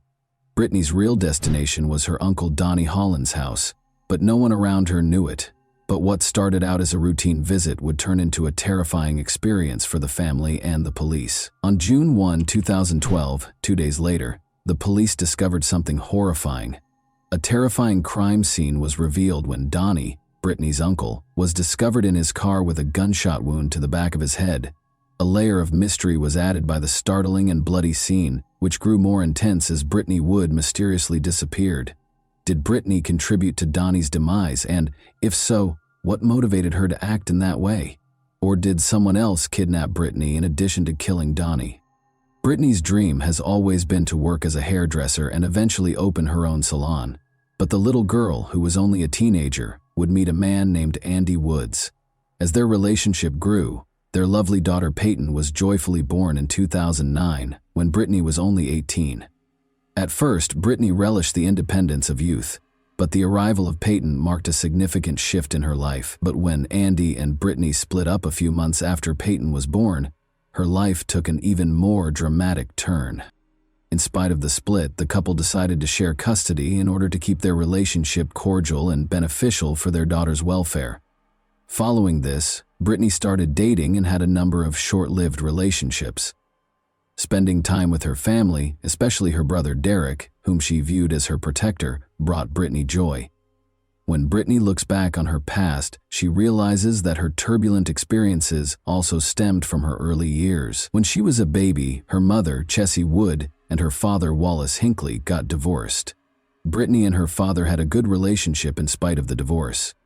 The primary issue, though, was her relationship with her uncle, Donnie Holland. Donnie was always kind to people around him and seemed like a fun-loving guy, but his story was more complicated than it seemed on the surface.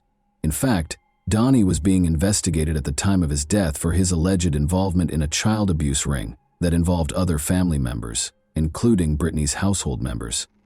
Is there a link between Donnie's eventual death and everything that happened in the past and Brittany's disappearance? Around 7:30 p.m. on the evening of May 30, 2012, Brittany left her home, leading her family to believe she was going to see a friend. Later that evening, they tried to get in touch with Brittany but were unsuccessful. At first, the family didn't suspect anything was wrong because they were used to her spending days with her friends. However, they were unaware that this was not one of those evenings because they did not know where Brittany was. 2 days later, on June 3, 2012, Brittany's uncle Donnie Holland was discovered in his car, the engine still running, in a remote location with a view of the Fish River. The family was met with a terrifying discovery. He was shot behind his ear, at the back of his head. After being taken to a nearby hospital, he had already died. After hearing this heartbreaking news, Brittany's family made another effort to get in touch with her and let her know about the tragedy. Sadly, their efforts were unsuccessful because her phone was dead and still unresponsive. The family became increasingly worried when they couldn't find Brittany at her regular hangouts. They quickly made their way to the Mobile County Police Station and reported the missing person. This sparked a number of inquiries that involved Brittany and Donnie. The police searched the crime scene thoroughly in hopes of finding any evidence that would help them solve the case quickly. After a thorough search, they found a phone battery and a small gun inside the vehicle. Chessie, Brittany's mother, said that bags had been placed on Donnie's hands while she was in the hospital, most likely to be tested for gunshot residue. Why these bags were taken out without being tested is still unknown, though. Along with the investigation, the police spoke with Wendy Holland, Donnie's wife, and Jennifer Gonzalez Moore, their friend, who found Donnie's body. When they discovered Donnie about a mile from the main road, they said he was still gushing blood. The reason for their search and the details of the interrogation, such as whether Donnie was still alive, are still unknown. There was a strong suspicion, though, that Wendy was somehow involved in this incident. Presuming the gun was the one used to shoot Donnie, the police collected it along with the phone battery, but when Brittany's best friend, Tiffany Bailey, acknowledged that the gun was Brittany's, things took an unexpected turn. Tiffany disclosed that just before she vanished, Brittany had bought the gun for protection. Suspicions were running high, and people started wondering if Brittany or Wendy and her friend were involved. But there was still another way to look at the story. Donnie was being investigated at the time of his death for allegedly being a part of a troubling child abuse ring that involved multiple members of his own family. He died from a gunshot wound while sitting in his car just half an hour before he was supposed to meet with the investigators to talk about these claims. According to former Baldwin County Sheriff's Office Detective Eric Winberg, Donnie probably expected to be arrested and killed himself just before the scheduled police meeting. The search for the truth started amid the assumptions and suspicions. Examining phone records was the first step in the investigation. The battery that was discovered in Donnie's vehicle turned out to be that of Brittany's cell phone. Additionally, it was verified by the call logs that Donnie and Brittany actually met on May 30, 2012, the day she vanished. According to the documents, Donnie had driven Brittany to the house near Styx River after picking her up at her mobile home. Brittany's text logs showed that she was messaging non-stop until 11:30 p.m., when she suddenly stopped. Early on May 31, they arrived back at Mobile, just as her phone died, ending the opportunity to gather any more information. As a result of these disclosures, the police force's investigation into Brittany took extreme action. Volunteers, the search and rescue team, helicopters, dogs, and boats were all mobilized in the ensuing extensive search. The Styx River Basin, the last place Brittany's phone had pinged, was within a 5-mile radius of the operation. The intensive efforts produced no evidence of her whereabouts, even after multiple interviews with her friends and family. Brittany's daughter, meanwhile, yearned to see her mother. But after the search for Brittany was unsuccessful, attention returned to Wendy. Police reported that Wendy was seen removing items from Donnie's phone the day he was found dead, which may indicate an effort to hide something that was first disregarded. When the investigation came to a standstill and the police began to focus again on Wendy, this action took on greater significance. The case came to a standstill after the car's DNA results produced no solid proof. Eventually, there was no more evidence to connect anyone to Donnie Holland's murder. As a result, it was formally declared a suicide, and the case was closed. Many questions and controversy were raised by the decision to close the case as a suicide. Detective Eric Winberg confirmed that the gunshot residue test was not performed because it was a procedure carried out by the Alabama Department of Forensic Sciences. Becca Johnson, a private investigator who was actively involved in the search for Brittany Wood, expressed skepticism, saying, "Generally, it's 4 to 5 hours till unpreserved gunshot residue is gone, and hands in bags, it's being preserved." Cameron Busey, a firearms expert at the time, noted that if Donnie had shot himself, the bone fragments and brain matter would have probably lodged in his hands. To ascertain this aspect as well, no test was carried out. Furthermore, Busey emphasized that it would be extremely uncommon to hold the gun behind one's head. "I don't know of any suicide that was done in that position." Nevertheless, in spite of numerous worries and observations, Suicide was officially declared the cause of death, and no hard evidence surfaced to refute this finding. Even though Donnie's case ended in a surprising way, the investigation went further to understand its complexities by looking into the possibility that a family member was involved in the crime. The family had been concealing a troubling past for years, but the investigations revealed it. They discovered that Donnie Holland was the leader of a child abuse ring in which at least 11 other friends or family members participated. For decades, they had been mistreating and taking advantage of children, including their own. Further evidence connecting the family to these allegations was found by the police as they looked through Brittany's Facebook profile. 11 family members were arrested for their roles in the abuse ring, including Donnie's wife Wendy and Brittany's adored brother Derek. The fact that Brittany's mother, Chessie, was charged with child abuse despite claiming innocence only served to heighten the seriousness of the situation. One of the accusations against the mother was that she had assaulted another female relative who was underage. As the investigation went on, details from Brittany's friends, whom she had confided in, came to light. It was revealed that when Brittany was only 9 years old, she had also been abused by Donnie. Brittany's friends claimed that she intended to confront Donnie and report him to the police. An important question was brought up by the revelation. Did Brittany kill Donnie in retaliation? Although the hypothesis had an interesting history, it was only speculative because there was no hard evidence to support it. Given the backstory and her subsequent disappearance, particularly after her gun was discovered, the audience might have assumed in a simpler plot or motive that Brittany was the cause of Donnie's death. However, evidence is crucial in legal proceedings, and no additional inquiry into her involvement was conducted in the absence of adequate proof. In addition to the idea that Brittany was seeking retribution, another theory surfaced. Could a previous victim have killed Donnie in retaliation and then abducted Brittany? Although the reason behind Brittany's abduction was never revealed, her mysterious disappearance raised suspicions that she was still alive. Despite a number of theories, it was indisputable that Brittany's family was about to face legal repercussions. Still, Brittany's mother, Chessie, was upset that her daughter had not yet been found. A young victim testified against Wendy Holland, Donnie's wife, in court on December 9, 2014. The victim's first memories of abuse by adult relatives, including the defendant Wendy Wood Holland, who was 35 at the time, were horrifyingly described in the testimony. The teenage girl testified that the relatives frequently participated in adult group activities, mentioning that Brittany Wood occasionally participated in these activities. During the biggest case in Alabama, which involved the prosecution of 10 people. Teresa Hines, the prosecutor, inquired as to how frequently such incidents happened.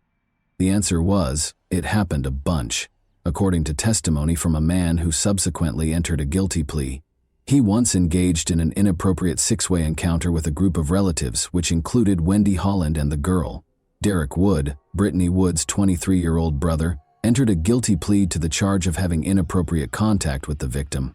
He claimed to have interacted inappropriately with Wendy Holland too many times to count, beginning when he was about 13 years old. Derek was imprisoned for 3 years after his case was sealed, and he was classified as a juvenile offender. As a defendant in a related case, Brittany's mother, Chessie Wood, who was also charged with child abuse, showed up at court with her son but was denied entry. She also said outright that her relatives were at fault. During his testimony, Dustin Kent, the brother-in-law of Wendy Holland, claimed to have participated in a six-way inappropriate encounter between Wendy, the alleged teen victim, and his wife Wendy Kent, Wendy Holland's twin sister. Dustin Kent, who also entered a guilty plea to sex charges, claimed that in October 2011, he first saw Wendy Holland having inappropriate relations with the alleged victim. Dustin Kent entered a second guilty plea in Mobile County 1 week after the first one, this time for assault and sodomy charges stemming from inappropriate interactions with 2 separate 13-year-old family members in 2008. He received a 17-year prison sentence. After that, Brittany's other uncle, Randall Scott Wood, pled guilty in Mobile County. All of the defendants were found guilty on charges of child abuse in quick succession. Wendy's identical twin sister, Mindy Kent, was also imprisoned after being found guilty by Mobile County jurors of sodomy and child abuse under the age of 12. She received a maximum sentence of 40 years in prison in 2015. with 20 years for each count against her. Wendy Holland was given a startling sentence of 219 years in prison in 2015 after being found guilty of child abuse and child torture. Chessie Wood, Brittany's mother, also acknowledged guilt to a misdemeanor charge of endangering the welfare of her child. There is still debate surrounding the conclusion that Donnie Holland committed suicide.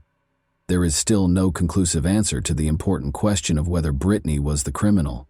But beneath this mask, one thing is certain.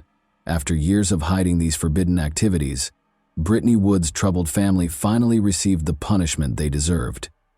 In the end, justice had won out. Only one person can now provide us with the truth about the disappearance or the murderous night.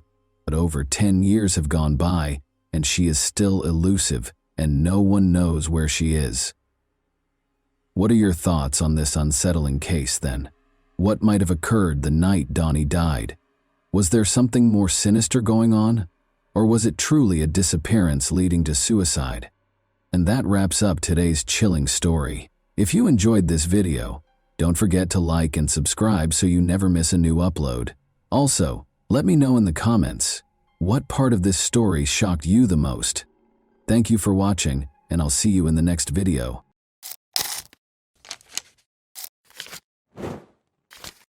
Hey guys, welcome to my channel, and today we're going to take a look at another horrible case with you. A plastic bag was discovered by a woman walking her dog along the shores of Deer Island, which is close to Boston, Massachusetts, on the afternoon of June 25, 2015.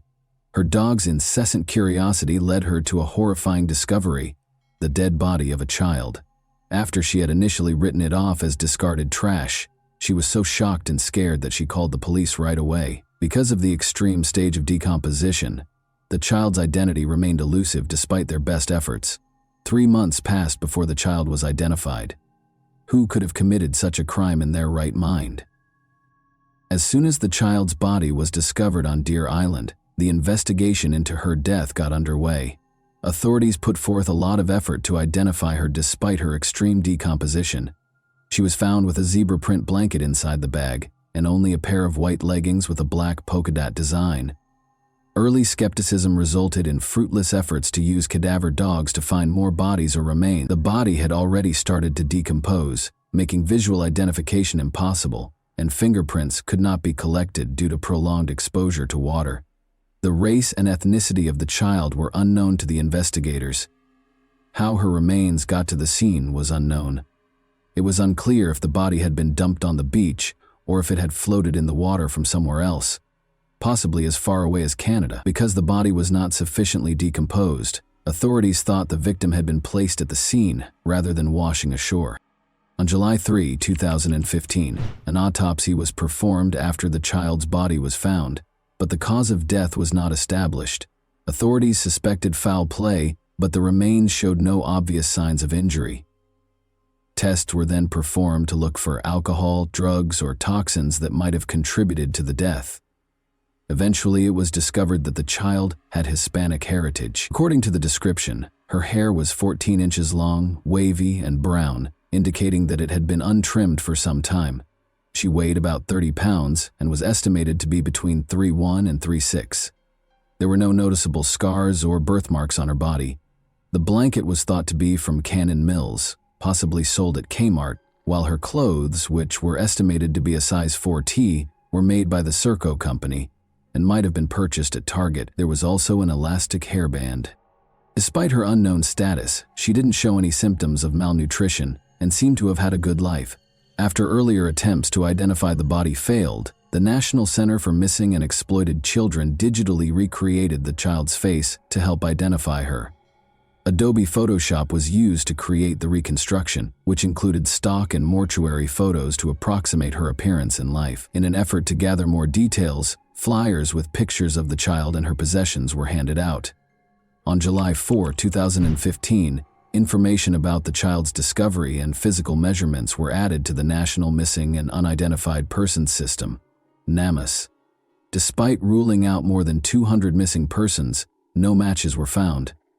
No one came forward to identify the victim or take responsibility for the crime, despite a lot of effort. The investigation relied heavily on forensic testing. Although DNA samples were taken from the body's teeth and hair, none of the profiles found in databases of known missing people matched. The University of North Texas received additional samples for more detailed profiling. Despite the lengthy process, it was concluded that she might have traveled to any of the 6 New England states, as well as possibly other places. She could have traveled across the nation, according to tests on her hair and enamel. In an interview, television host John Walsh discussed the case and encouraged viewers who have information to come forward. Authorities received a lot of tips, but many leads did not result in meaningful action. The establishment of a 24-hour hotline and fax hotline allowed people to submit information anonymously, and as a result, submissions came from all over the United States and beyond. The child was identified as Bella Nevaeh Amoroso Bond on September 18, 2015, following 3 exhausting months of ceaseless searching. On August 6, 2012, Joe Amoroso and Rochelle Bond welcomed her into the world. After Laura Springs, Rochelle Bond's neighbor, revealed a connection between Bella and the baby doe, Bella was identified. Michaela Springs, Laura's sister, was worried about Bella's ongoing absence from the home. She confronted Rochelle and Michael McCarthy, her boyfriend, who said the Department of Children and Families, DCF, had taken Bella away. This was later shown to be false, though. On September 17, 2015, Michaela called the police believing baby doe to be Bella. At Rochelle Bond's residence in Dorchester, Massachusetts, a search warrant was carried out. Joe Amoroso, Bella's biological father, had spoken to her over the phone but had never met her.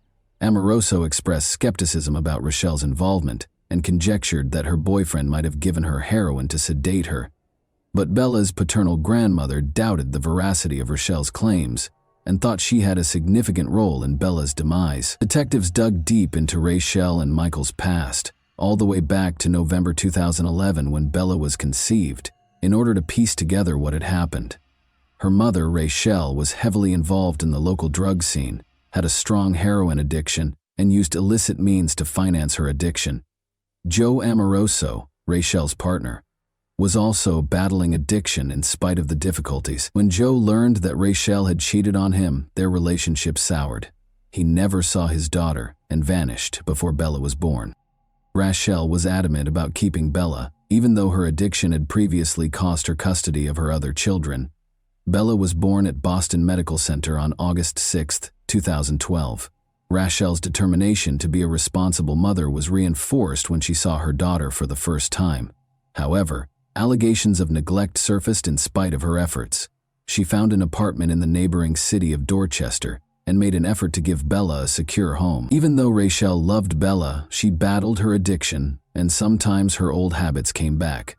Carelessness was still being reported, which was indicative of Rochelle's ongoing struggle with heroin addiction and how it affected her capacity to look after Bella.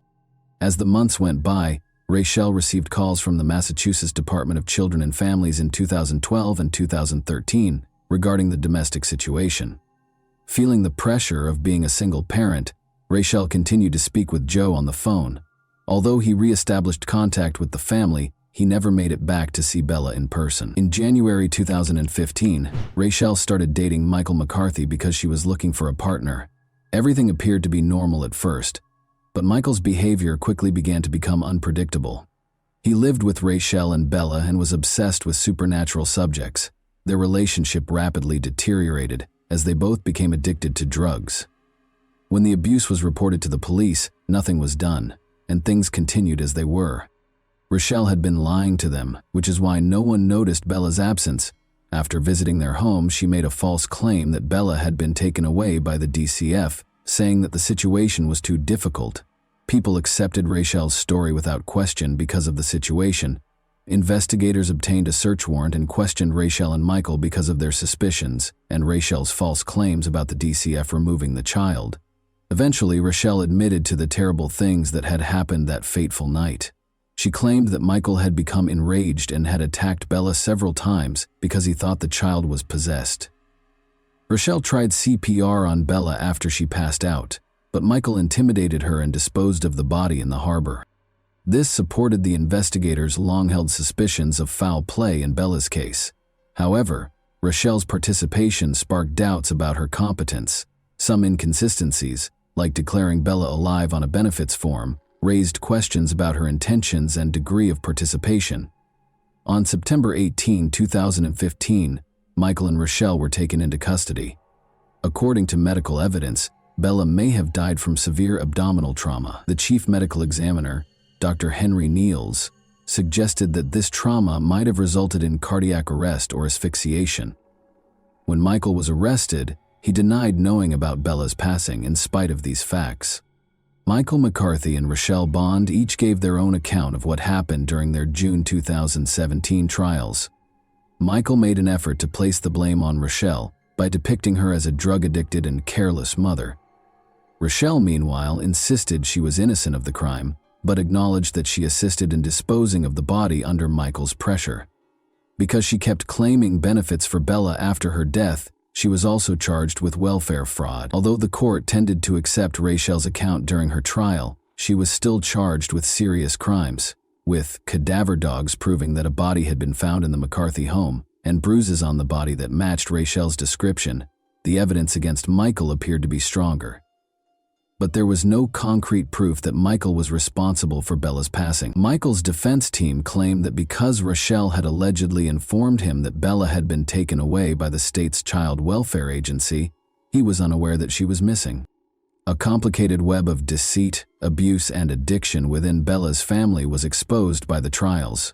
Michaela Springs' testimony as a crucial witness, meanwhile, highlighted the emotional cost of pursuing justice for Bella. Following the untimely death of Bella Bond, Michael McCarthy was found guilty of second-degree murder on June 28, 2017, and given a life sentence with the possibility of release in 20 years. In the end, Rochelle entered a guilty plea and was given a considerably reduced probationary period. Investigations into Bella's case, however, revealed grave mistakes and misconduct, raising concerns about how the Department of Children and Families handled her case. Prior to McCarthy's sentencing, Bella's biological father, Joe Amoroso, gave a victim impact statement in which he expressed his deep sorrow over the death of his daughter. Although Joe had never met Bella, he stressed the importance of her life and regretted not being able to be her father. The Office of the Child Advocate's investigation found significant mistakes in the child welfare system. Only a formal written warning was given by the agency to the employee who committed the misconduct. Bella Bond's case generated a lot of national attention, as evidenced by the activity on Facebook and Twitter. A funeral home promised funds for a dignified burial with a headstone, and other people offered to pay for her funeral and burial.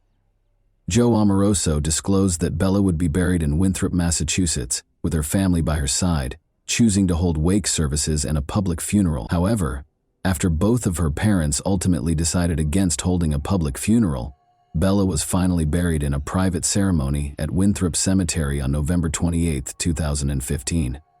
Her name and the date of her discovery were engraved on the headstone beneath which she was interred.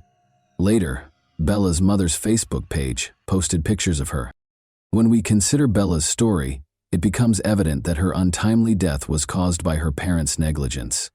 The acts of Rochelle Bond and Michael McCarthy, both inside and outside of prison, were heinous. Bella's story emphasizes how urgently vulnerable children need to be better protected. And that wraps up today's chilling story. If you enjoyed this video, don't forget to like and subscribe so you never miss a new upload. Also, let me know in the comments what part of this story shocked you the most. Thank you for watching, and I'll see you in the next video.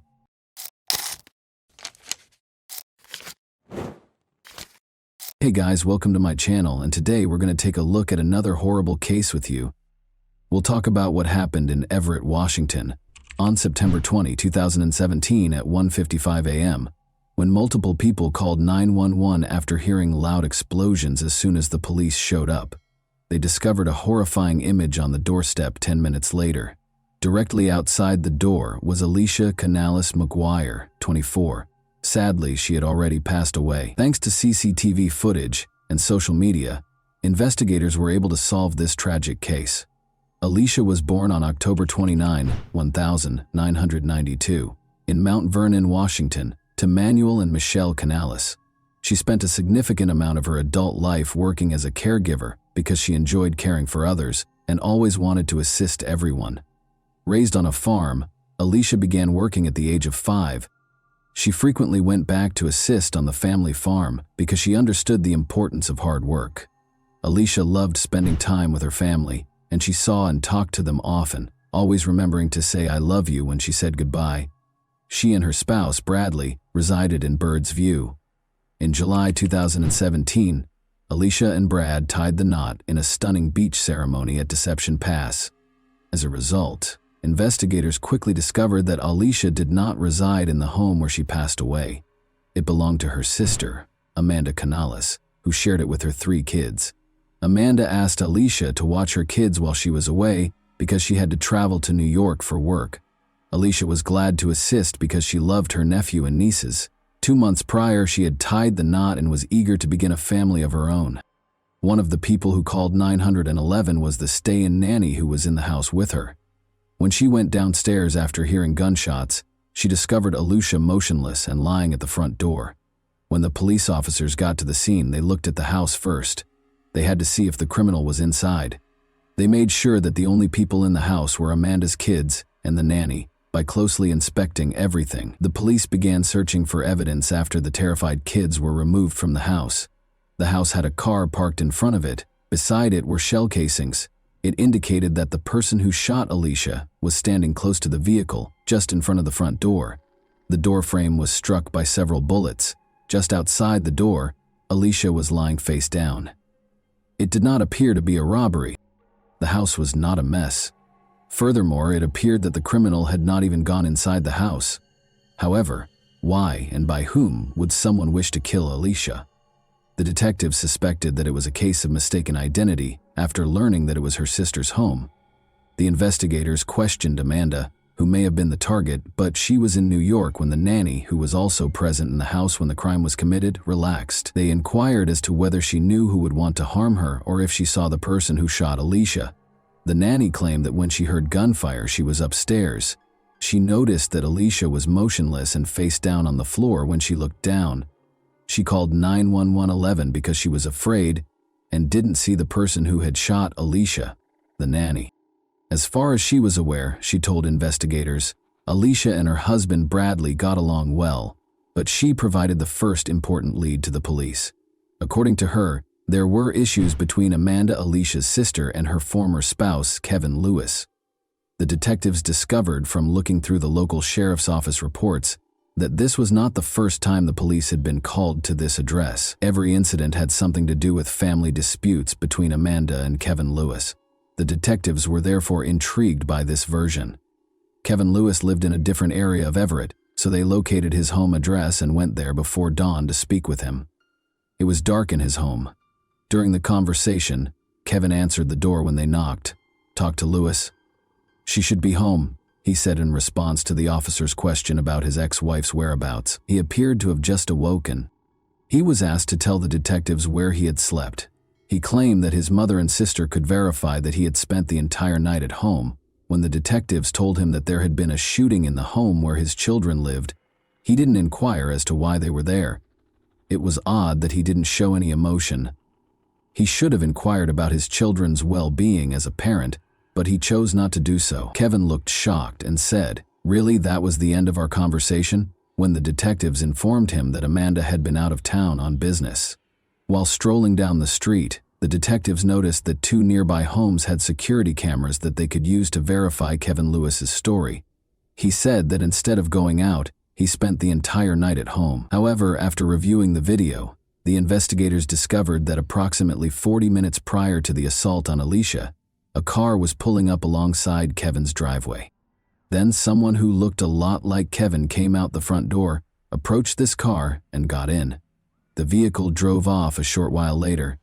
The quality of the recording prevented the police from conclusively identifying Kevin as the next victim. The footage was seen by the investigators from a different camera. Despite being able to examine the car more closely, they were unable to identify it. They could only make out that the car was light in color. About 20 minutes later, they saw the car return after fast-forwarding the recording. But they had one important detail to notice. This car's front right rim was different from the other 3. The front right rim was dark, while the other 3 were light. Kevin Lewis, who was in the first recording, got out of the car and went back to his house when the car came to a stop close to it. Approximately 20 minutes prior to the 911 calls regarding a shooting, this man, whoever he was, entered the house. The car then drove off and never came back. The drive from Kevin's house to Amanda's was 15 minutes. This could indicate that the car had enough time to reach Amanda's house, or it could indicate that the car was unrelated to the shooting. It was too soon to say. Amanda learned of her sister's passing. She was in New York a few hours later when their father called to inform them that Alicia had passed away. Alicia married, was content, and hoped to start a family of her own, but now her family had to grieve for her. Amanda said she had no doubt that her ex-husband Kevin was the one who shot Alicia when the investigators asked her if she believed he could have done it. Amanda Canales wasn't prepared to publicly acknowledge how toxic her relationship with her ex had been, even after her 8-year marriage ended. Despite having 3 young children, 2 girls and a boy, and spending 10 years with Kevin Lewis, Amanda had been extremely unhappy and continued to live in fear of him even after their June 2017 divorce. Amanda had been bruised by Lewis's previous physical abuse, and even after they had parted ways, he continued to threaten her. Amanda was granted full custody of their children in August 2017. Lewis was ordered to pay $800 a month in lieu of child support. For Amanda, it was a new beginning. As a single mother, she was grateful for the support she received from her family and concentrated on her home in Everett, Washington. Amanda was threatened by Kevin. He threatened to kill her. He had the training because he had served in the military. Although her sister passed away, Amanda thought she was the one who had been attacked. Rather, she even obtained a restraining order against Kevin, which he repeatedly broke. Amanda and their 3 kids were both terrified when he wandered outside her house and peered in the windows. Kevin was not charged by the police with any of the restraining order violations. Amanda was returning home late at night and parked in the driveway next to her house when she was brutally beaten as she got out of her car a few weeks prior to her sister's death. Someone attacked her as soon as she opened her car door. She didn't have time to see the attacker's face because everything happened so quickly, but given everything, she was certain that Kevin Lewis, 30, was responsible for Alicia Canales McGuire's death. The investigators thought he was planning to kill his ex-wife. At the time, Kevin was unaware that she was in New York. He was unaware that Alicia had been asked by Amanda to watch her kids while she was away. Today, though, this version contained an error. Kevin would have been at his house when the shooting occurred, if the man in the video was indeed him. He was also given an alibi by his mother and sister. As a result, the police kept looking into the incident and took into account various theories. After going back to Amanda's house to take another look at everything and analyzing the bullet trajectory, experts came to the conclusion that Alicia was shot while the door was partially open and that the shooter fired at least 7 shots that entered the house from the outside. According to the evidence found at the scene, someone fired a shot while standing next to the garage, then proceeded to the house's door and fired once more inside. Multiple gunshot wounds to the head and torso were determined by the medical examiner to be the cause of Alicia's death. She was hit by 5 shots. There were gunpowder stippling injuries in 2 of the wounds. The last 2 gunshot wounds to the head were most likely the last 2 wounds administered, according to the medical examiner, who testified that he was unable to ascertain the order of the 5 shots. The 7 shell casings discovered at the crime scene were fired from the same firearm, the experts concluded. Alicia was shot at close range, resulting in head injuries. After examining this version, the investigators were unable to locate any proof to support this. Due to the rarity of this particular brand of shell casings, the police were also interested in the ones discovered at the crime scene. These casings were produced in Russia and sold under the Tulimo name. The investigators hoped to identify the seller of these cartridges and possibly the buyer because the brand was not very popular. The investigators found that this brand of cartridges was sold by Walmart. The crime scene was close to one of these shops.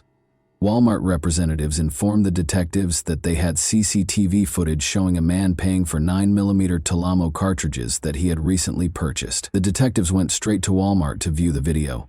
They thought Kevin Lewis might be the buyer when they made the recording on September 18, 2 days before Alicia passed away, but they were mistaken. The police now knew the identity of the man in the video, who wasn't Kevin, because he used a credit card to make the purchase. When the investigators looked into this man, they discovered no relationship to the nanny, Alicia Amanda, or Kevin Lewis. They now had to find fresh evidence. The investigators looked through every version that was available at the time before turning to Amanda for fresh details about Kevin. They had a good relationship at first, she said. Kevin was restrained in his behavior during the honeymoon. She didn't anticipate that he would start hitting her and grow more hostile over time. After their relationship ended, Amanda was granted full custody of the children, a restraining order was issued, and they got divorced. However, a distraught Amanda was aware that Alicia wasn't supposed to be killed in the shooting and thought it was a case of mistaken identity. She told police that Lewis had somehow planned the attack and that Kevin was home when it happened. The footage from the night of Alicia's death has been examined by the investigators once more. They saw something now that they had never seen before. The man who left his house, Kevin, can be seen approaching the car and settling into the back seat behind the driver in this grainy video. Why, though, did he not take the front passenger seat? As the investigators searched for a solution, they came to the conclusion that someone else was already occupying the front passenger seat. As a result, by the time the car arrived at Kevin Lewis's house, there were most likely two people inside, which may have been the reason he had to take the back seat. There was insufficient evidence for the police to connect Kevin to Alicia's demise. But after gathering proof of Kevin's assaults on his ex-wife Amanda, they detained him in November 2018 and gave him a 3-year prison sentence. In the meantime, Alicia's case was still unresolved over a year after her death. The only break in this case came in 2019 when a woman with crucial information called the police station. A girl from nearby Spokane who had attended a party and boasted about being hired to kill someone on York Road, the street where Alicia was shot, was the source of the detective's tip. Given that Spokane was roughly 5 hours away from Everett, the police were unsure of what to believe. According to the caller, she was at a party when a young woman walked in. Angelica is who she is. The latter boasted about her involvement in the crime with her boyfriend. This woman claims that Angelica stated that a person died as a result of being shot in the head. They were hired to shoot from around the corner by the children's father. Additionally, according to Angelica, they killed the wrong person. A case of mistaken identity was involved in the incident. The specifics of this case have never been made public by the police. Alicia's head injury was only known to the investigators and her family. Angelica's knowledge of numerous details about the crime piqued the police's interest as they searched for her. Her true name, Alexis Hale, was discovered by the investigators. On her social media, they discovered pictures of her brandishing a 9mm handgun. It might have been the crime's weapon. Additionally, there were multiple videos with a man in the background. It was Jaredon Phelps, Alexis's boyfriend. Alexis Hale shared a video taken through a car's windshield that examined the road signs the night before Alicia passed away. The investigators were able to pinpoint the precise location of the car at that time, which was roughly 10 minutes away from Kevin Lewis's home. A few hours after Alicia's passing, Jaredon Phelps boasted about a wad of cash in the video below. One of the 5 comments that the investigators saw on Phelps's social media photo was from his aunt. They identified his aunt as Kevin Lewis's mother after clicking on her social media profile. As it happened, Kevin's cousin was Jaredon Phelps. The police had good reason to make an arrest. Alexis Hale was the first to be placed in handcuffs. She screamed and claimed that because she was only 17 years old, the police were unable to arrest her. She demanded a lawyer because she understood why she had been arrested. Jaredon Phelps was taken into custody by the police in a different area of the city at the same time. Phelps and Hale had driven from Spokane to Everett to carry out the shooting, according to the investigators' phone records. Additionally, early on September 20, Lewis's neighbor's security footage captured someone getting into a car. At 1:13 a.m. EM, the man in the white top departed, and at 1:37 a.m. he returned. Following Alicia's passing, Lewis was wearing a white top when the police visited him. Alexis kept everything from the investigators. At the time, Kevin Lewis was serving a 3-year prison sentence for assaulting Amanda. As a result, the researchers were hoping that Phelps would provide some information. The investigators suspected it was Kevin Lewis, and now the police had a confession and the name of the man who hired Hale and Phelps. Phelps provided them with additional information about the crime when they brought him to the scene. Following Alicia Canales McGuire's death in September 2017, Kevin Lewis, who was already incarcerated on an unrelated charge, was charged with aggravated murder with a firearm, conspiracy to commit murder, and solicitation to commit murder in July 2020. At the age of 20, he entered a guilty plea to first-degree premeditated murder. He was given a 31-year prison sentence by the court. At age 18, Hale entered a guilty plea to the same charge and received a 15-year sentence. During the trial, Phelps testified that he had committed the crime for financial gain and to gain notoriety. Lewis gave Phelps money, which he used to purchase a Ferragamo belt buckle, Timberland boots, and some tattoos. He asserted that he had given his ex-girlfriend $200 after she obtained the pistol from a family member. Later that year, Lewis entered a not guilty plea and was put on trial by the prosecution. Claimed that in order to get his ex-wife out of the way, he had given $2,400 to his cousin and his girlfriend. Although he had made them into adolescent killers, Alicia had unintentionally opened the door in a tragic case of mistaken identity. Lewis gave Phelps an envelope of cash on the way back. Phelps said Lewis had led them to the house, but that he didn't know who the target was. Phelps and Hale dropped Lewis back at his house and then went back to the spot Lewis had indicated. After getting out of the car, the two headed for the house. Hale went to knock on the front door and Phelps stopped beside the garage. Hale left as soon as Alicia opened the front door, and Phelps fired the gun until it was empty. The gun's muzzle crossed the threshold as Phelps fired the first few shots from his position close to the garage, and the final two after approaching the front porch. The final two shots were directed at the head and neck region. Phelps and Hale returned in their vehicle because of a glove that might have been left at the scene. They turned around and departed when they saw police cars upon their return. After getting GPS directions, they returned to Spokane by car. The defense contended that Lewis had only said to move the target out of the way and had never used the word kill in his conversation with his cousin. However, the court was reminded by the prosecution of Kevin's violent past and his threats against Amanda. They claimed that power and control are at the heart of this case, and it was obvious what the goal was. Amanda described him as pure evil. He had played with their kids, who were in the house when she was supposed to die, she remembered incredulously. I assumed you loved them, but a person who truly cares for someone would never want to put them in danger or cause them any trauma. Did you care that they would have woken up to find their own mother dead, lying in a pool of blood, if it had been just me home that night? She asked. She also discussed finding her kids a safe place to live. She informed Louis that, in spite of all the harm you caused, they are recovering and moving on. In case you were wondering, they never inquire about or discuss you. The jury found Lewis guilty of first-degree murder in less than 3.5 hours after a 6-week trial in November 2021. In January 2022, 34 Kevin was given a life sentence without the possibility of parole. Records show that Lewis is still incarcerated at the Washington State Penitentiary in Walla Walla County, where Judge Thompson also ordered him to have no contact with his former wife, his children, Phelps, or Hale for the remainder of his life. And that wraps up today's chilling story. If you enjoyed this video, don't forget to like and subscribe so you never miss a new upload. Also, let me know in the comments, what part of this story shocked you the most? Thank you for watching, and I'll see you in the next video.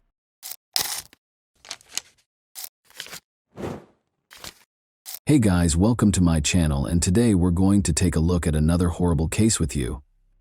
A terrible crime is depicted in the tragic events of November 28, 2014 in Fort Worth, Texas. An apartment complex resident named Ashlea Ann Harris, 31, was the target of a vicious and premeditated attack. The events that transpired on that fateful day raised troubling doubts regarding the motivation behind this barbaric deed. The incident started when a worried apartment complex resident called 911 on December 12th. Having called Day 1 on a telephone, she called Day 209. Emergency personnel hurried to the scene after they reported a fire in one of the units. The fact that this incident would turn into a murder investigation was unknown to them. The apartment was occupied by Ashlea Ann Harris when it caught fire. Nobody was able to verify at first whether Ashley was in the burning apartment. Firefighters fought the fire with courage and were able to contain it. The terrible truth was revealed only after the fire was extinguished. Since Ashley had been in her apartment the entire time, police concluded that the fire was not an accident because of Ashley's body. Ashley had been severely beaten, as evidenced by the pool of blood surrounding her lifeless body. Her ankles suffered the same fate as her hands, which were brutally bound with duct tape, leaving her helpless. There were more indications of violence. Her body was scarred by burns, and she had endured the pain of strangulation. Moreover, her throat had been brutally cut, adding to the horror. As the investigation progressed, it became evident that this was a carefully thought out and horrifyingly carried out murder, rather than merely a tragic accident or an isolated act of violence.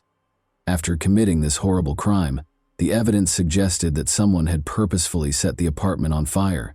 The offender had also sprayed rubbing alcohol on Ashley's bed and other parts of her apartment, seemingly in an effort to cover up any evidence of their actions. But the horrific reality had not been hidden by the fire. The case's apparent lack of motivation was one confusing feature. Since Ashley's keys were the only item missing from her apartment, investigators were left wondering, what could motivate someone to attack an innocent woman in such a vicious and heartless manner? As law enforcement looked for answers, justice, and closure for Ashley and Harris's bereaved family, the murder investigation would surely be a difficult and heartbreaking one. The police started looking for answers. Interviews with Ashley's neighbors marked the start of their adventure.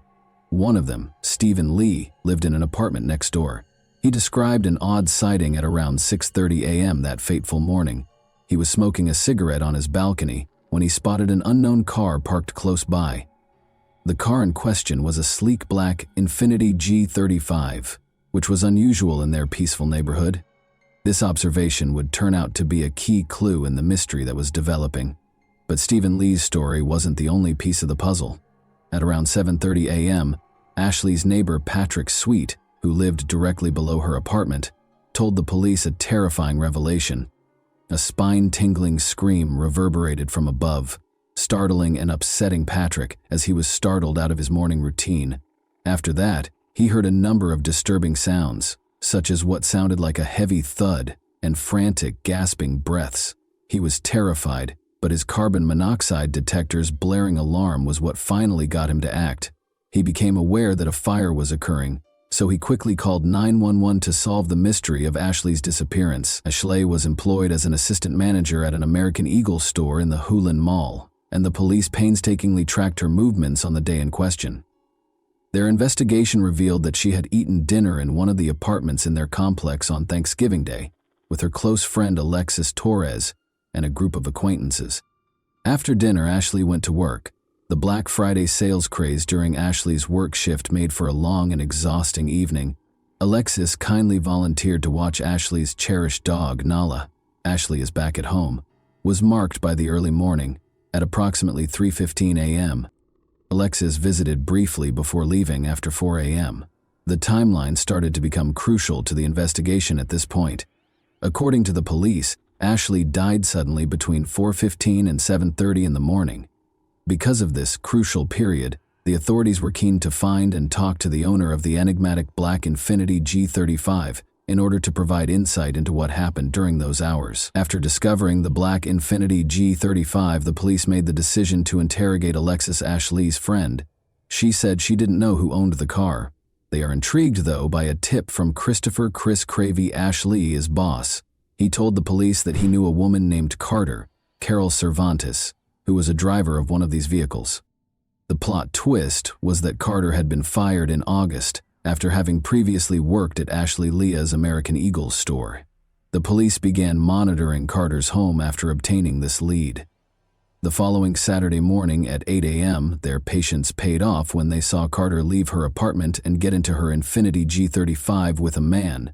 After that, the man drove her to Hulen Mall, where he parked after dropping her off at the entrance. When the police came to question him, they found that he was actually Clarence, Carter's boyfriend. David Mallory, who used to work at the same American Eagle store, became suspicious when Clarence was unable to provide his driver's license when asked, which resulted in his arrest. Officers observed some odd details about him while he was at the police station. The plastic price tag fastener was still on his brand new ski mask, which showed no signs of wear. In addition, his lower lip, which was visibly swollen even after Clarence was arrested, looked like a recent injury. Despite being seen entering the mall, Carter was never seen again. Instead, she was apprehended at her apartment complex, where she appeared to be doing laundry and taken in for interrogation. Her initial claim that she had not left the apartment complex that day was refuted by surveillance footage, which showed her leaving the mall and making her way home. According to the police, she may have decided to walk the 2 miles home after spotting them conversing with Clarence in the mall parking lot. Notably, they noticed minor scratches on her arms as the puzzle pieces came together. The police had to determine whether Carter and Clarence were involved in Ashley's terrible death, and if so, what the motivation was for the gruesome events that had taken place. A troubling picture of the circumstances leading up to Ashley's untimely death was painted by additional evidence that surfaced. An important turning point in the investigation was when Ashley's missing keys were found, since it turned out that they also provided access to the American Eagle store where she worked. Given that Ashley's keys could open the store safe, the police concluded that Carter and Clarence had planned Ashley's murder. Stealing what they thought was tens of thousands of dollars, presumably amassed from Black Friday sales, seemed to be the crux of their evil scheme. Armed with Ashley's keys, they carried out their plan on a fateful Saturday morning, but when they got to the store, they ran into an unforeseen problem. Their attempt at robbery was foiled by the fact that the locks had already been changed. Additional incriminating evidence was discovered during the search of Carter and Clarence's apartment. They discovered a taser box, a plastic tub with bungee cords and a rope, a lock in a kitchen drawer, and some discarded duct tape. They also found a broken deadbolt lock, 2 more locks that looked like they were used for practice and were marked as lock-picking practice locks, and the black Infiniti G35, a key vehicle in the investigation, which also had sinister secrets inside. They found a plastic bag inside a black garbage bag, a sharpening stone that was probably used for a knife, a 9mm cartridge, a cell phone, a walkie-talkie, and a sheathed buck knife. Notably, they also discovered a kitchen knife, an unopened tarp, and a toboggan with a hole cut in it. The finding was perhaps the most concerning. 3 of a loaded Glock 19 concealed beneath the driver's seat with a bullet in the chamber.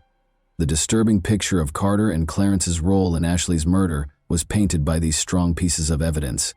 The state decided not to pursue the death penalty after both defendants were charged with capital murder. Instead, it sought life in prison without the possibility of release for both of them. Carter and Clarence upheld their not guilty pleas in spite of the overwhelming evidence against them, paving the way for a torturous court battle that would ultimately decide their fate.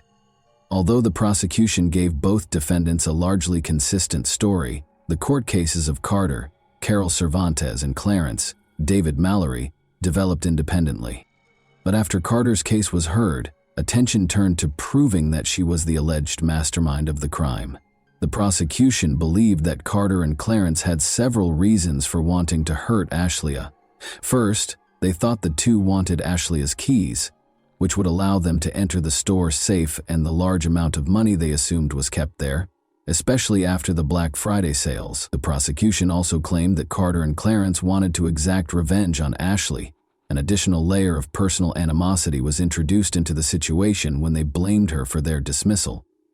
The court proceedings explored the individuals' personal histories. In June 2014, Ashleigh took over as store manager while her boss, Chris, was on medical leave. An important part of the operation had been played by Carter, the store's assistant manager. Notably, on August 24, 2014, she had also employed Clarence, her boyfriend, to work with her at the same place. A sizable amount of $18,000 inexplicably vanished from the American Eagle store's safe. When Ashleigh, who was in charge of locking the store that evening, noticed that the back door had been left open, suspicion was cast on Carter.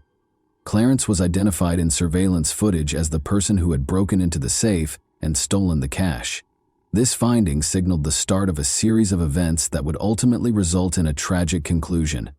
Chris, Ashleigh's boss, didn't find out that Carter had employed Clarence until after the theft. It was shocking to learn that Clarence had a history with the American Eagle brand, having worked at an Amarillo store. However, his record in the American Eagle system was marked as non-rehirable, meaning he should not be employed at any American Eagle location. Chris revealed something shocking. In order to evade detection and get around any warning signs, Carter had changed Clarence's name and social security number in the system and manipulated his personnel file. This information implied a troubling degree of Carter and Clarence's collusion.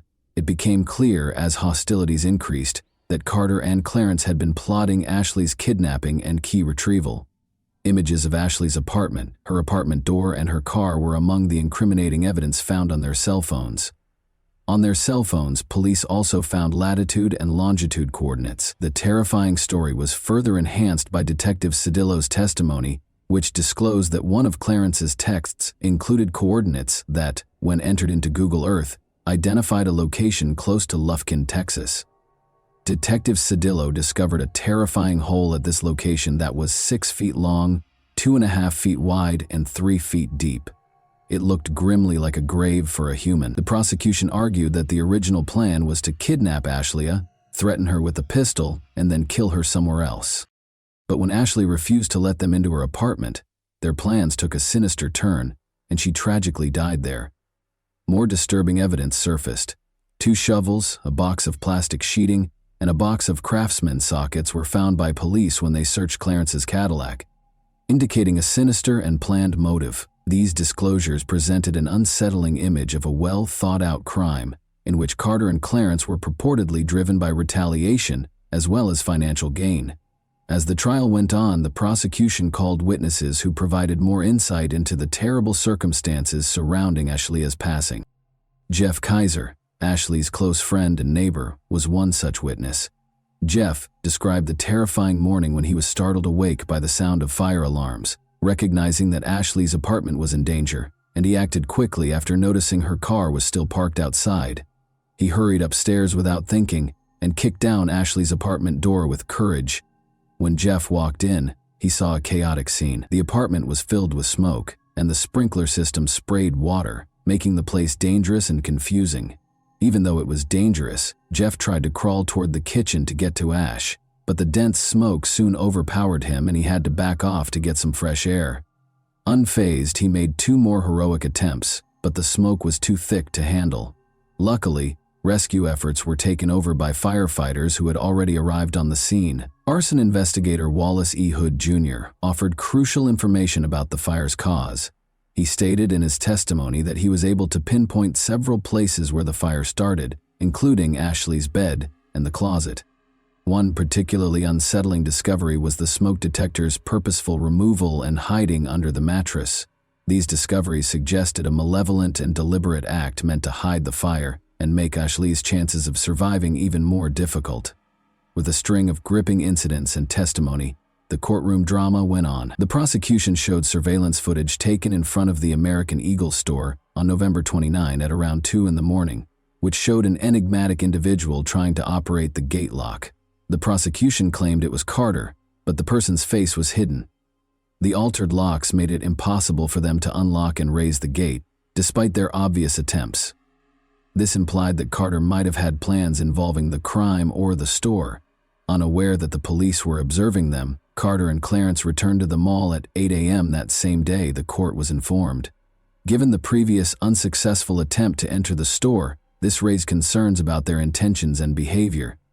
In the parking lot of the mall, Clarence was taken into custody. He told the police that Carter had gone inside to get some documents. Carter was not present in the mall when the police searched it, though. Suspicions regarding her movements and activities were raised when she was eventually found at her apartment complex. Important details regarding Ashley's injuries were supplied by Dr. Richard Fries, a deputy medical examiner at the Tarrant County Medical Examiner's Office. The extent of her physical trauma was graphically depicted by the autopsy. Among Ashley's many wounds were cuts to her cheek, scalp, and left side of her face. Her chin was scraped, her lip had laceration and scrape marks, and her right side was marred by a patterned bruise, with additional bruises discovered around her left eye and between her eyes. The most unsettling finding was probably a star-shaped cut behind her left ear with a bruise surrounding it, which the medical examiner determined was the result of a pistol blow. The testimony described Ashley's experience in a distressing way, implying that she had been beaten viciously and savagely. Ashley sustained multiple wounds, including a knife wound to her neck, bruising and abrasions to her right arm, chest, and neck. Ashley suffered multiple blows to her face, according to testimony from Dr. Fries, a witness in the case. Additionally, he mentioned that Ashley's eyes had patachi, which suggested that she might have been strangled or suffocated. Dr. Fries clarified that a fractured cricoid, a neck cartilage, is more frequently linked to severe force or auto accidents and is rarely observed in asphyxia or strangulation cases. Ashley's death was ruled a homicide after he determined that she died from asphyxia and blunt force trauma to her head and neck. Carter's trial was surrounded by a compelling and heartbreaking courtroom drama. The foundation of her defense was the claim that she was not responsible for Ashley's untimely death. She bravely removed the layers of fear and manipulation that had surrounded her life by taking the stand to testify in her own defense. Carter's testimony portrayed Clarence as a domineering and dangerous man, painting an unsettling picture of their relationship. She disclosed that he had a terrifying amount of control over her day-to-day activities, including deciding when she was allowed to eat and drink. As she admitted to trying to rob the American Eagle store, the entire courtroom listened intently, but she maintained that Clarence's threatening words were what forced her to commit this crime. She told of the terrifying time he pulled out a gun and gave her the order to steal. To make matters worse for her, he claimed that if she refused to accept the money, a dangerous threat would be waiting outside her parents' house, threatening their lives. Carter's story took a darker turn when she described a horrific experience in which she was raped by two unidentified men. She claimed that Clarence himself had allowed these attackers to enter her apartment, and she had to endure the unspeakable cruelty of their acts. Carter adamantly insisted that Ashley was innocent on the fateful night of her murder. She testified that she was asleep in her bed and did not know where Clarence was at the time. She strongly denied any role in Ashley's death and firmly stated that she was not involved in the tragic incident. In a remarkably quick decision that took only 2 hours, the jury remained skeptical despite Carter's compelling testimony and returned a guilty verdict. Carter was given a life sentence without the chance of release as a result. That was not the end of the case. Clarence also appeared in court, arguing that he was innocent of Ashley's murder, but the same lack of response was given to his claims. He was sentenced to life in prison without the possibility of parole, just like Carter, after the jury, clearly unimpressed by his claims, found him guilty as charged. And that wraps up today's chilling story.